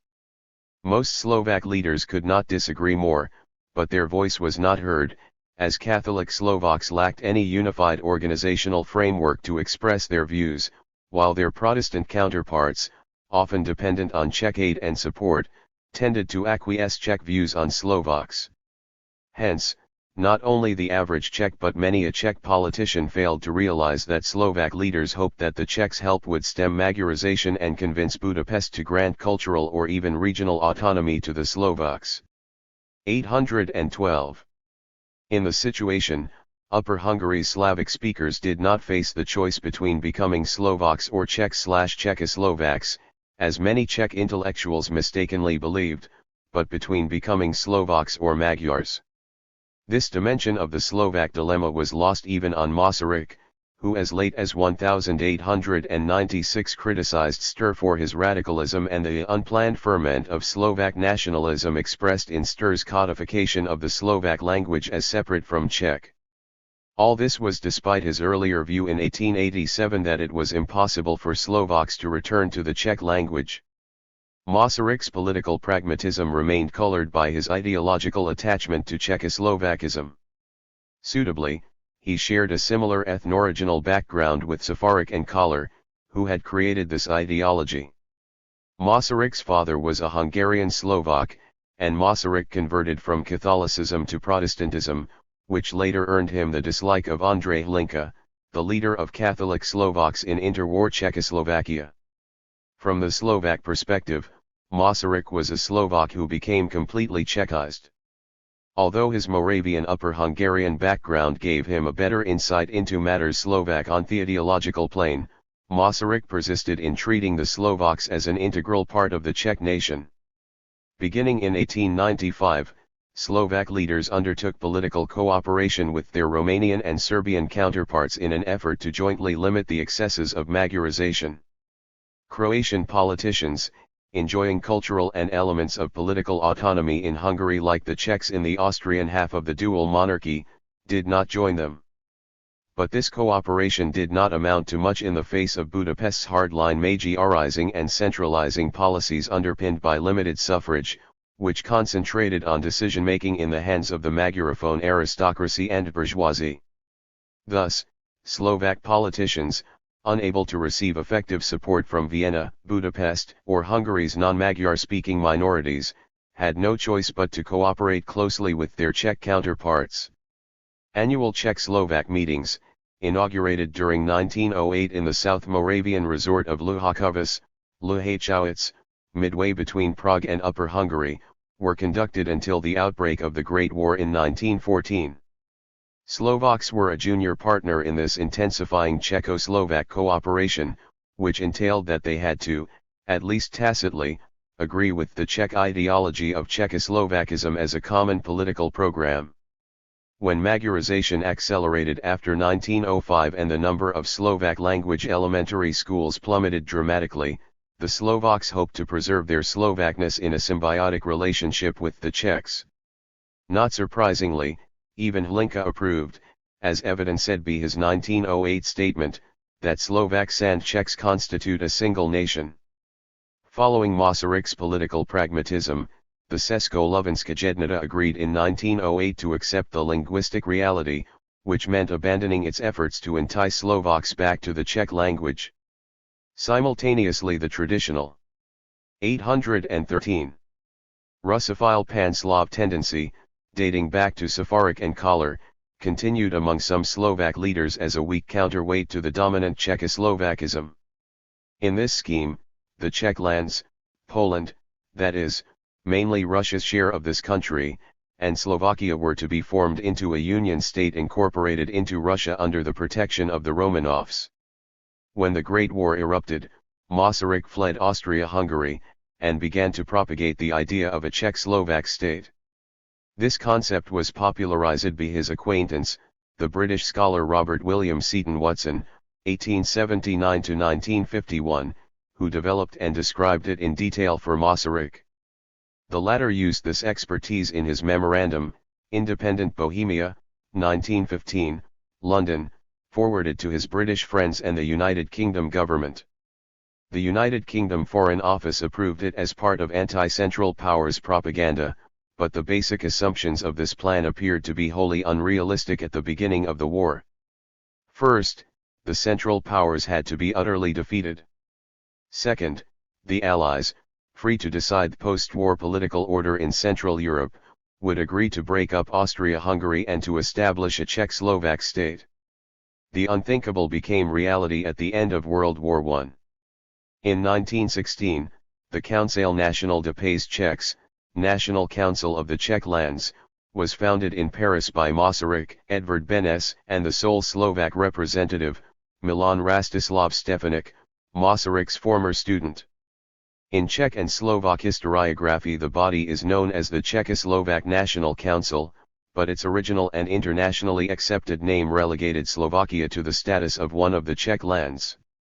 The decision was explained by political expediency, since the ethnonym Czech was much better known to the international decision-makers and Western public than that of Slovak, while the compound Czechoslovak could be downright confusing. It was an example of shrewd political marketing, which contributed directly to the creation of Czechoslovakia. Nevertheless, the decision obscured the Slovak national cause and, on the political plane, subjected it to the needs of Czech nation-state building. At the instigation of the Slovak politician, Stefan Ossisky, 1889–1973, the council's name was changed to the Conseil National Czechoslovakie, Czech-Slovak National Council, in the summer of 1916, but this change was not advertised and as such did not register with international public opinion. Popularly, though simplistically, the Czechs viewed Czechoslovakia as their Czech nation-state. On the other hand, broad cultural, linguistic, and educational autonomy enjoyed by the Slovaks in Czechoslovakia allowed for the dynamic development and consolidation of a self-conscious Slovak nation. The incorporation of Upper Hungary within Czechoslovakia also prevented Slovaks from becoming Magyars, a process that seemed unavoidable had the Kingdom of Hungary managed to preserve its territorial unity after 1918, Kirschbaum 1999, Thur 6, Kovasi 1997, 9–10, 14–15, 19, 35–36, 51–57, 62, 64–65, 69, 97, 99, 1998, 154. 814. Czech leaders and intellectuals found Slovak insistence on the separateness of their language and nation vis-a-vis the Czechs and the Czech language baffling, incomprehensible, and even annoying when Czech-Slovak cooperation intensified at the turn of the 20th century. This was the function of how much the Czechs did not know and misunderstood Slovak political aspirations, and of the Slovaks' inability to express those clearly when they became increasingly dependent on Czech aid. One does not bite the hand that feeds. But the situation led to conflicts and serious differences of opinion, which, in Czech eyes, made the Slovaks look like a spoiled younger brother, who always wants something.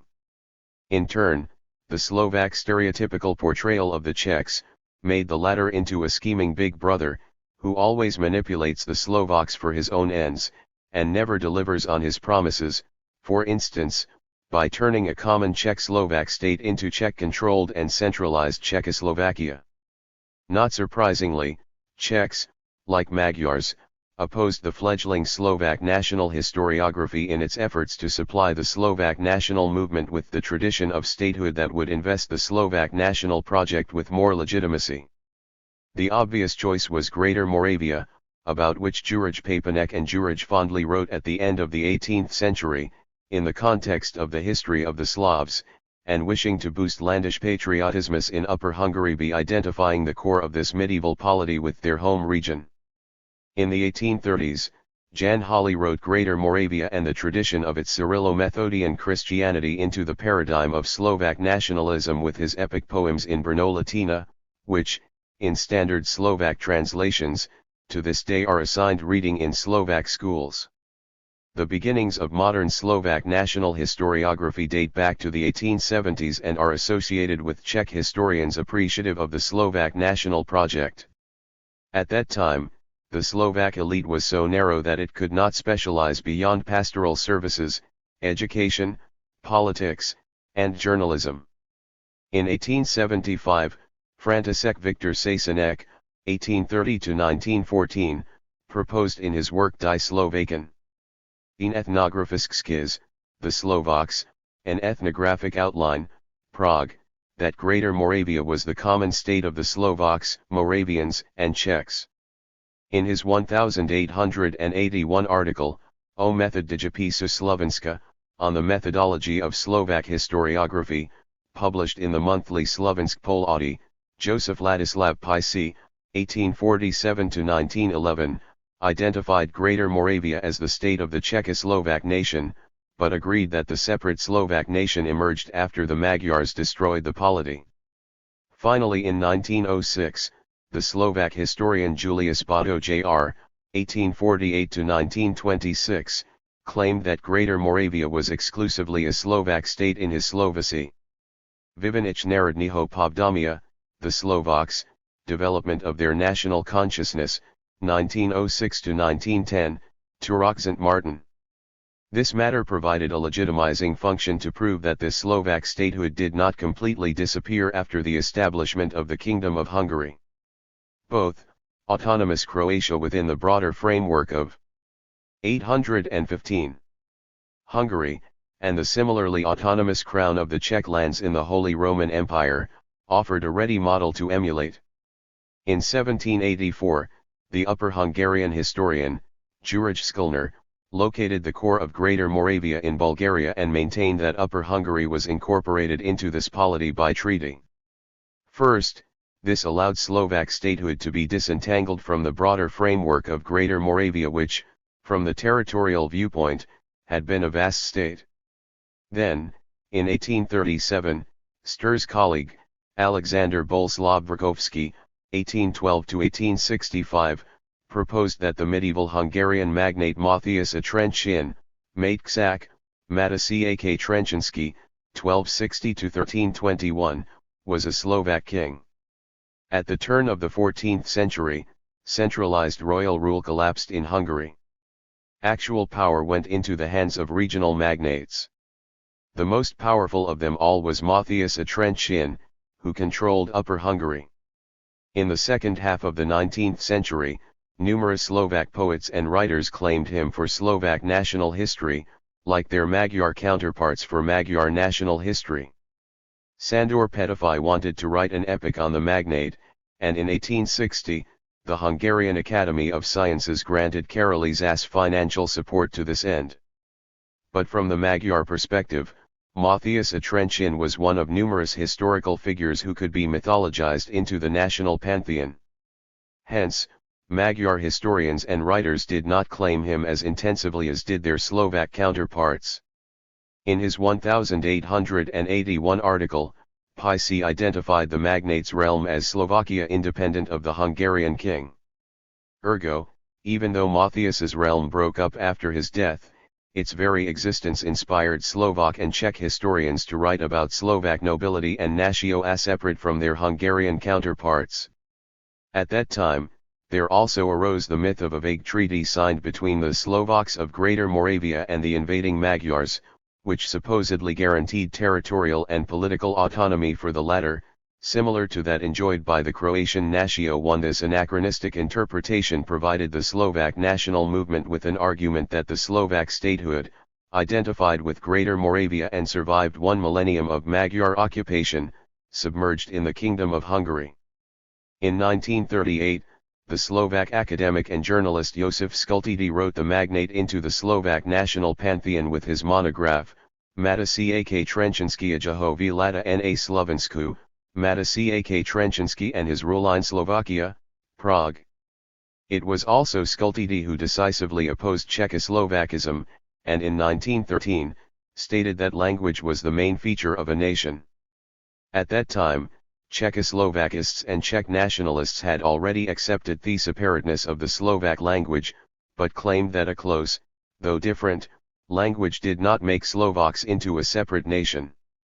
Jaroslav Vielšík, 1860–1930, a Czech literary historian, who was born in Upper Hungary to a Czech father and Slovak mother, proposed a compromise between Czech and Czechoslovakist assumptions about the Slovaks and Slovak national demands. In 1879, he 816 wrote that Greater Moravia was a common state for the Slovaks and Moravians. He excluded from this equation the Czechs, which was about towards Slovak nationalists, but a tentative link with Czechdom was maintained via the Moravians, who gradually became Czechized in the last 3 decades of the 19th century. Commenting on language in 1913, V. Elsick dubbed Czech and Slovak fraternal but separate languages of the Czechoslovak nation. Unlike straightforward Czechoslovakists, he did not strive for the return of the Slovaks to the Czech language, or for the submerging of Slovak in the Czech language as a dialect of Czechoslovak. As a measure of compromise, V. Elsick proposed that Slovaks should write fiction and poetry in Czech and Slovak, while scholarly works were to be composed exclusively in Czech. These proposals, though well-intentioned, pleased neither Czechs, Czechoslovakists, nor Slovak nationalists. At the beginning of the 20th century, there was an urgent need of ideological clarity on the issue of what the Slovaks were, a nation in its own, an ethnic group, a branch of a Czechoslovak nation, or an appendage of the Czech natio. The stakes were high. In 1902, the MP of the Hungarian parliament, Imre Hadasi, stated that Slovaks are descendants of Hussites, who migrated to Upper Hungary at the beginning of the 15th century, and who, in the second quarter of this century, controlled much of what today is southern Slovakia. This was a popular nationalist argument of gaining more right to a territory by claiming that one ethnic, national, group settled there earlier than the ancestors of the contenders. The same approach was mobilized by Magyar intellectuals toward Transylvania's Romanians, whose autochthonous status was disputed. Slovak leaders and scholars could not disagree more and continued emphasizing the autochthonous character of the Slovak population as dating back at least to the 5th century, that is, at least 400 years earlier than the coming of the Magyars. In this ideological contest, the Czechoslovakist claim that the Slovaks were a branch of the Czech/Czechoslovak nation played into the hands of Magyar nationalists. This fine point of ideological struggle in Upper Hungary was not readily noticed in Prague. It remained to nationally minded Slovak nationalists to stand their ground. Not surprisingly, when the Allies approved the establishment of Czechoslovakia in 1918, Skultidi defended the principle of Slovak national self-determination against Magyar nationalists as well as Czech and Slovak Czechoslovakists, in his Stadvad Patrokov zo Slovenského života, 125 years from the life of the Slovak nation, Tu Arčanský Svatý Martin. His voice was not heard in Prague and at the peace conference in Paris, where Hlinka, equally unsuccessfully, attempted to present arguments for the independence of Slovakia to the Allies on September 20, 1919. The Treaty of Saint-Germain that decided the shape of Czechoslovakia had been signed 10 days earlier, and the Allies would not have renegotiated it even if they were sympathetic to the Slovak cause. At that time, it was almost certain. 817. That Hungary would not manage to keep Upper Hungary within its borders. Therefore, Budapest agreed to cultural and regional autonomy for the Slovaks and the Ruthenians in order to prevent the incorporation of their homelands into Czechoslovakia. The need was to delegitimize the concept of Czechoslovak statehood was clearly evident, said B. Lewis, Lehos, Stiers, 1897–1958, lavishly illustrated brochure, There is no Czech culture in Upper Hungary, Budapest, which was obviously directed at the international public. With international approval, Czech and Slovak, mostly Protestant, Czechoslovakists, led by Masaryk and Stefanik, founded Czechoslovakia in late 1918. Hungarian forces intermittently controlled most of Slovakia and Subcarpathian Ruthenia until mid-1919. Most of the fighting was done by Czech and Romanian soldiers, with operational support lent by French and Italian officers. Although some Slovaks participated as well, the Czech stereotype soon coalesced that the Slovaks were granted Czechoslovakia and their place in it for free. More Slovaks than Czechs remained loyal to Austria-Hungary until Thepeli's bitter end and were passive when the diplomatic and military struggle for Czechoslovakia unfolded. First, the national identity of the Slovaks was less emphatic than that of the Czechs. Second, while Austrian troops dissolved relatively peaceably and left the Czech lands, the Hungarian armies fiercely defended Upper Hungary.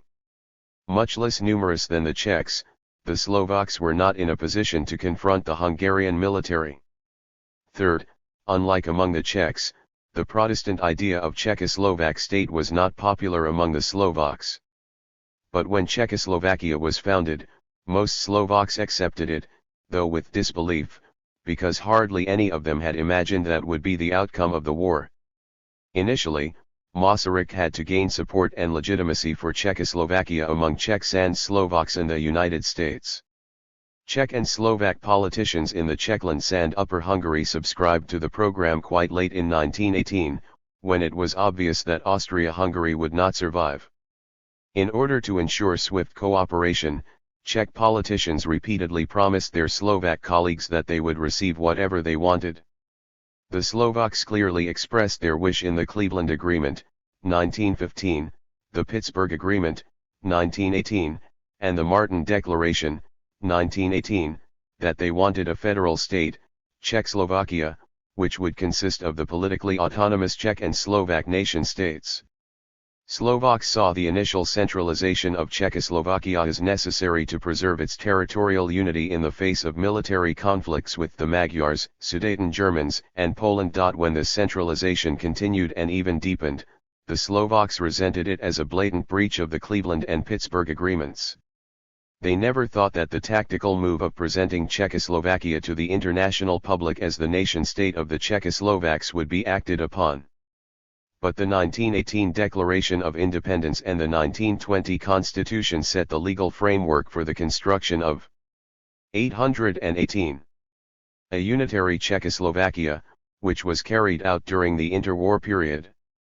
Prague was more fearful of the German/German-speaking minority concentrated in the Czech lands than of Slovak displeasure.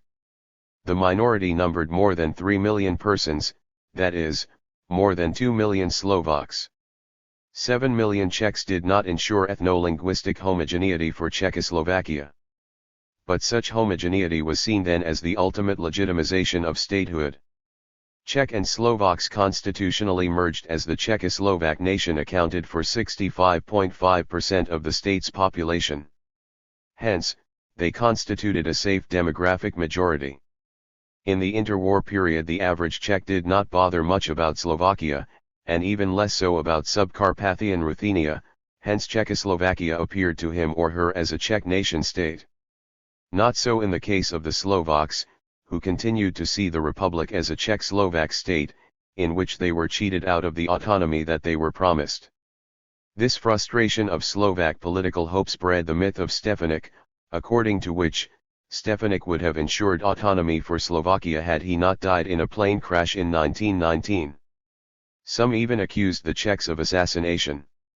In reality, Stefanik was a staunch Czechoslovakist, and prohibited the use of Slovak as a command language among the Slovak soldiers in the Czechoslovak legions.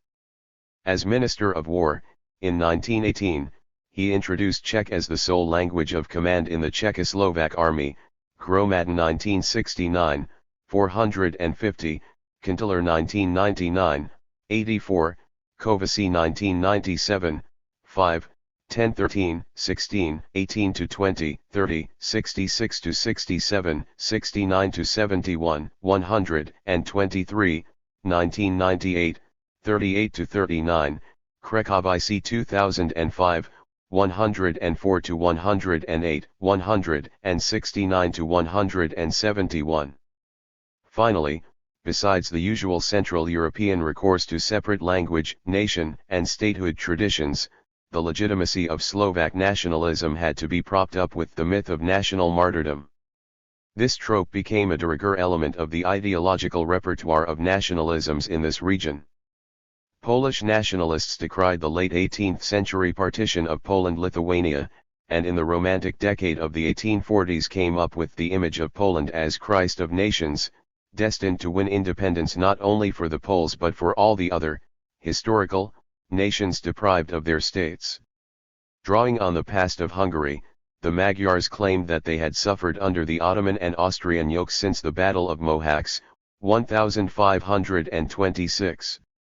In its own turn, the stereotype of Ottoman yoke became the basic legitimizing instrument of the Balkan nationalisms. One could easily notice a reflection of this trope in Lithuanian nationalism, but here the Poles were portrayed as the oppressors on the anachronistic assumption that Poland-Lithuania was in reality a Polish nation-state. Soviet historiography also played this ideological card, but in a class-conscious way. It were not just Poles but the Polish lords, that is, nobility, who oppressed Belarusian, Belarusian, and Ukrainian peasantries. This became the founding myth of Soviet Belorussia and Ukraine. 819. The truncation of historical Hungary to almost ethnically homogeneous Magyar Hungary at Trianon, 1920, immediately fired up the national imagination. The new borders were deemed as bleeding and marked with Trianon crosses to memorialize the territorial loss. In the interwar period, numerous posters and postcards depicted post-Trianon Hungary, rather strangely, as a crucified woman Christ, or the territory of historical Hungary undergoing truncation on a cross. With a similar bitter feeling of ideological loss, Czech leaders invested in the Battle of White Mountain, 1620, in the wake of which Bohemia and Moravia were recatholicized, and most of the Chancery Bohemian-speaking nobility were expelled from both regions. What followed was reinterpreted in the 19th century by nationally minded historians as Austrian, Habsburg, oppression, or poroba, yoke. Not surprisingly, Slovak historians and ideologues took over the Czech trope of poroba, and refined on it. In this line of thinking, the Austrian poroba suffered by the Czechs had just lasted 3 centuries, while the Slovaks had suffered the Magyar poroba for 1 millennium. Obviously, it was the Magyar destruction of Greater Moravia that marked the beginning of this Tisicrocna poroba, 1 millennium-long yoke. It was Safarik, who gave a final shape to the stereotype of Tisicrocna poroba in the 1820s. On the other hand, in 1733, the Jesuit scholar from Upper Hungary, Samuel Timon, claimed in his Imago Antiqui Hungarii, the description of Old Hungary, Casa Kosica, that by defeating Greater Moravia, the Magyars had liberated the Slovaks, Slavs, from the Moravian yoke. In an ironic turn, Timon is often seen to be the father of Slovak historiography. The hysteria of millennialism unleashed in Europe in 1000 AD was caused by the widespread expectation of the second coming of Christ and the final judgment. On the other hand, the millennial element in the Slovak concept of Tisicrocna poroba promised the final coming of independent Slovakia. When Czechoslovakia was founded, the myth appeared to have been fulfilled, and by the popular sentiment, Stefanik was anointed as the Christ-like liberator of the Slovak nation. The picture of this Protestant general in the French army rapidly entered Slovak Catholic households placed next to saints, and it was often put into the hands of dead peasants before burying them. In independent wartime Slovakia, his portrait adorned numerous public buildings, lending charisma and legitimacy to this Catholic polity with a Catholic priest as its president. When Slovakia became independent in 1939, Hungary helped itself to the southern and eastern sections of the state, intent on reversing some of the territorial losses suffered at Trianon. Similarly, Budapest gained pre-1918 Hungarian territories from Romania, Subcarpathian Ruthenia, and Yugoslavia. But the reversal of the Trianon decisions did not mean only amelioration of the national tragedy for the Magyars, but also a string of national tragedies for the neighboring nations. The Slovaks took over the Magyar trope of bleeding. 820. Border, and they often referred in these emotionally charged words to the southern and eastern frontiers of wartime Slovakia. The frequent political use of the concept of poroba brought another one of obit, or victim. In Central Europe, it became a popular genre of nationhood legitimization to present one's nation as a victim, or even martyr wronged by a neighboring nation. In the biblical tradition, the last will be the first, so the hope was that a real or imagined wrongdoing would be ameliorated in future in favor of the victim nation.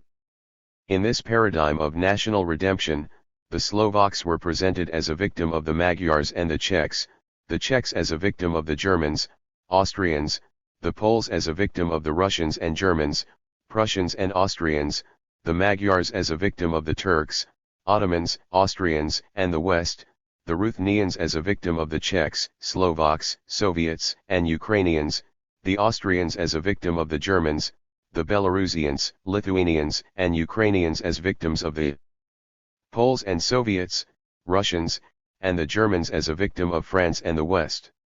Naturally, the list could be continued to include numerous accusations and counter-accusations traded by national historians and politicians in the Balkans, Krekovic 2005, 71-85, 166-168, 170. Interwar Czechoslovakia, the Slovak Renaissance and Czech domination. The Czech lands were the industrial engine of the Austrian half of the dual monarchy. Similarly, Slovakia was the most developed region of the Kingdom of Hungary apart from Budapest and its vicinity.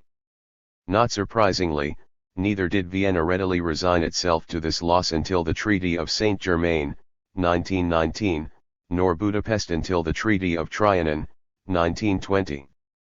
On December 11, 1918, with Budapest's active support, the East Slovak, Slovjak, People's Republic was proclaimed with its capital in Kassa, Košice. This short-lived pro-Hungarian polity with its capital in Eperjes, Prešov, survived until the end of December. Its president, Viktor Dvorčák, Gwiazdo Dvorčák, Viktor Dvorčák, acted upon the traditional loyalty and attachment of Eastern Upper Hungary's Slavophone inhabitants to the Kingdom of Hungary. The novel ideas of Slovak nationalism and Czechoslovakism spread much faster in western and central Slovakia, from where most Slovak national activists stemmed. On the other hand, eastern Slovakia was quite distant from the Czech lands, and in its rural and backward character shared more with nearby Ruthenia, easternmost Upper Hungary, than Bratislava or Tuchanski Svätý Martin. In addition, Slovak nationalism's most potent rallying instrument, the Slovak language, was steeped in the central Slovak vernacular of Tuchanski Svätý Martin. Brno-Latina was associated with Western Slovakia, and Biblitina was identified by Czechoslovakists with Czech and Slovak. No. 821. Linguistic or cultural elements of Eastern Slovakia were incorporated into the ideological framework of Slovak nationalism. Previously, attempts to commit the Eastern Slovak vernacular to paper did not gain any support, except that of the Slavophone Calvinists, who wrote and printed their religious books in the Sarajskij jazyk, language of the Comitat of Sorrows, which employed Magyar orthography. The first book in this language, a catechism, came off the press in Debrecen 1750. Under the influence of Slovak nationalism, some of the Slavophone Calvinists renamed their language as Křesťanská Recs, pure Slavic/Slovak language, at the end of the 19th century. But it did not do away with the popular Slovak perception that they were more pro-Magyar than pro-Slovak. At the turn of the 20th century, several Slovjak newspapers, in Magyar orthography, were published in the United States, including Slovjak v Amerik, Slovjak in America. Budapest played on this ethno-linguistic cleavage between the Slovaks and the Slovjaks and published school textbooks in Slovjak, officially named Hungarian Slovak, since 1875. The Hungarian authorities also supported the Eperjes archivist Dvorčák's newspaper, Naša Zastava, Our Opinion, 1907-1918, Eperjes, in the Sorrows language. Dvorčák became the leader of the Slovjak national movement, and understandably, supported the use of Slovjak in the publications of the Slovjak People's Republic. His career had parallels with that of Joseph Kozdoen, Kozeden, the leader of the Ślązakian national movement in Austrian Silesia. The difference was that Prague tolerated Kozdoen because of the anti-Polish character of his movement, even though the Ślązaks were more pro-German than pro-Czech. Germany had no immediate plans of seizing Czech Silesia from Czechoslovakia, unlike Poland. In the interwar period, Kozdoen became the mayor of Český Těšín. On the contrary, Dvorčák's pro-Hungarian stance was perceived as an unambiguous danger to the territorial unity of Czechoslovakia, so he had to flee. He settled in France, where he developed the Slovak national movement and wrote against Czechoslovakia, which he considered a travesty of a nation-state, as clearly put in his Detruze la Czechoslovaquie fief du Bolshevism. Detruze ce monstra Czechoslovako-Germano-Hungaro-Rutheno-Polonaise, destroy Czechoslovakia, a fief of Bolshevism, destroy the Czechoslovako-Germano-Hungaro-Rutheno-Polish monster, 1936, Paris. Verciak took this line from Edvard Beneš's Detruze l'autre Hongrie. Destroy Austria-Hungary, 1916, Paris, who had written in a similar vein about Austria-Hungary. After Budapest reincorporated southern and eastern Slovakia along Subcarpathian Ruthenia in 1938 and 1939, Verciak returned to Kassa, Košice, in the Hungarian-held Slovak region. He resumed the publication of Naša Zastava, and in 1943, published his enlarged 1909 collection of poems in the Slovak, Sorrows, Language, Vlaske Srco, Power and Heart, Kassa. After 1945, the Slovak national movement was suppressed because of its pro-Hungarian character, along with publications in Slovak, sanitized in 822. Scholarly literature as Eastern Slovak. The last book in Slovak, a textbook of Slovak for Yugoslavia's Rusins, was published in Košice in 1949, but its existence is not acknowledged by the Matica Slovenska. The category of Slovak is used in United States censuses. The Eastern Slovak literary tradition revived after 1989, especially in the dialect of the neighboring regions Prešov, Saris, and Spiš, which spawned quite an extensive Sari Slovak internet-based dictionary, compiled between 2000 and 2006. In 2002, an extensive 2-volume historical dictionary of East Slovak, Slovjak, was published in Prešov, thanks to a subsidy from the Slovak Ministry of Culture. It is quite a development, as no one expects that any time soon the Polish government would subsidize a dictionary of the Silesian language, or the Czech government a dictionary of the Latvian language. To this day, the Eastern Slovak dialect sounds as strange and even foreign to standard Slovak speakers as the East Moravian dialect to Czech speakers. Slovaks tend to disparagingly speak of Slovjaks as Vychodiniari, Easterners, to what is more, some Slavic-speaking inhabitants of Eastern Slovakia were and still are Greek Catholics and Orthodox Christians. Czechs and Slovaks tended to unambiguously identify Greek Catholicism and Orthodox Christianity with the Ruthenians or Russia, as Calvinism with Magyardom. There was no basis here for associating these religions with Slovakdom, as in the case of Lutheranism. Most Slovak national activists and politicians were members of the latter denomination until 1918, and it did not make them any less Slovak, though numerous Magyars and German speakers of Upper Hungary were Lutherans as well. In Czech and Slovak eyes, Greek Catholicism, like Orthodox Christianity, was Ruskavira, Ruthenian, Russian faith, and those who professed it were identified as Rusnaci, Ruthenians. Although religion often functioned as the ethnic border between Slovaks and Ruthenians in eastern Slovakia, the barrier was never absolute, and all the population shared the same vernacular and way of life. To become a Slovak or Ruthenian was a political choice. Recently, Slovak scholars reinterpret this ambiguity, claiming that Rusnaci identified themselves as such by religion. Within this group on an ethno-linguistic basis, the scholars distinguish Rusini, or Ruthenians proper, present-day Rusins, and Slovaks, Slovjaks. In this perspective, at the beginning of the 19th century in eastern Upper Hungary, that is, today's eastern Slovakia and Ukrainian Transcarpathia, there were 153,000 Slovjaks, Greek Catholic Slovaks, and 359,000 Ruthenians. In 1948, it was estimated that 150,000 Ruthenians and 90,000 Greek Catholic Slovaks, Slovjaks, lived in eastern Slovakia, Prešov Ruthenia. 3. Ironically, the cold shoulder given by mainstream Slovak nationalism to the cultural and political aspirations of these Slavic speakers of eastern Slovakia, who wanted to become Slovaks, precipitated the coalescing of the Slovak national movement. Like the Ruthenians, after the Great War, the Slovaks saw a better future for themselves in Hungary than in Czechoslovakia, let alone the Soviet. 823. Union. It was also a pity that neither Masaryk nor Hlinka could make use of Church Slavonic and the Church Slavonic Cyrillic among some Slovaks into the proof of their Slovakness, despite the heavy use of the Cyrillo-Methodian tradition for the legitimization of Slovak and Czechoslovak statehood aspirations.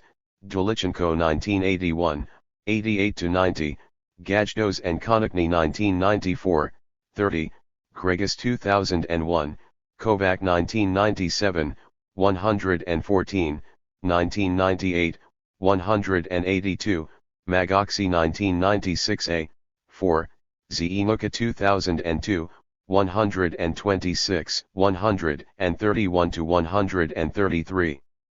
Apart from the Slovaks, Budapest supported the statehood aspirations of the Ruthenians, and the Hungarian authorities granted autonomy to their homeland, officially named Ruthenia, on December 21, 1918. At that time, there was no legal basis or desire in Prague to extend Czechoslovak rule to the easternmost corner of Upper Hungary. In addition, there was no administrative or clear ethno-linguistic border that would separate future Slovakia from Ruthenia. Thus, Budapest's support for the Slovaks could have prevented the incorporation of the Apurges region in Slovakia. It must be remarked that Upper Hungary's Carpathian, German/German speakers, who also referred to themselves as German-speaking Hungarians, proclaimed on December 9, 1918 the independence of their small mountainous homeland in Kesmark, which also contested the planned frontier of Czechoslovakia. However, it was less Budapest than the example of the German minority in the Czech lands that was responsible for this event. At the turn of November, the minority proclaimed the independence of their homelands in the predominantly German-speaking borderlands of the Czech lands and sought unification with German Austria. Plainly, the Carpathian Germans, separated from their ethnic kin by the Slovaks, Czechs, and Magyars, could not plan a similar unification. The Czechoslovak army seized the control of the German-held areas of the Czech lands by the end of 1918 and, in January the following year, most of Slovakia and western Ruthenia. Czechoslovak forces entered Bratislava on January 1, 1919. On February 4, the seat of the Czechoslovak Ministry for Slovakia was moved to Bratislava. The contentious issue was Slovakia's borders in the south and est. In the north, Prague and Warsaw agreed to follow the traditional Galician Upper Hungarian border running along the Carpathian peaks with the exception of Arva, Orava in Czech and Slovak, Orawa in Polish, and Arva in German, and Zapiz, Spiz in Czech and Slovak, Spiz in Polish, and Zips in German, that rubbed shoulders with the tiny Polish territorial foothold in the High Tatras. Since the Middle Ages, the Arva and especially Zapiz borderlands between Hungary and Poland-Lithuania had been disputed. In the second half of the 19th century, the Polish intellectuals from Krakow, who took holidays in the Galician section of the Tatras, wrote the region and its population into the fabric of Polish national culture with folklore-inspired poems and stories. But in their transhumant economy, dialect, and ethnography, the population had more in common with the Slavophone mountainous populations of 824 Arva and Zapiz than with the Poles. All of the three mountainous groups are Goralians, or Goral in Polish, Horal in Czech, and Horali or Gorali in Slovak, which literally means highlanders, or mountain dwellers. On the basis of its speech and the overall mountainous character of Slovakia, it is possible to argue that the Goralians are closer to the Slovaks than Poles. However, should one identify the area of Goralian settlement as the ethno-linguistic border between Slovakdom and Polishdom, there is no clear line to indicate where the Slovak ethno-linguistic area stops and the Polish one begins. A similar problem was encountered by Czech and Polish nationalists in Teschen Silesia, originally populated by Slavophone Slunziks and Moraviks.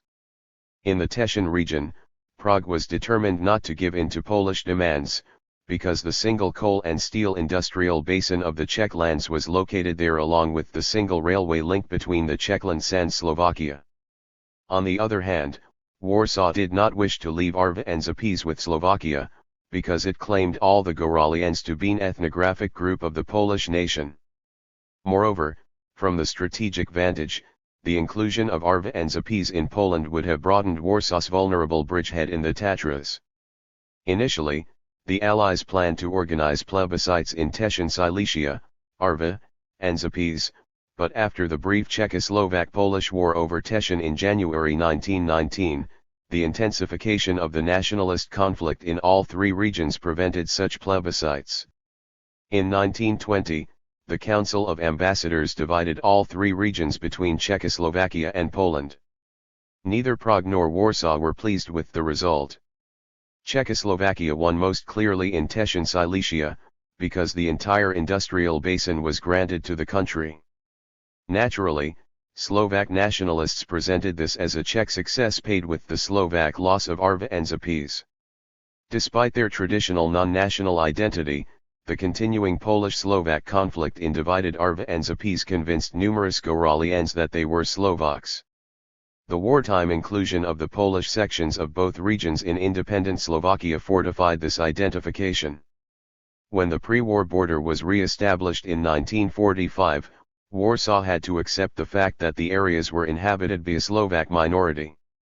On the contrary, during World War II, in the Polish Tatras included in the general government, the link between the Goralians and the Polish nation was weakened when the German administration successfully organized the Goralan folk, that is, the pro-German Goralian nation.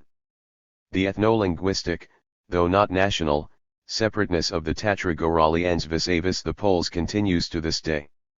Another twist in the Polish-Slovak contest over the Goralians was added in the 1970s when the Polish TV produced the extremely popular series on the mountainous robber Janosik, 1688–1713, styled as a Tatra Robin Hood. Known as Juraj Janosik, he had been earlier made into a Slovak national hero ranking as highest and Cyril and Methodius. The first Slovak film ever shot in 825. 1921 featured Janosik as the main protagonist and further ones followed in quick succession. Unlike other Slovak national heroes, Janosik entered Slovak popular culture as a role model, symbol allegory, and, recently, logo on numerous products. Naturally, Slovak intellectuals loathed Polish usurpation of their national hero, but Warsaw wisely refrained from fashioning Janosik into a Polish national hero. He had never operated on the Galician side of the Carpathians, and fought against the Hungarian administration, which did not fit the myth of centuries-long Polish-Hungarian friendship. Cracovie 2005, 94–103, Pop 2005, 106–109.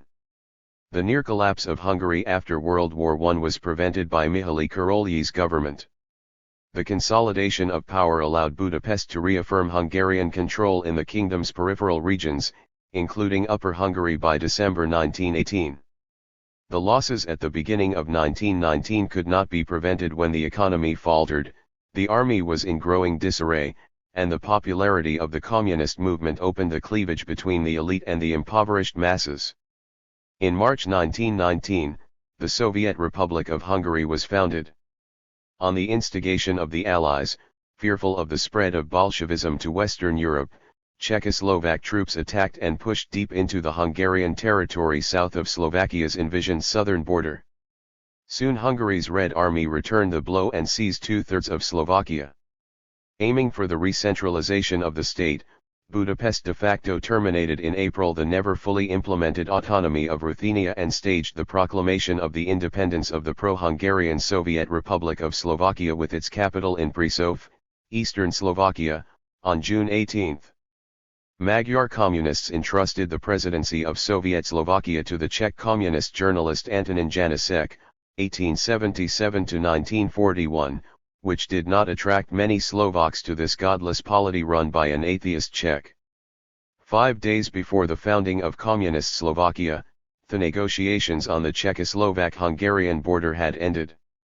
But the revolutionary government had no intention to ratify this new frontier. First, the thrust of the Red Army seemed unstoppable and capable of recreating the territorial unity of the former Kingdom of Hungary.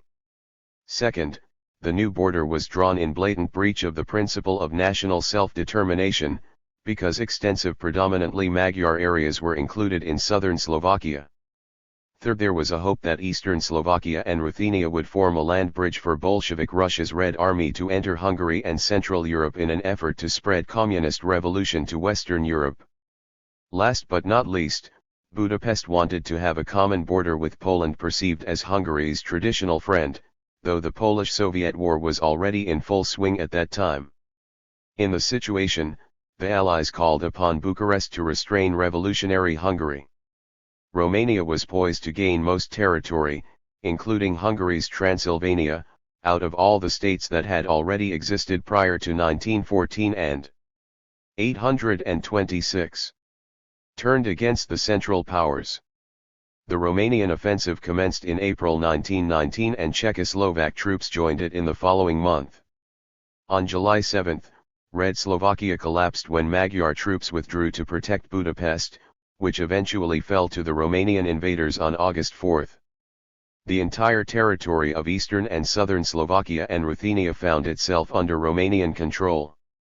In the autumn, Romanian troops withdrew from Slovakia. The negotiations between Prague and the U.S. Ruthenian leaders on the incorporation of autonomous Ruthenia to Czechoslovakia began in March 1919, but were not finalized until the Treaty of Saint-Germain, 1919.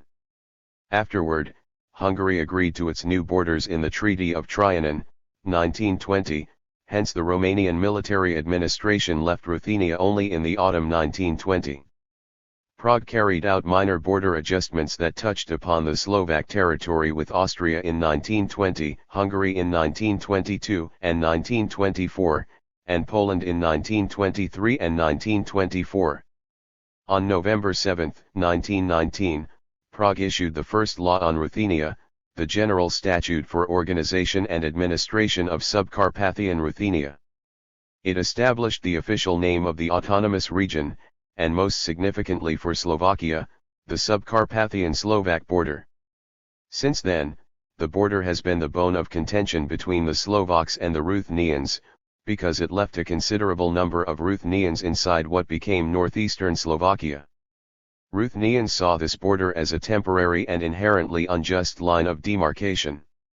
When it became apparent that there was no hope of rectification, the Ruthenians began to use the term Prisov Ruthenia for denoting eastern Slovakia, which they considered as rightfully belonging to Subcarpathian Ruthenia. The Ruthenian grudges against Czech and Slovak domination were heard even less at the international arena than those of the Slovaks.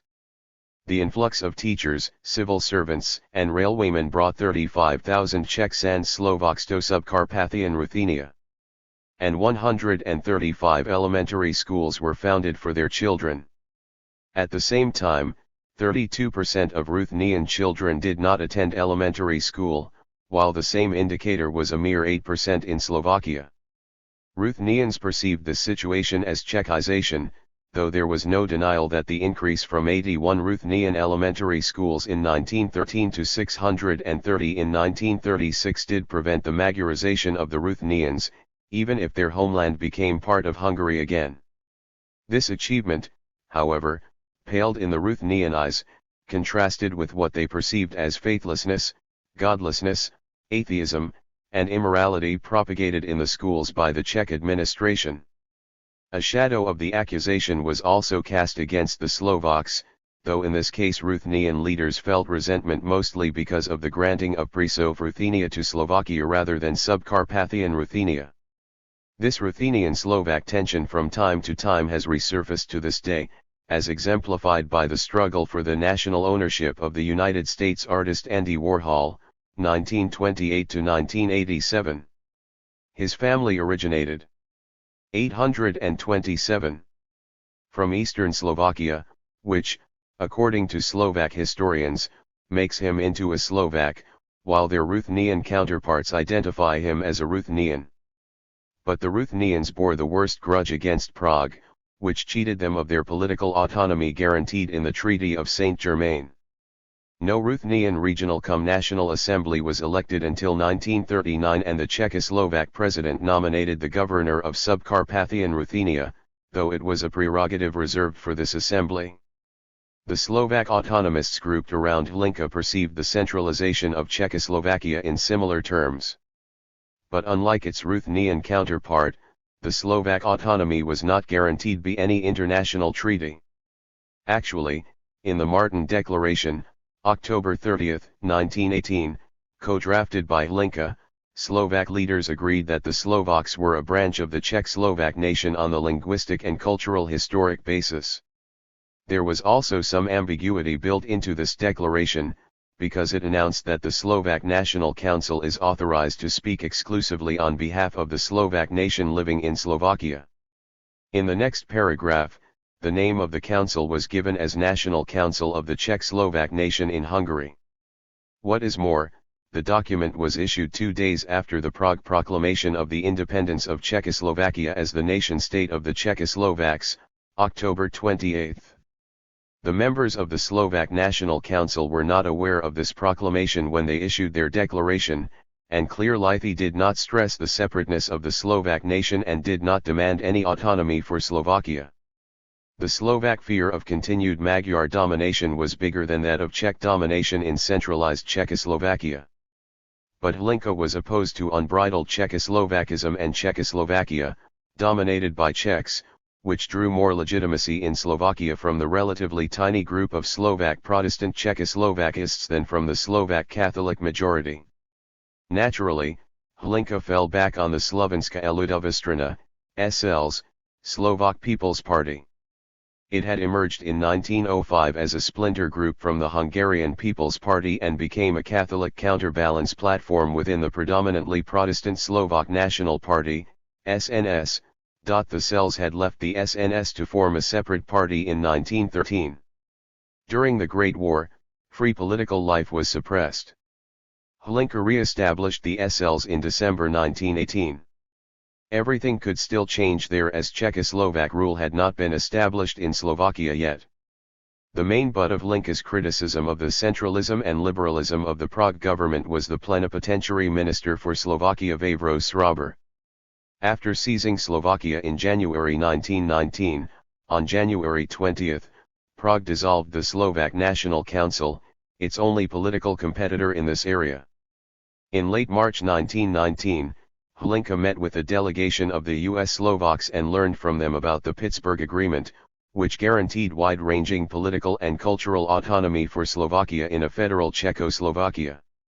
When the document became widely known in Slovakia, Masaryk downplayed its role as a non-binding opinion, unlike Hlinka, who considered the Pittsburgh 828 agreement the sole legal basis of any arrangements between the Slovaks and the Czechs in Czechoslovakia.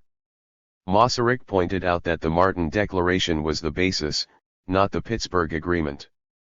The intensity of this ideological argument was such that the official publication of the latter document was massaged and omitted several points, including their requests that the Slovaks be presented separately at the peace conference. The Czech avoidance of the subject caused Hlinka and the SNS to issue the resolution appealing for the unconditional and complete right of self-determination for the Slovak nation, March 24, 1919. Prague did not react. Following the Hungarian incursion into Slovakia, Hlinka sought Polish help to represent the Slovak point of view at the peace conference in Paris. The Hungarian Secret Service supported this initiative and Warsaw granted Hlinka a false Polish passport and money in August. Unfortunately, Hlinka's memorandum was presented 10 days after the signing of the Treaty of Saint-Germain. Poland, embroiled in the war with Bolshevik Russia, was in no position to get seriously involved in Slovakia, which would also compromise Warsaw's friendly relations with Hungary. So Budapest was informed that Polish support for Hlinka was tactical and did not infringe on Hungary's sphere of influence. Warsaw helped Hlinka in order to weaken Prague in its conflict with Poland over Teschen. But part and parcel of this conflict was also Spiš and Orava, which soon alienated Hlinka vis-a-vis the Polish government. However, in interwar Czechoslovakia he continued to use his Polish connection to put pressure on Prague. After his return to Czechoslovakia, Hlinka was imprisoned. He was freed in April 1920 after having been elected to the Czechoslovak National Assembly. Ironically, the elections were carried out on the basis of the Czechoslovak Constitution promulgated on February 29, 1920. It reaffirmed the character of Czechoslovakia as the nation-state of the Czechoslovaks.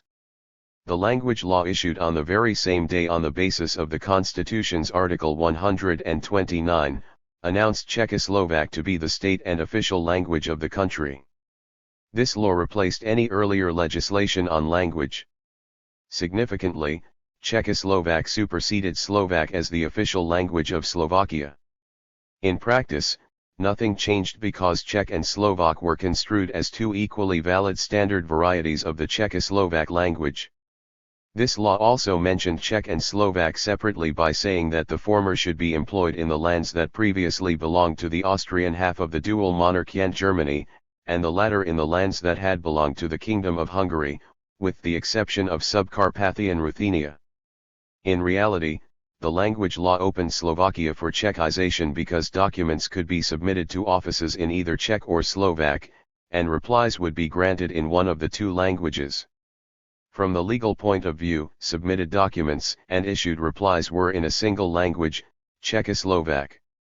Because there were few Slovak elementary schools, let alone secondary ones or a 829 university, prior to 1918, there were virtually no Slovak-speaking civil servants, and even those of them wrote much better Magyar than Slovak. Magyars constituted the bulk of the civil service corps in Upper Hungary. They left for Rump Hungary after the establishment of Czechoslovak control over Slovakia. The situation necessitated influx of Czech civil servants to Slovakia in order to run the Czechoslovak administration. Hence, many queries submitted to offices in Slovak were answered in Czech, much to the helpless dismay of Slovaks. The language situation was even more confused among the Ruthenians. Although the constitution confirmed their autonomy, the document provided that the Ruthenian assembly would decide about the region's official language. Because such an assembly did not convene until 1939, it was left to Prague to decide which languages to introduce. Thus, Czech dominated in offices, vernacular Ruthenian was used for symbolic purposes, and confusion prevailed in the educational system over employing Ruthenian, Ukrainian, and Russian. Buck 1960, 49-50, Eberhardt 1996, 172, Gromadin 1969, 446-452, Kirschbaum 1999, 152, Kovasi 1998, 179, Lettrich 1955, 288, Okyuka and Kren 2002, 356-357, Oganowski 2000, 250, 254, Pop 2005, 109-115, 142, Simotnova 2003, 47, Suhaj 1944, Juhas 1929, 23, 29-30. Czechoslovakia reproduced all the ethno-linguistic, national political and economic problems of Austria-Hungary, though it was established to improve on the record of the dual monarchy. In Czech eyes, the issue of the German minority, numerically larger than the Slovaks, overshadowed any aspirations and problems faced by the latter in Czechoslovakia. On the ethno-linguistic plane, Slovak leaders had a hard time to broaden the presence of Slovak speakers in the predominantly and overwhelmingly Magyar-speaking areas of southern Slovakia. Between 1918 and 1924, 147,000 Magyars left or were expelled from Slovakia, and 45,000 were denied Czechoslovak citizenship. Long-established Magyar majorities disappeared in 200 southern Slovak localities. In 1919, German speakers at 36% constituted the plurality of Bratislava's population, followed by Slovaks, 33%, and Magyars, 29%. In 1930, Slovaks formed a plurality of the city's inhabitants, 33%, followed by Germans, 25%, Czechs, 23%, Magyars, 16%, and Jews, 4%. Slovak inhabitants of the city crossed the threshold mark of 50% in the mid-1940s. Already in 1961, they constituted 92% of the Slovak capital's population, followed by 4.6% Czechs, and 3.4% Magyars. While the number of Germans living in Czechoslovakia grew from 3.12 million to 3.23 million between 1921 and 1930, that of Magyars decreased from 745,500 to 692,000. The gradient of this decrease was even steeper in Slovakia, from 637,000 to 571,000. This was the reflection of the harshness of the Czechoslovak-Hungarian military conflict in Slovakia, and of the Slovak reaction against the excesses of Magyarization prior to 1918. Having no possibility of a meaningful career, practically all the Magyar elite left Slovakia. Prague. 830. Justified the anti-Magyar situation by pointing to the fate of Slovaks in Lower Hungary, that is, Rump Hungary. The 1920 census recorded 141,000 Slovaks in Hungary. The group of bilingual people who knew Slovak added up to 255,000, but they identified themselves as Magyars. Slovak and Czech leaders identified them as the victims of Magyarization. The number of Slovaks in Hungary plummeted to 105,000 in 1930 and 15,000 in 1941. At the same time, the group of self-declared Magyars with some knowledge of Slovak dropped to 145,000 and 45,000, respectively. Interwar Hungary offered better opportunities of economic and social advancement than Slovakia. Between 1920 and 1938, 400,000 emigrated from Czechoslovakia, 54% of them, or 213,000 from Slovakia alone. Ironically, in the period, 150,000 Czech civil servants, teachers, railwaymen, and their families settled in Slovakia. Only 44,500 Slovaks left for the Czech lands in search of education, employment, and career. In addition, during World War II, Slovaks living in Hungary preferred to define themselves as Magyars to avoid the excesses of renewed Magyarization in enlarged wartime Hungary. The existence of other Slovak minorities outside Czechoslovakia was closely connected to population migrations within the defunct Austria-Hungary, usually from the Czech lands and Upper Hungary to the depopulated military border that had separated the Habsburg lands and the Ottoman Empire.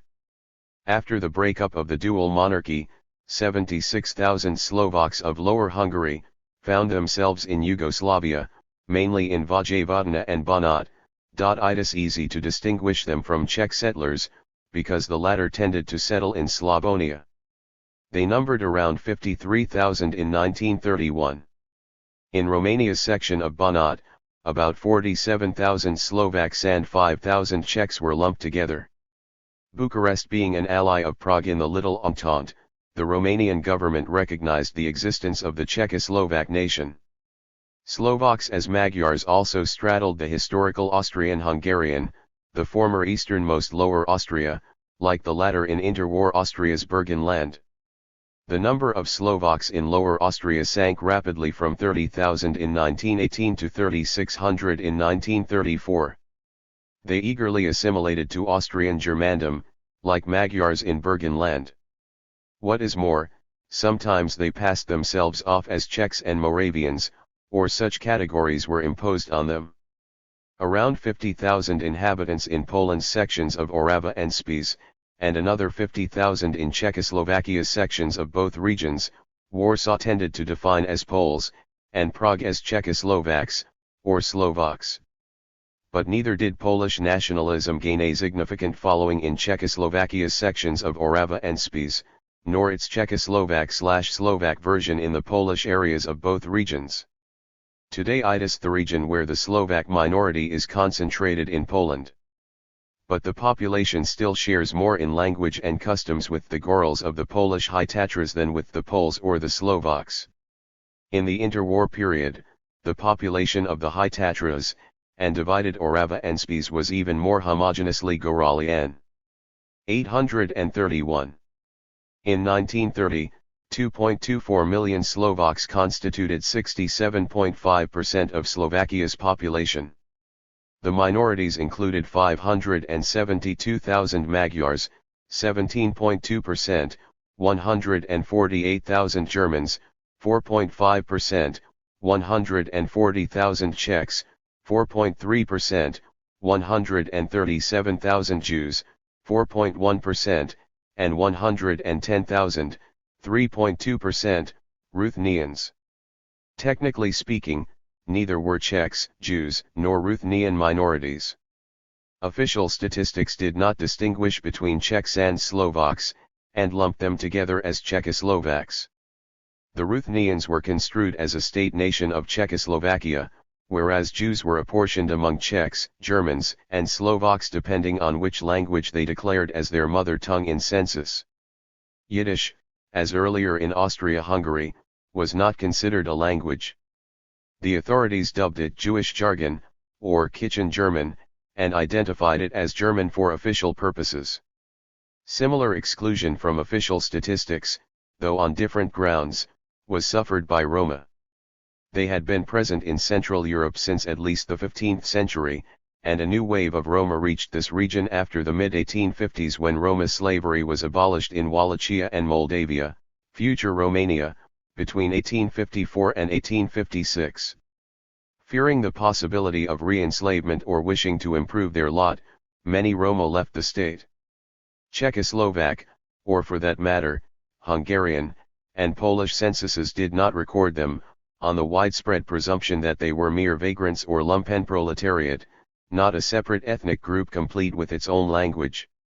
Roma became visible when the Third Reich targeted them along with the Jews in the course of the Endlösung, final solution. After World War II, the communist regimes once again denied the status of ethnic group or national minority to the Roma. Today, reliable statistics assess the number of Roma living in Slovakia at 0.25 million to 0.5 million, or 4.7% to 9.4% of the population. Projecting this ratio back into the past, one may safely assume that they numbered between 156,000 and 0.31 million in 1930. In official statistics, they were subsumed into Slovaks and Magyars. As in entire Czechoslovakia, the recognized minorities were entitled to the auxiliary use of their national languages in administration in these localities where a given minority formed at least one-fifth of the population. Education in a minority language was organized in localities where there were at least 40 children belonging to a given minority. In Slovakia, Magyars constituted one-fifth of the population or more in 26 counties, and Ruthenians in 4. Like Germans in the Czech lands, Magyars managed to retain their educational system in Slovakia largely intact. In 1938, they enjoyed 660 elementary schools with Magyar as the language of instruction. It was a drop from 762 Magyar language elementary schools in 1921, but it largely reflected the drop in the number and share of Magyars in Slovakia's population from 21.2% in 1921 to less than 17% in 1938. The only serious grudge, which Magyars had against Prague in this field, was the lack of any Magyarophone university-level educational institution. Czech Germans retained their German language university in Prague and other German language higher education schools. 832. In the Czech lands. They even had their own separate Academy of Sciences, Gesellschaft zur Förderung deutscher Wissenschaft, Kunst und Literatur in Böhmen, Society for the Advancement of German Science, Art, and Literature in Bohemia. It was established in 1891 in response to the Francis Joseph Czech Academy of Sciences, Literature, and Art, founded the previous year.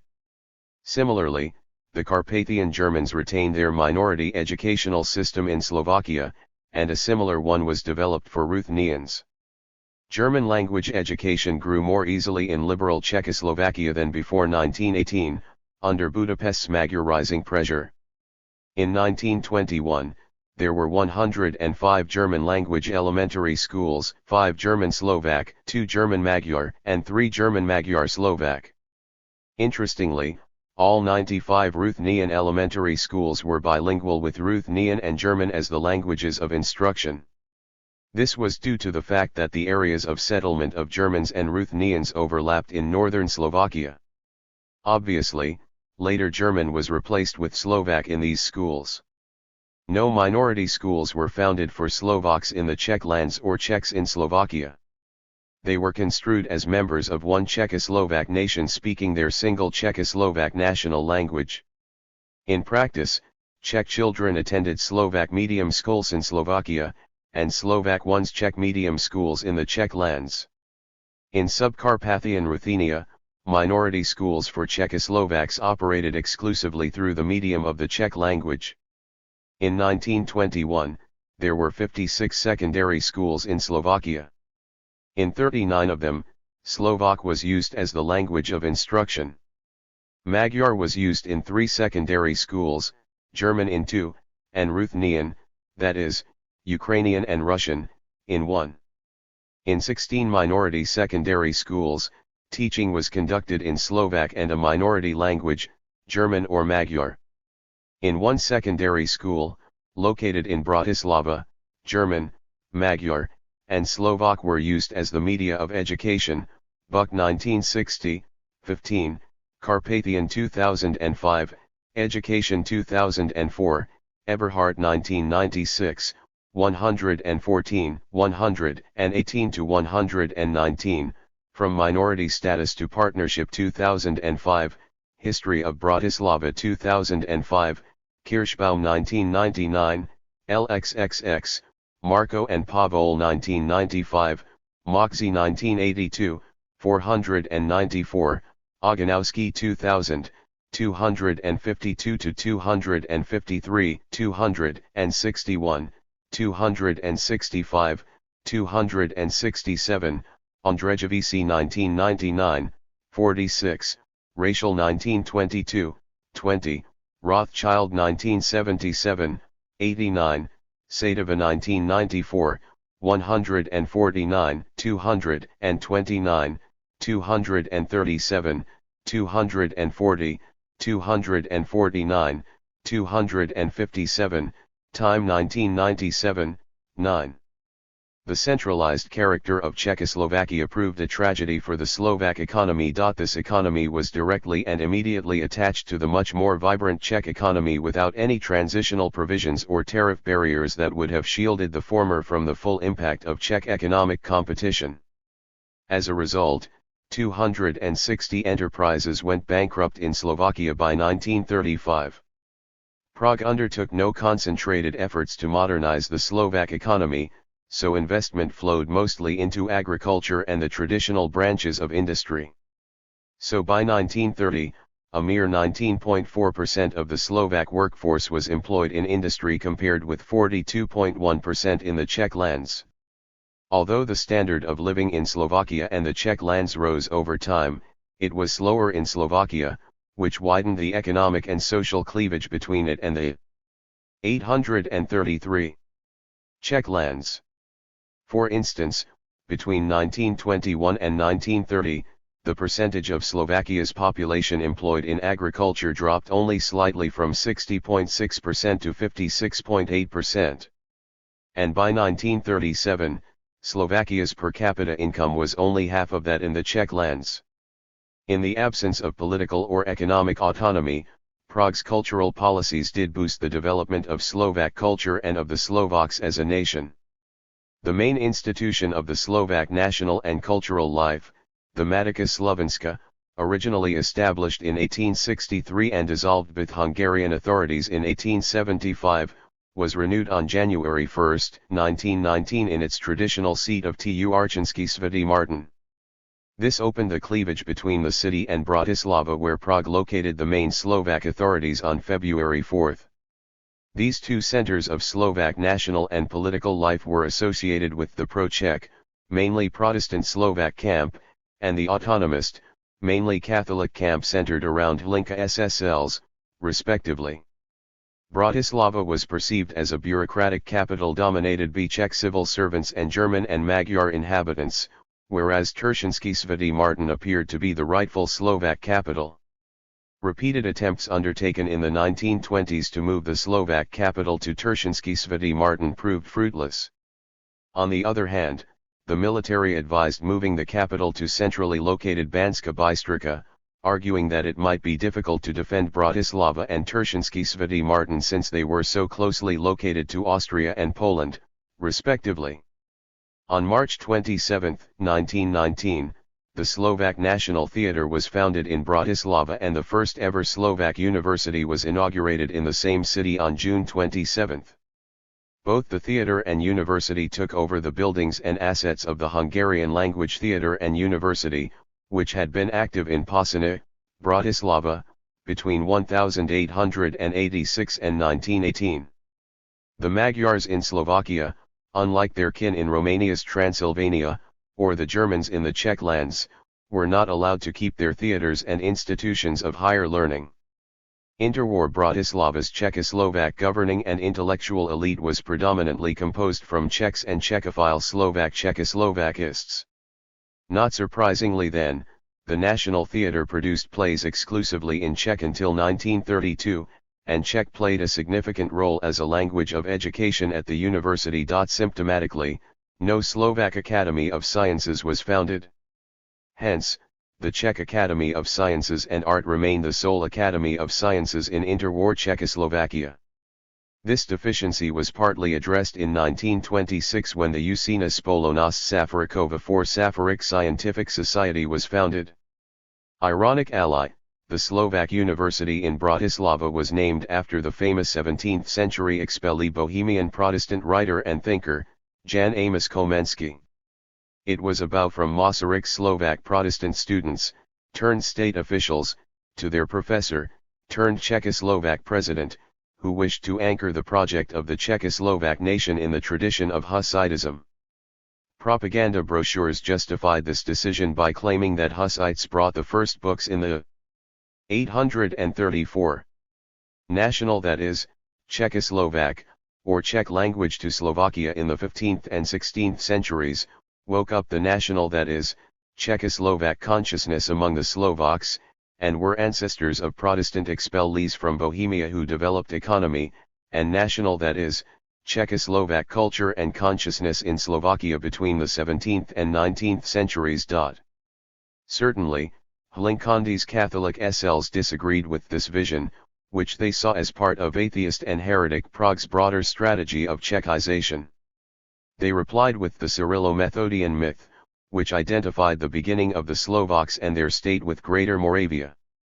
Surprisingly, Masaryk did not utilize this myth, which would have allowed him to easily attract to Czechoslovakia the overwhelmingly Catholic Moravians and Slovaks, as well as Greek Catholic Ruthenians. Perhaps, such a move would have compromised himself in his own eyes, as his first significant political action was that of erecting a monument of Jan Hus. Against the will of the Austro-Hungarian authorities, he had campaigned to this end from 1889 until 1915, when the famous statue of Hus was finally allowed to be erected in Prague. Also, then Masaryk had won against the wishes of other Czech intellectuals, who had wanted incorporation of Catholicism into the vision of Czech nationalism. In Czechoslovakia, this victory of Hussitism as the ideological basis of Czech and, subsequently, Czechoslovak nationalism distanced this ideology from the Moravians and Slovaks. Understandably, Hlinka's cantankerous relations with Masaryk and Prague meant Hlinka formed lasting friendships with Moravia's Catholic clergymen. Masaryk realized the unifying force of the myths of Cyrillo-Methodian Christianity and Greater Moravia too late. In 1933, in Nitra, Hlinkandi HSLs, in 1925 the SL changed its name in Hlinka's honor, as the Hlinka cells, organized the purely ecclesiastical celebrations of the 1100th anniversary of the consecration of the first Christian church on the Czechoslovak territory. Prague decided to turn these celebrations into a state event. but the HSLs did not allow assimilating the Greater Moravian and Cyrillo-Methodian complex of myths into an element of Czechoslovak national ideology. Slovaks carried the HSL's leader to the podium, where, in the presence of the diplomatic corps and the state authorities, Hlinka delivered the declaration demanding separate Slovak national statehood within a truly federal Czechoslovakia. The way to this compromising standoff was long in making. In the 1920s, when everything seemed possible, there was time and many a chance to satisfy Slovak political and economic aspirations and demands. The Slovak economy could have been shielded against the direct competitive thrust of the Czech industry. The rhetoric of political Hussitism could have been toned down and elements of the great Moravian tradition co-opted. Masaryk could have shared power more equally with Slovak parties and nominated more Slovaks to high state positions, and it would not have hurt to gradually introduce a modicum of 835 political autonomy for Slovakia. Not surprisingly, Hlinka's SLs emerged as the strongest political force in interwar Slovakia. In 1925, it received 34.3% of the vote in Slovakia, which translated into 6.9% in entire Czechoslovakia. In Thuider perspective, the HSLs was negligible. There were not enough Slovaks to support a party that would seriously challenge Czech political domination in the state. But the HSLs tended to hold the plurality of votes and mandates from Slovakia. Prague seemed to have recognized the force of this, and invited in 1927 two HSLs members to take up ministerial portfolios in the government. Unfortunately, the Slovak-Czech relations were immediately soured by the 1928 administrative reform, which further centralized the state. The Slovak territory had been composed from 19 Hungarian komitats, or zupi in Slovak, or their fragments. In 1923, Prague had limited their number to 6, which had improved the central control and limited Slovak self-government. The new reform cut the number of zupi to 5 and organized them into the Krajina Slovenska, or the Slovak province. In the system, it became one of Czechoslovakia's 4 provinces, including 2 Czech and 1 Ruthenian.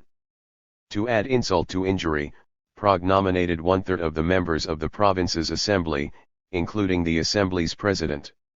Obviously, the HSLs won the first elections to the assembly in 1928, but Prague always nominated pro-Czech/Czechoslovak presidents, who acted as governors of the province.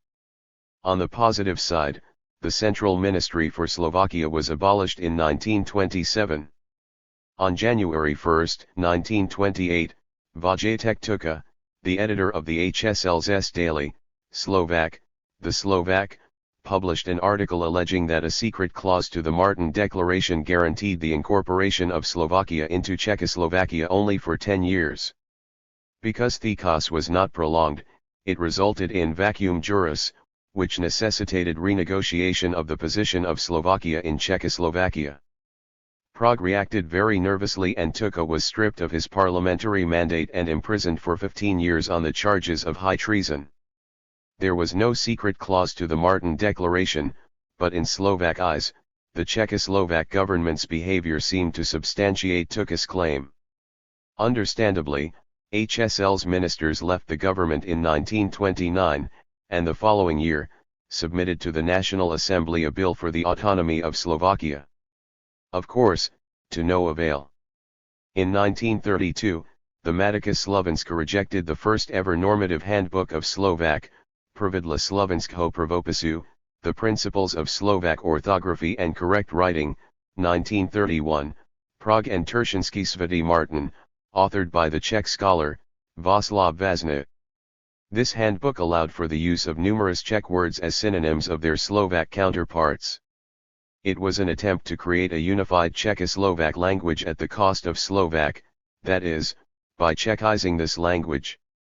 In the first half of the 19th century, it was exactly Safarik and Koller's fear that linguistic Czechoslovakism might not mean an equitable confluence of Czech and Slovak into Czechoslovak, but relentless Czechization. 836. Of Slovak. Naturally, it brought an angry Slovak reaction, even supported by some Slovak Czechoslovakists, that increased the difference between both languages through a new wave of linguistic purism directed at ridding the Slovak language of Bohemianisms. In the mid-1930s, Slovak parties increasingly fearful of Prague's domination began to unite on the anti-Czech ticket. In 1932, the HSLs formed an autonomist coalition with the SNS. In the 1935 parliamentary elections, they were joined by the Polish Party from Teschen Silesia and the Ruthenian Autonomist Agrarian Union in an autonomist bloc. They won 22 mandates, exclusively in Slovakia.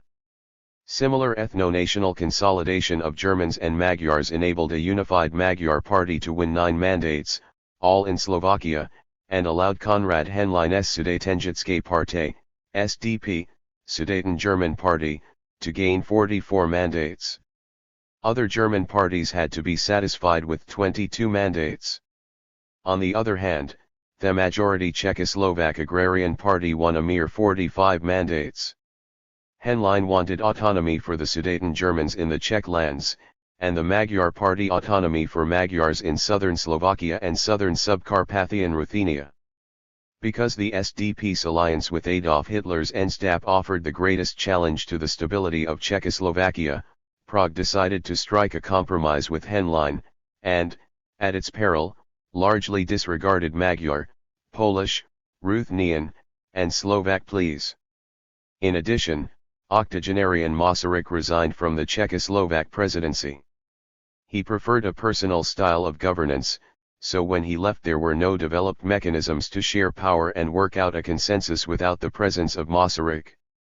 In 1935, Milan Haja was the first Slovak to become Czechoslovak prime minister, but this nomination could not placate anti-Czech and anti-Prague feelings in Slovakia, for he was a convinced Czechoslovakist, Protestant, Masaryk's friend, and a former supporter of the Hla Circle, from which Slovak Czechoslovakists had emerged. In September 1936, the HSLs resolved to fortify its efforts to obtain autonomy for Slovakia, and the idea gained popularity also among young Slovak politicians in the mainstream Czechoslovak parties. Prague continued in its vision of mere cultural autonomy for the Slovaks. In 1937, the second Slovak institution of higher education, Slovak Higher School of Technology, opened in Tuarchinski Svätý Martin, 2 years later transferred to Bratislava. This event made no impression on the HSLs. In the same year, Masaryk died, and Hlinka in the following year. They could not restrain and advise their successors any longer. In June 1938, the HSLs again appealed to Prague to grant autonomy to Slovakia. Faced with national demands of Germans, Magyars, Poles, Ruthenians, and Slovaks, and with the pressure of Germany and Western powers, Haja resigned from premiership on September 22, Kalal 1919, 9, Kirschbaum 1999, L6, 152-153, Koller 1994, 63, 65-66, Kovaci 1997, 62, 1998, 370, Krekovici 2005, 157-158, Rothschild 1977, 110, 115, 120, Simotinova 2003, 47, Skilling 1992, 70-73. 837. On September 29, 1938, the Munich Agreement was signed. Prague had no choice but to resign itself to the dictate on the following day. Benes, who had succeeded Masaryk as Czechoslovak president in 1935, resigned from the office on October 5, and left the country. In line with the Munich Agreement, Germany occupied the so-called Sudetenland or the borderland regions of Bohemia and Moravia Silesia adjacent to Germany and Austria, incorporated into Germany in March 1938. On 30 September, Warsaw demanded the Czechoslovak section of Teschen Silesia and a tiny adjacent piece of Slovak territory north of the town of Kadka, and on the following day, Prague gave in to the ultimatum. The unexpected weakening of Czechoslovakia, suddenly left by its Western European protectors, allowed the HSLs to declare the Slovak autonomy in Žilina on October 6. Prague could do nothing but grant this concession, and on the following day, Joseph Tiso, Hlinka's successor as the chairman of the HSLs, was nominated the head of the Slovak autonomous government. But the Slovak success soon turned bitter. On October 11, Prague granted autonomy to Subcarpathian Ruthenia. On November 1, Poland issued an ultimatum demanding Orava, Spiš, and 5 other tiny pieces of Slovak territory scattered along the northern border. Neither were weakened Prague or Bratislava in position to oppose Warsaw's ultimatum. On the following day, in line with the Vienna Award, Berlin and Rome granted southern Slovakia and southern Ruthenia to Hungary. On November 30, Emil Hácha was elected president of the radically transformed state. On November 22, the National Assembly adopted a constitutional amendment that granted Slovakia autonomy, and changed Thepeli's name to Czechoslovakia, informally known as the Second Republic. The political system of an independent future Slovakia began to speedily coalesce in short-lived autonomous Slovakia. On November 8, 1938, Slovak sections of all Czechoslovak parties united with the HSLs and formed the HSLs-dominated Strana Slovenskej národnej jednoty, SSNJ, Party of Slovak National Unity. Only the minority German and Magyar parties were exempted from the de facto single-party system. On December 18, the first elections to the Slovak Autonomous Parliament took place. It assembled for the first time on February 2, 1939. Meanwhile, the Slovak-Polish border treaty was signed on November 30, 1938 in Zakopane, a town in the Polish Tatras, previously straddled by Slovak Orava and Spiš. This event banished the last vestige of pro-Polish leanings in the SSNJ. In preparation for the dismantling of Czechoslovakia, Hitler met on March 13, 1939 Slovak politicians in Berlin and demanded that they declare the independence of Slovakia. The Slovak parliament complied the following day. Independent Slovakia came into being for the first time in history, officially named as the Slovak state. Poland recognized it immediately after Germany. All in all, 27 states recognized Slovakia, including the wartime allies, except 838. The United States. On March 15, German troops occupied the Rump Czech lands, which were transformed into Germany's protectorate of Bohemia and Moravia, a day later. On March 18, Hungary occupied the briefly independent Rump Subcarpathian Ruthenia. Slovakia, fearful of its irredentist southern neighbor, signed a treaty of protection with Germany on March 23. On the same day, Hungary attacked Slovakia and seized a strip of Slovak territory adjacent to the border of Hungarian-occupied Subcarpathian Ruthenia. Berlin chose not to react, as its relations with Budapest took precedence over those with Bratislava. Slovakia lost to Hungary and Poland 21.8% of its interwar territory, and 26.4% of its population. Independent Slovakia measured 38,500 square kilometers and housed the population of 2.45 million. The Slovak territorial and demographic losses were proportionally smaller than those of the Czech lands, of 37.4% of the territory and 35.9% of the population. On April 18, 1939, the first anti-Semitic laws were adopted in Slovakia, which excluded Jews from society. On 21 July, the first ever Slovak constitution was promulgated. In the preamble, the constitution entrusted the Slovak nation to Almighty God, and defined the Slovak state as the living space earmarked for the Slovaks from times immemorial. The Slovak nation, of which Slovakia was the nation-state, was defined as a Christian and national community. Article 1.1 changed the name of the Slovak state to that of the Slovak Republic. Article 3.3 proclaimed Bratislava the capital of the Slovak Republic, and Article 5.1 announced the white, blue, and red tricolor the national flag. The definition of Slovakia as the nation-state of the Slovaks, by default, made Slovak the state language as exemplified by Article 99. This added to all the firsts, because in independent Slovakia, for the first time, Slovak became the sole official language of a state. Article 58 confirmed the single-party system, proclaiming the HSLs, SSNJ, the sole party of the Slovak nation in Slovakia. Article 59 allowed the recognized national minorities, that is, Germans and Magyars, to form their own ethno-linguistically defined parties. The provision was not extended to the Czech, Jewish, and Ruthenian minorities, because there were no states, which would press Bratislava to do so. At first, the Czechs, preoccupied with their own fate in the Protectorate, calmly accepted the proclamation of Slovak independence. It was not unexpected, and many an average Czech sympathized with the Slovaks' two-decade-long unsuccessful attempts to gain a degree of political autonomy.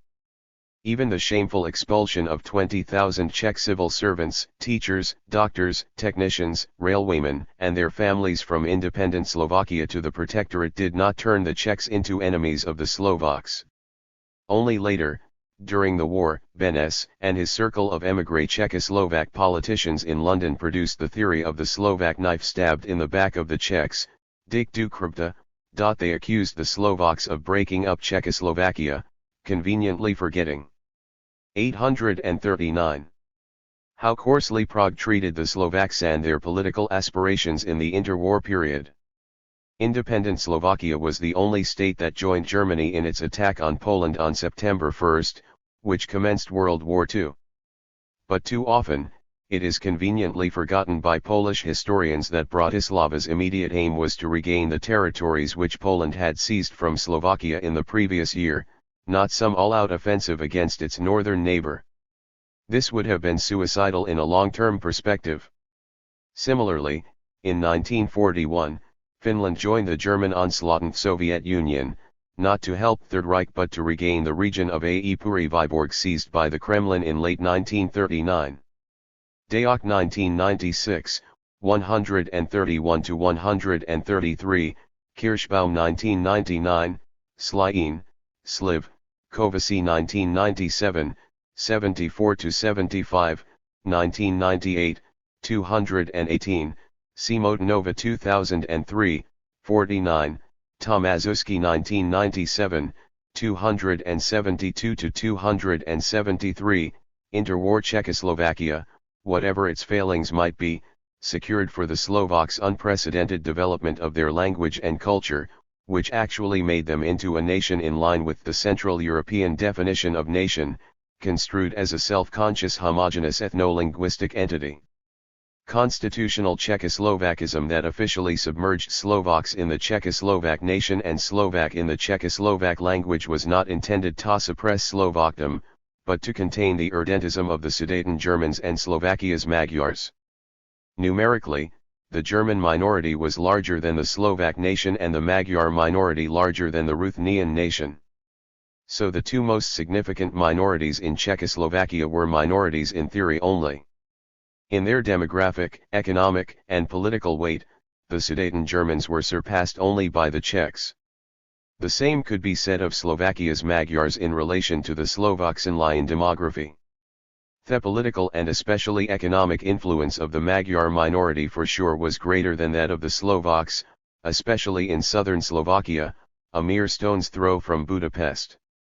The Ruthenians represented no significant political power, let alone economic or demographic weight. In practice, their homeland, which had been a primeval forest and deer preserve to the Magyars, was turned into a Czech protectorate, in which the Ruthenians themselves had little say. The concepts of the Czechoslovak nation and its Czechoslovak language lent the state necessary legitimacy on the plane of international relations, and offered the false security of a national majority to the Czechs. Even worse, constitutional Czechoslovakism swept under the carpet Czech Slovak and Czech Ruthenian tensions encapsulated in the phrase Great Czech Chauvinism, of which Slovak and Ruthenian leaders accused Prague. These tensions soon came to the fore when Czechoslovakia broke up under the relentless pressure of Germany, France, Hungary, Italy, and the United Kingdom. The period of Germanization, instituted in Hungary after the defeat of the Hungarian War of Independence, 1849, contributed to the development of educational systems in minority languages. This tolerant policy was replaced with Magyarization in the mid-1870s, that is, shortly after the founding of 840. Austria-Hungary, 1867. In 1874 to 1875, all the three short-lived Slovak language secondary schools were liquidated. The all-time high of 1971 Slovak language elementary schools in 1874 quickly declined to 241 in 1907. Czech help for the Slovak national movement and international shaming of Hungary at its relentless policy of Magyarization caused the rise of the number of Slovak schools to 365 in 1914. Ironically, most subjects in these schools were taught in Magyar anyway, 18 to 20 hours per week. Slovaks, who constituted 11.9% of Hungary's population in 1910, accounted for 4.8% students in teachers' colleges, and 0.9% students at universities. In Czechoslovakia, the situation was immediately rectified. The full Slovak language educational system, complete with secondary schools, teachers' colleges, and a university, was in place already in 1919. In 1921, there were 2,613 Slovak language elementary schools in Slovakia, which accounted for 70.7% of all schools in this region. The balance was slightly tipped in favor of Slovaks, as they constituted 67.5% of Slovakia's population in 1930. But the disproportion was not big and rather insignificant, if one remembers that children of Czechs, who moved to Slovakia, mostly attended Slovak schools. Czechs amounted to 4.3% of Slovakia inhabitants in 1930. The contentious issue of employing numerous Czech specialists in administration, schools, and the railways of Slovakia cannot be properly understood without remembering that in 1919, there were a mere 97 Slovak civil servants in state and self-governmental administration in entire Hungary. In 1910, there were 461 Magyar, and 3 German judges and lawyers in Slovakia, 805 Magyar, 13 German, and 10 Slovak law, court, and prison officials, 4,257 Magyar, 129 German, and 345 Slovak elementary school teachers, and 638 Magyar, 12 German, and 10 Slovak secondary school teachers. In the context of high population growth and due to the lack of educational and career opportunities because of Magyarization, Slovak sources estimate that 0.71 million Slovaks, mostly Slovjaks, emigrated to Northern America between the 1870s and 1914. After the founding of Czechoslovakia, the number of Magyar and, less so, German civil servants and teachers dropped significantly in Slovakia. They left for Hungary, Germany, and Austria, did not know Czech or Slovak, which disqualified them from service, and were removed for political reasons in order to ensure the Czechoslovak character of the administration. In 1921, there were 1,763 Czechoslovak, 397 Magyar, 47 German, and 3 Ruthenian civil servants in Slovakia, 198 Czechoslovak, 160 Magyar, 11 German, and 3 Ruthenian judges and lawyers, 4,676 Czechoslovak, 1,685 Magyar, 318 German, and 112 Ruthenian elementary school teachers, 431 Czechoslovak, 137 Magyar, 29 German, and 11 Ruthenian secondary school teachers, 1,621 Czechoslovak, 1,423 Magyar, and 121 German employees of post offices and telephone and telegraph services, and 240 Czechoslovak,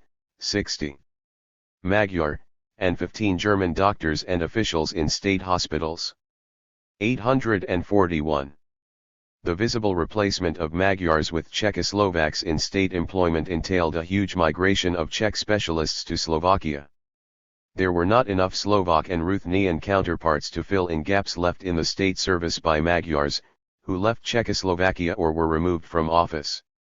Even when Slovak and Ruthenian specialists were available, they were typically literate in German and Magyar, with no knowledge of written Czech, and let alone Slovak, which had not been fully standardized yet or employed in secondary and university education. The Czechs had no intention to dominate Slovakia and its administration, otherwise they would have developed the Czech language rather than Slovak language educational system in the region. As a result, illiteracy in Slovakia dropped from 14.7% in 1921 to 8.2% in 1930, and to 5.4% a decade later. Practically, after 1920, every child living in Slovakia attended school. Those who did not, about 1%, were predominantly Roma. The liquidation of illiteracy was a staggering achievement, as it was estimated that prior to 1918, half of all Slovaks were either illiterate, functionally literate, or literate in Magyar, German, or Czech, not Slovak. Full literacy in Slovak paved the way for the rise of Slovakophone elite of civil servants, writers, teachers, professionals, and qualified workers. In 1938, in Slovakia, there were 2,957 Slovaks employed in civil service, 900 in communal administration, 1,133 in the rural police force, 5,626 in the postal and telecommunications services, 14,562 in the state railroads, and 227 as judges. Serious discrepancies in the employment ratio between Czechs and Slovaks remained in the army and the central state institutions. In 1938, there were a mere 422 Slovaks in the 11,820-strong officer corps. Slovaks accounted for 1.6% of the staff in the central ministries, and added up to 11.8% of the personnel in the Ministry of Unification responsible for Slovakia and Subcarpathian Ruthenia. Bratislava's branch of the Ministry of Education employed 94 Czechs and 68 Slovaks. The developments in the field of education and the formation of the Slovak elite entailed a high Slovak language cultural production. Between 1901 and 1918, 150 Slovak book titles were published per annum, that is a total of 2,700 in the period. In addition, many of the publications were printed in Prague and Budapest, rather than in Upper Hungary. In Czechoslovakia, the number of Slovak book titles jumped to several hundred per year in the early 1920s, and the annual average leveled out at 650 in the mid-1930s. World classics were translated into Slovak and numerous Slovak writers emerged. This made possible the organization of the First Congress of Slovak Writers in 1936. However, Czech dominated in scientific, technical, and scholarly literature, as well as in university and secondary school level textbooks and references. Also Czech, in the constitutional guise of Czechoslovak, was the language of politics and central administration in interwar Czechoslovakia. But attempts to produce a single variety, that is, Czech-based, Czechoslovak language by official Czechization of Slovak were abandoned in the early 1930s. The de facto 842 co-official status of Slovak was respected in Slovakia, which prepared the ground for the introduction of Slovak as the sole official language of autonomous Slovakia in 1938 and independent Slovakia a year later, Durica 1989, 14, Holy 1996, 86, 100, and 2-103, Kakala 2001, 34-35, Kovasi 1998, 368, 371, Letrich 1955, 64, Marco and Pavol 1995, Racial 1922, 11-14, 20-23, Rothschild 1977, 92, Riesnar and Croucher 1989, 81-83. In Czechoslovakia, the widespread use of Slovak in all fields of public life blossomed, unlike before 1918 in Hungary, where Magyarization had thoroughly suppressed this language to the lower ranks of elementary school and a few low-circulation publications. At that time, it had been the main symbol of Slovak nationalism. In Czechoslovakia, the role of Slovak changed from symbolic communication to that of the medium for everyday communication. The legal practice and political decision initially confirmed the elevated status of Slovak as the official language in Slovakia, but the 1920 constitution submerged Slovak in the overall concept of common Czechoslovak language. Soon, this decision paved the way for creeping Czechization of Slovak, and Prague used the idea of Czechoslovak nation to justify its denial of political autonomy to Slovakia. Masaryk envisaged that state should be nation, not the other way round. This idealistic application of the Western European and American formula of civic nationalism could not be successful, given that all the nation-states in Central Europe and the Balkans justified their existence through ethno-linguistic nationalism. Placed in the middle of the region, the Czechoslovak use of civic nationalism for nation-state building purposes backfired and progressively delegitimized the state in the eyes of its minorities along with the Slovaks and the Ruthenians. The political struggle of Slovak leaders for autonomy and against Prague's centralization was replicated on the plane of language too. Stur's 1843 codification of Standard Slovak was rejected by Slovak Catholics and numerous Slovak Protestants who stuck to Biblitina. The Catholic linguist, Martin Hadala, proposed a compromise that incorporated some elements of Brno-Latina. Catholics and Protestants accepted it in 1851. After that date, no new books were published in Brno-Latina, and the number of titles in Biblitina was limited. In 1852, Hadala and the Protestant linguist, Michael Miloslav Haja, presented the compromise codification in their anonymously published Kratkom Lovnica Slovenska, a short Slovak grammar, Prespig, which was endorsed in its preface by 3 Catholic and 3 Protestant leaders. After the liquidation of the Slovak language secondary schools and the Matica Slovenska in 1874–1875, the public use of Slovak diminished, and no authoritative work on its grammar and orthography was published. In 1890, the Slovak linguist, Samo Zambal addressed the situation by publishing I Slovenský pravopis, the Principles of Slovak Orthography, Budapest. In 1902, it was followed by his famous Rukovat spisovnej risi I Slovenskej, the Guide to the Written Slovak. 843. Language, Turok Martin, which the average literate Slovak frequently perused to write in the Slovak language. It became popular to refer to the Stur-Hadala Haja codification, and Zambal's updated codification as the Martinský Martin usage, because Slovak cultural and political life concentrated at that time in Turok Martin. The journalist, editor, historian, and national activist, Josef Skultidi, was an appropriate person to carry on Zambal's work of standardizing Slovak. He edited and updated Zambal's Rukovat spisovnej I Lovenskej, Turok Martin / Tu Archanský Svety Martin, in 1915 and 1919, which produced the Zambal Skultidi codification and which became widespread among the Slovak intellectuals and, in the 1920s, in Slovak public life. Skultidi brought about the re-establishment of the Matica Slovenska in 1919, and remained its chairman until 1940. He was the first professor of Slovak language and literature at Komenský University in Bratislava, but was replaced in 1920 over his refusal to rename his subject as Czechoslovak language and literature, in line with the 1920 constitution. Afterward, exclusively Czech professors held this chair, which antagonized Slovak leaders. Bratislava, where Slovaks were in a minority, and the newly arrived Czech elite decided on all matters Slovak, the provincial capital appeared as a Czech Trojan horse to Slovak nationalists. The Sels took the challenge and established the center of the party and its press in the Slovak capital. However, the increasingly anti-Czech and mostly Protestant SNS preserved Teršinský svatý Martin as an alternative center of the Slovak national politics and contributed to making it into the cultural center of the Slovak nation. In Czechoslovakia, for the first time in history, Czech entered into direct and intensive contact with Slovak. Czech was standardized in the 1830s and widely used since that time.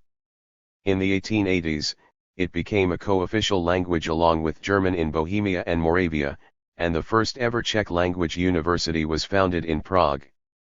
The rapid economic development of both the Czech lands produced a growing number of writers and readers of texts in Czech, and the language came to be used in every sphere of public life including economy, technology, and science. Magyar and, less so, German played this role in Upper Hungary. Slovak did not have the necessary vocabulary or established tradition of use in these spheres, so the Czech language and ubiquitous Czech linguistic borrowings filled the communication gaps left by the removal of Magyar and German from most fields of public life in Slovakia. This necessity created discontent among Slovak intellectuals. The positive outcome of the situation was the eventual extinction of Biblitina, which appeared old-fashioned in its continued direct contact of long-standing with Standard Czech. Slovak Protestants replaced it with Slovak as their language of liturgy, and Slovak Czechoslovakists shifted from Biblitina to Czech if they had not done it yet. 844. At the end of the 19th century, Zambel decried the state of the Slovak language as chaos, and appealed for the compilation of an authoritative multi-volume dictionary to wrap up the codification of this language. Magyarization and economic weakness of Slovaks prevented accomplishment of this task. The codification and lexical deficiencies of Slovak led the renowned Czech linguist, Václav Ertl, to propose in the mid-1920s that the use of Slovak should be limited to literature, while Czech would be employed for administrative, technical, professional, and scientific purposes. It was an old thesis from which Masaryk and other Czechoslovakists had resigned in the early 1890s, as it was the condition for swifter cooperation with Slovak Czechoslovakists. Had Ertl's idea been implemented, this would have limited Slovak to folklore and private communication, and, today, Czech would be the official language of Slovakia. Ertl was a prolific author of academic and school grammars and textbooks, who continued the archaizing and purist tradition of Jan Gebauer's Mluvní cesta pro školy střední a ústavy učitelské, the Czech grammar for schools and teachers' colleges, 1890, Prague and Vienna. This tradition further detached standard, written, Czech from the vernacular and made it easy to emphasize its closeness to Slovak Biblitina. This, and the fact that Ertl was a convinced Czechoslovakist, compelled him to publish Stručná mluvní cesta Slovenska, a short Czech-Slovak grammar, 1919, Prague, which emphasized closeness of Slovak to Czech. After the founding of Czechoslovakia, there were no appropriate school grammars and textbooks of Slovak, now indispensable for the dynamically developing Slovak language educational system, and for facilitating the spread of this language in Slovakia's public life. To meet this demand, the secondary school teacher, Jan Damberský, wrote Slovenska mluvnica sos vlastním zřetelom na prvévo p, the Slovak grammar with a special attention paid to the rules of correct writing, 1919, Nitra. In the introduction, Damberský stressed that he prepared this grammar drawing on the Gebauer-Ertl codification of Czech and Zambel's codification of Slovak. In line with Ertl and other Czechoslovakists' proposal, the grammar made Slovak closer to Czech, especially by filling in lexicographic lacunae with Czech vocabulary and by allowing alternative grammatical forms, that is, Slovak and Czech ones. Understandably, Prague recommended this textbook for Slovak secondary schools, and it went through further 3 editions in the 1920s.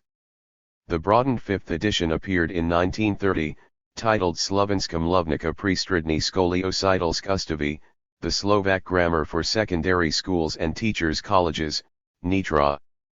The Martinský ozus propagated and protected by Skultety and the Matica Slovenska, became marginalized, much to the discontent of Slovak nationalists, who saw the officially accepted Czechized standard of Slovak as a Czechoslovakist plot to destroy Slovak. On the other hand, Prague rejected the Martinský Ozus as incompatible with constitutional Czechoslovakism. The government was afraid that emphasizing the difference between Slovak and Czech would 845 play into the hands of Magyar and German Erdente, who were never tired of pointing out that Czechoslovakia was not a nation-state because there was not such a thing as a Czechoslovak language, ergo, there could not be a Czechoslovak nation or, more ominously, Czechoslovak nation-state either. The worst standoff came with the publication of the Czech scholar, Václav Vazně's Pravidla slovenského pravopisu, The Principles of Slovak Orthography and Correct Writing, 1931, Prague and Teršinský svatý Martin. This was an extremely tense time in Slovak-Czech relations, immediately after the sensational trial and imprisonment of Tuka, 1929, and shortly before Hlinka's clash with Prague over the ecclesiastical, that is, Slovak, or state, that is, Czechoslovak, character of the 1100th anniversary celebrations of the consecration of the first, Slovak, or Czechoslovak Christian Church in Nitra, 1933. Vazna followed Ertel and Damberský's Czechizing principles. It was not surprising in itself, but Vazně's handbook was posed to become the first ever officially approved codification of the Slovak language.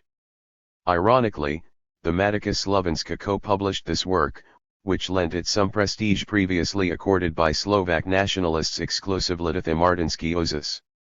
Vazna was the head of the Matica's Department of Linguistics.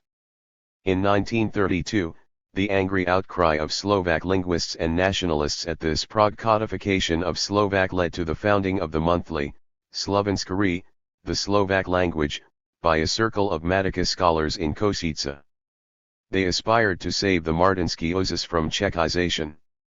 After a brief period of vacillation, the Matica Slovenska made the monthly into its official language journal in 1933, and the editorial office was moved to Teršinský svatý Martin. Heinrich Bartek, 1907–1986, was the periodical's editor from its inception to 1939. Vazně's codification rejected numerous words branded as Germanisms and Magyarisms, and replaced them with Bohemianisms. Bartek and his team disagreed and worked out the four main principles to be followed in the future development of the Martinský Ozus. First, on the purest basis, Germanisms and Bohemianisms should be excluded from the standard. By default, it meant that Magyarisms and Latinisms long established in Slovak were to remain. Second, neologisms were to be created from Slovak roots in order to avoid borrowing new words from German or Czech.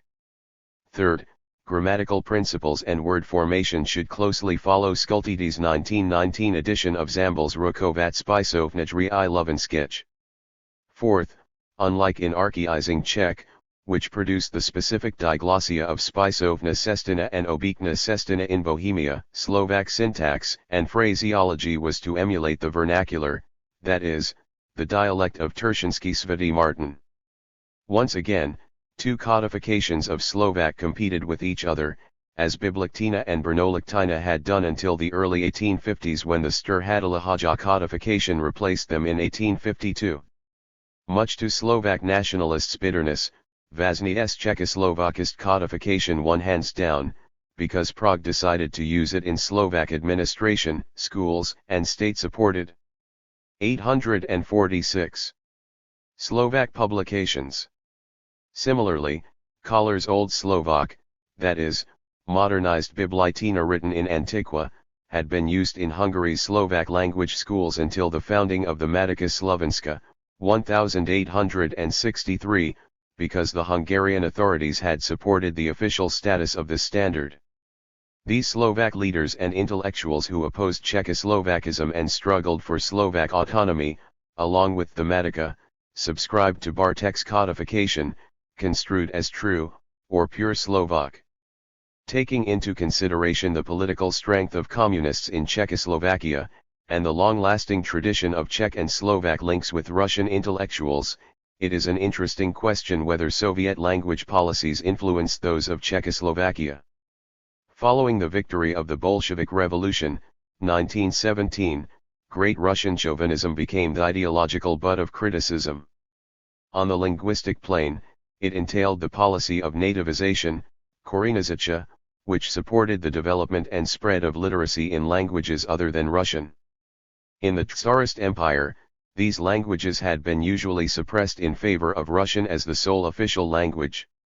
In Soviet Byelorussia and Soviet Ukraine, this led to the unprecedented standardization and development of Belarusian, Belarusian, and Ukrainian in the 1920s. In the early 1930s, the Russian language was absolved from the crime of Great Russian chauvinism, while propagators of nativization were accused of bourgeois nationalism. In the course of the 1930s, the use of Belarusian and Ukrainian was limited in favor of Russian, envisaged as the all-union language of the communist Soviet nation. Simultaneously, grammar, orthography, word formation, and vocabulary of both languages were progressively Russified to make them more similar to Russian. From the perspective of Belarusian and Ukrainian nationalists, pure Belarusian and Ukrainian survived in interwar Poland sections of Belarus and Ukraine, and among the Belarusian and Ukrainian diaspora in Western Europe and Northern America. There are striking political and linguistic parallels between the pure and Russified codifications of both languages, and the Czechoslovak and pure codifications of Slovak, which arose at the very same time. The disunity of Standard Slovak was deepened by the absence of an authoritative dictionary, the compilation of which Zambel had appealed for at the end of the 19th century. The first dictionaries of Standard Slovak were multilingual, and its goal was to facilitate the task of acquiring official Magyar and German by Slovak students. This early genre of Slovak lexicography was represented by Stefan Jankovic C.S. Nový Maďarsko-Slovenský a Slovensko-Maďarský Slovník, New Magyar Slovak and Slovak Magyar Dictionary, 1848, Sarvas, reprinted in 1863 in Pressburg, by Joseph Lucis Slovnik Slovenskej, Maďarskej a Nemekej Rci, the Trilingual Dictionary of the Slovak, Magyar, and German Languages, 1869–1871, Pest, and Adolf Pechenes, Pecha N., Slovnik Slovenskaya Maďarsky dla Josefa Luza, the Dictionary of the Slovak and Magyar Languages compiled in 847. Accordance with the principles of Josef Luza's Dictionary, 1906, Budapest. The first of the three dictionaries was marred by being steeped in the vernacular of Slovak settlers in Lower Hungary, today, Hungary proper, not in Stur's codification. The second dictionary became obsolete in the 1890s after the rise of Zambel's codification, complete with his Rukovat Spisovnaj I Lovenskej, 1902, Turok Martin, which contained the first ever Slovak dictionary with explanations in Slovak. Due to its small size, cheap price, and compactness, Zambel's Rukovat became the guidebook for the average Slovak on how to write correctly in Slovak. Pechenes' dictionary followed the Zambel codification of Slovak, but it had to compete with Karel Kalal and Karel Salva Slovnik Slovenskoseski a Slovensky, the Slovak Czech and Czech-Slovak Dictionary, 1896, Rasa Hedji Ruzemberuk. The latter work was compiled in reply to the ideological needs of Czechoslovak cooperation developing on the plane of Czechoslovakism. On one hand, it marked the difference between both languages, while on the other, clearly showed how closely they were related. Kalal and Salva also excluded some words, which they considered to be un-Slovak Magyarisms and Germanisms. They replaced them with Czech borrowings, in turn making Slovak closer to Czech. Zambel's acceptance of Magyarisms and Germanisms was to prevent this very development by maintaining a fast and fixed lexicographic border between Slovak and Czech. In 1900, the Czechoslovakist approach, which aimed at making Slovak more similar to Czech, was given a bonus in the form of Eludovit al. Mikatek's 3,000-page-long differentialny Slovensko-Ruski Slovnik s Troma Prila Hamiaskrat Nat Team Lovnika Slovensko Jazyka s Kratkim Uvodom, the Slovak-Russian dictionary of words that are different in both languages with 3 appendixes and a brief grammar of the Slovak language, Tershinsky Svety Martin. It emphasized the not-so-obvious similarity between Slovak and Russian by excluding words that were the same in both languages. In the appendixes, this expression of traditional Slovak Russophile panslavism was completed with a short list of words different in Slovak and Czech. Shortly after the founding of Czechoslovakia, several short dictionaries of the same kind pairing Slovak and Czech were published, namely František Frýdecki, 1891–1943, and Petr Kompis s. 1886–1945, 190-page-long Pryrosíny Slovník Československaya Slovenskočeský, the reference Czech-Slovak and Slovak-Czech Dictionary, 1919, Prague. Joseph Stefan Kubin's 146-page-long Slovník Slovenskočeský, Differentialny, the Slovak-Czech Dictionary of words that are different in both languages. 1920, Prague, earmarked for offices and schools, and Peter THIRD-WORLDISM 160-page-long Československý Differentialny Slovník, Czech-Slovak Dictionary of words that are different in both languages, 1922, Trnava. Tellingly, in the titles of their dictionaries, Kubin and THRDY wrote the compound Slovak-Czech, and Czech-Slovak without the hyphen, as single words, Slovako-Czech, and Czechoslovak. Especially in 848. The latter case, this looked as if the Czechoslovak language had materialized in line with the 1920 constitution. THRDY, who was to become the most significant lexicographer of Slovak in the interwar period, clearly expounded his Czechoslovakist approach to this language in his small brochure, Shibn Slova, Výrazy a vazby, Kterým Trebový Slovencina vyhybat. Viaxina ich prevzada jez zambilovic dial, Slov stylistiki sensloveha zo Slov Poladov, incorrect words and phrases, which have to be removed from the Slovak language. Most of them are quoted from Zambil's work Senslova Slovak Stylistics, and the monthly Slovensk Poladi 1922, Trnava. It was a gauntlet thrown into the face of the Martinský Ozus as defined by Zambil's Rukovat and the first and still most significant Slovak scholarly and literacy journal, Slovensk Poladi. In his vitriolic attack, THRDY drew on the prestige of and Czechoslovakist opinions popularized by Ertel and Dambersky with a supportive political nod from Prague. The flowering of this Czechoslovakist approach to the codification of Slovak came with Miroslav Kalal's 1,100-page-long Slovenský slovník z literatury a Janer ci, the Slovak dictionary with words taken from literary works and dialects, 1924–1926, Banska Bystrica. It was a reworked and broadened version of M. Kalal's Father and Salva's dictionary, and Peshiny's dictionary. As M. Kalal announced in the foreword, he also drew on the dictionaries of words that were different in Czech and Slovak by Mikatek, Frýdecki, and Kompis, Kubin, and THRDY. From the non-overtly Czechoslovakist dictionaries, he referred to Luce's dictionary and also scanned for Slovak words and phrases Stepan František Kott's 10-volume Česko-Německý slovník zvlášť grammatiko-phraseologický, Czech-German grammatical and phraseological dictionary, 1878–1906, Prague. On the basis of the claim that Slovenský slovník z literatury a Janer IC contains only those Slovak words that are different from Czech ones, Kalal claimed that his was the most complete dictionary of the Slovak language. The diminutive size of his work in comparison with Peshiny's 2-volume Slovník Slovenský Maďarsky dla Josefa Luza, Kalal explained by saying that 3/4 of the vocabulary in Peshiny's dictionary was shared with Czech. Interestingly, Kalal noticed the difference between Standard Czech and Moravia's dialects, which he assessed at 35,000 words. Some of these words, although shared with Slovak, made it into Kalal's dictionary because they did not crop up in Standard Czech. After the flurry of the Czechoslovakist Slovak lexicographic production at the turn of the 1920s, the attention of Prague and of the Slovak national leadership moved away from language to politics. It seemed that there were more pressing problems facing the new state and Slovak-Czech relations than the Czechoslovak language question. Slovak leaders, though aware of the symbolic and rallying force of the Slovak language, neglected it at the peril of the Slovak national movement. It was THRD who delivered a preemptive coup. 849.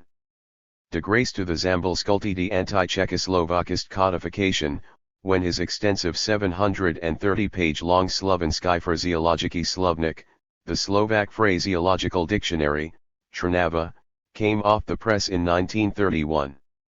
5.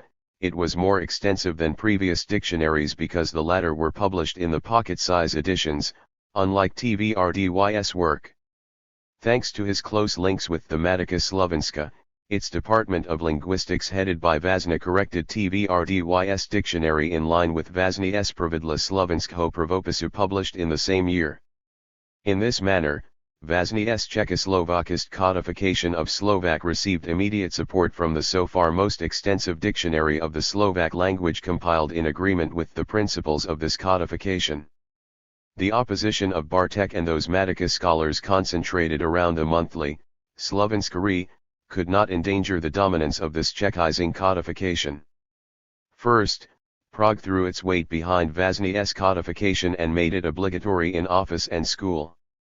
Second, Bartek's activities for the promotion of the Zambolskultidi codification were frustrated by the lack of official support, which could not be granted as long as Slovakia was not autonomous. Third, the Bartek Zambolskultidi codification, as presented in and encouraged by Slovenský, did not receive an extensive, let alone authoritative, dictionary until the 1990s. The second enlarged 840-page-long edition of THRD's dictionary was published in 1933, Prague and Prešov, and the 240-page-long Doplňky, supplement, in 1937, Prague and Prešov. In the foreword to the second edition, THRDY reconfirmed his allegiance to Vazny's Pravidla and Expressity's hope that the dictionary would help Slovaks to avoid barbarisms and foreign words. Obviously, he meant Slovak dialectal words and Magyarisms and Germanisms, which the Bartek Zambolskultidi codification encouraged, while Vazny's Czechizing codification branded as incorrect. However, in his Slovník Inojazykný, the Dictionary of Foreign Words, 1922, Bratislava, and second edition, 1932, Zilina, THRDY also identified Bohemianisms, which contributed to the maintenance of the lexical boundary between Slovak and Czech. In 1932, the first ever, though short, 3-volume, Slovak language encyclopedia, Slovenský náučný slovník. Priručená Encyclopedia Vedomosti Výtrok dialog, the Slovak Scientific Dictionary, a reference universal encyclopedia in 3 volumes, Bratislava and Prague, was published. Naturally, the principles of grammar and orthography employed in this groundbreaking work followed Vazny's Czechoslovakist codification. In addition, all the other much more extensive encyclopedias and specialist reference work were published exclusively in Czech. Hence, this first Slovak encyclopedia in Czechizing Slovak was a springboard for Slovak students into acquiring Czech. If they wanted to study at university and become professionals in Czechoslovakia, they had no choice but to do so via the medium of the Czech language. No full-fledged Slovak language multi-volume universal encyclopedia was published in the 20th century. The first volume of such an encyclopedia, the still unfinished 850. 12-volume Encyclopedia Biljana. Slovenska Vseobecná Encyclopedia vid 12 zvazkách, Encyclopedia Biljana, the Slovak Universal Encyclopedia in 12 volumes, Bratislava, appeared in 2001. Interestingly, the compilation of a unified dictionary of Czechoslovak language was never seriously proposed. Czech and Slovak are as close to each other as Croatian and Serbian. The two latter languages were made into the single Serbo-Croatian, Croato-Serbian, language. Croatian and Serbian national activists signed a literary agreement to this end in Vienna in 1850. It would not have amounted to much if autonomous Croatia, 1868, the Austro-Hungarian administration of Bosnia, Serbia, and Montenegro had not recognized Serbo-Croatian as an official language. Czech and Slovak leaders did not sign any agreement on creating a common Czechoslovak language, and neither did Vienna nor Budapest have any intention to recognize such a language, if it had been codified, as it would have compromised the state border between Austria and Hungary, which separated the Czech lands from the Slovaks in Upper Hungary. It was Czech leaders and a small group of Slovak Czechoslovakists who attempted to impose the Czechoslovak language and nation on the Slovaks. Obviously, the Catholic majority of Slovaks angrily recoiled from this imposition. Hence, it is more appropriate to compare the constitutional conception of Czechoslovak language with a similar one of Serbo-Croato-Slovenian language introduced by the 1921 Constitution of the Kingdom of Serbs, Croats, and Slovenians. This language never took off due to the Slovenians' staunch opposition, who were never asked whether they agreed to the merger of their language with Serbo-Croatian. Similarly, no dictionary of Serbo-Croato-Slovenian was ever compiled, though dictionaries of Serbo-Croatian were a commonplace from the second half of the 19th century to the breakup of Yugoslavia. The flurry of small bilingual Czech-Slovak and Slovak-Czech dictionaries of words different in both languages stopped abruptly in the mid-1920s after the publication of Kalal Slovenský slovník z literatury a Janer ci, which brandished an extensive Czech-Slovak index. Such dictionaries being the product of Czechoslovakist lexicographers, they had no intention to depict, let alone emphasize, the boundary between Czech and Slovak. After the 1920 Constitution announced Czechoslovak as the official language. Because of the same reason, no full-fledged bilingual Czech-Slovak and Slovak-Czech dictionary was compiled in the interwar period. Bartek's camp of the purely Slovak Martinský Ozus had no means to compile a Evanamdium-size Slovak dictionary that could successfully compete with THIRD-WORLDISM Slovenský phraseologický slovník, let alone produce a bilingual Czech and Slovak dictionary. On the other hand, such a dictionary would necessarily have illustrated numerous parallels and similarities between both languages at the very time when Bartek's circle strove to emphasize the unbridgeable difference between them. Finally, the rise of a politically independent Slovakia with Slovak as its sole official language, did 851 more for separating the language from Czech, than any amount of dictionaries would have. The wartime independence of Croatia, 1941 to 1945, did exactly the same for excluding Croatian from the linguistic commonality of Serbo-Croatian. But after the war, Slovak retained its precarious linguistic independence in communist Czechoslovakia, unlike Croatian, which merged back with Serbian into Serbo-Croatian in communist Yugoslavia, Backus 1994, 77-79, Bozak 1998, 17, Kakala 2001, 26-35, Kalal 1924-1926, 3-5, Ripka 1993, 282-283, Smith 1998, 47, 53, 73, TVRDY 1931, 5, 1933, 6. The First Slovak Independence, a brief prelude of Slovak monolingualism. The independence of wartime Slovakia was not a product of Slovak self-determination but of German aggression, which destroyed Czechoslovakia. From the Slovak viewpoint, it was a lesser evil. Berlin valued Slovakia, the Third Reich Slavic ally, less than Hungary, hence the greater evil would have been to stand fast by collapsing Czechoslovakia, only to allow Slovakia to be reincorporated into Hungary. But in the words of Tiso, who was elected president of Slovakia on October 23, 1939, the Slovak state was born out of the political will of the Slovak nation, who did not wish any other but its own rule over itself.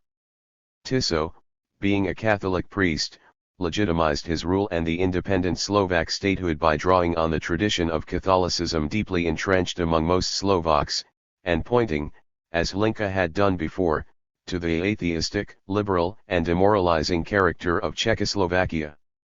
In emulation of Masaryk, Josef Pilsudski, Vladimir Lenin, Joseph Stalin, Adolf Hitler, and Benito Mussolini, who wrote and reflected copiously on their nations and polities, Tiso worked out the political cum ideological basis of Slovakia, succinctly encapsulated in the constitutional concept of Christian national community, which became the wartime ideological synonym for the Slovak nation. On the political plane, it was a reflection of German Volksgemeinschaft, or the ethno-linguistically homogeneous nation composed of all German speakers. What made Tiso's vision different from the German counterpart was his insistence on the Christian dimension of the Slovak national community, so conspicuously missing from Volksgemeinschaft. Hitler and his circle considered Christianity a veneer that stifled the true expression of the Germans' national spirit, Volksgeist, best embodied by pre-Christian beliefs and heroic myths of the Germanic peoples.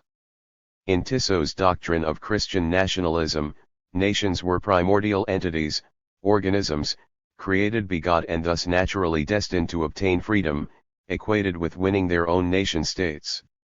State was explicitly construed as secondary to nation, the latter's servant. Hence, Tiso's pronounced opposition to the cult of state, exemplified by Italian fascism. As in the case of Volksgemeinschaft, this vision entailed 852. Ethnic homogenization, cf. German Gleichschaltung, of the nation-state and consolidation of the entire ethno-linguistically defined nation in its own nation-state. But in line with Christianity's 10 Commandments, one should love other nations as much as one's own. Ergo, exclusively loving one's own nation was chauvinistic and unchristian.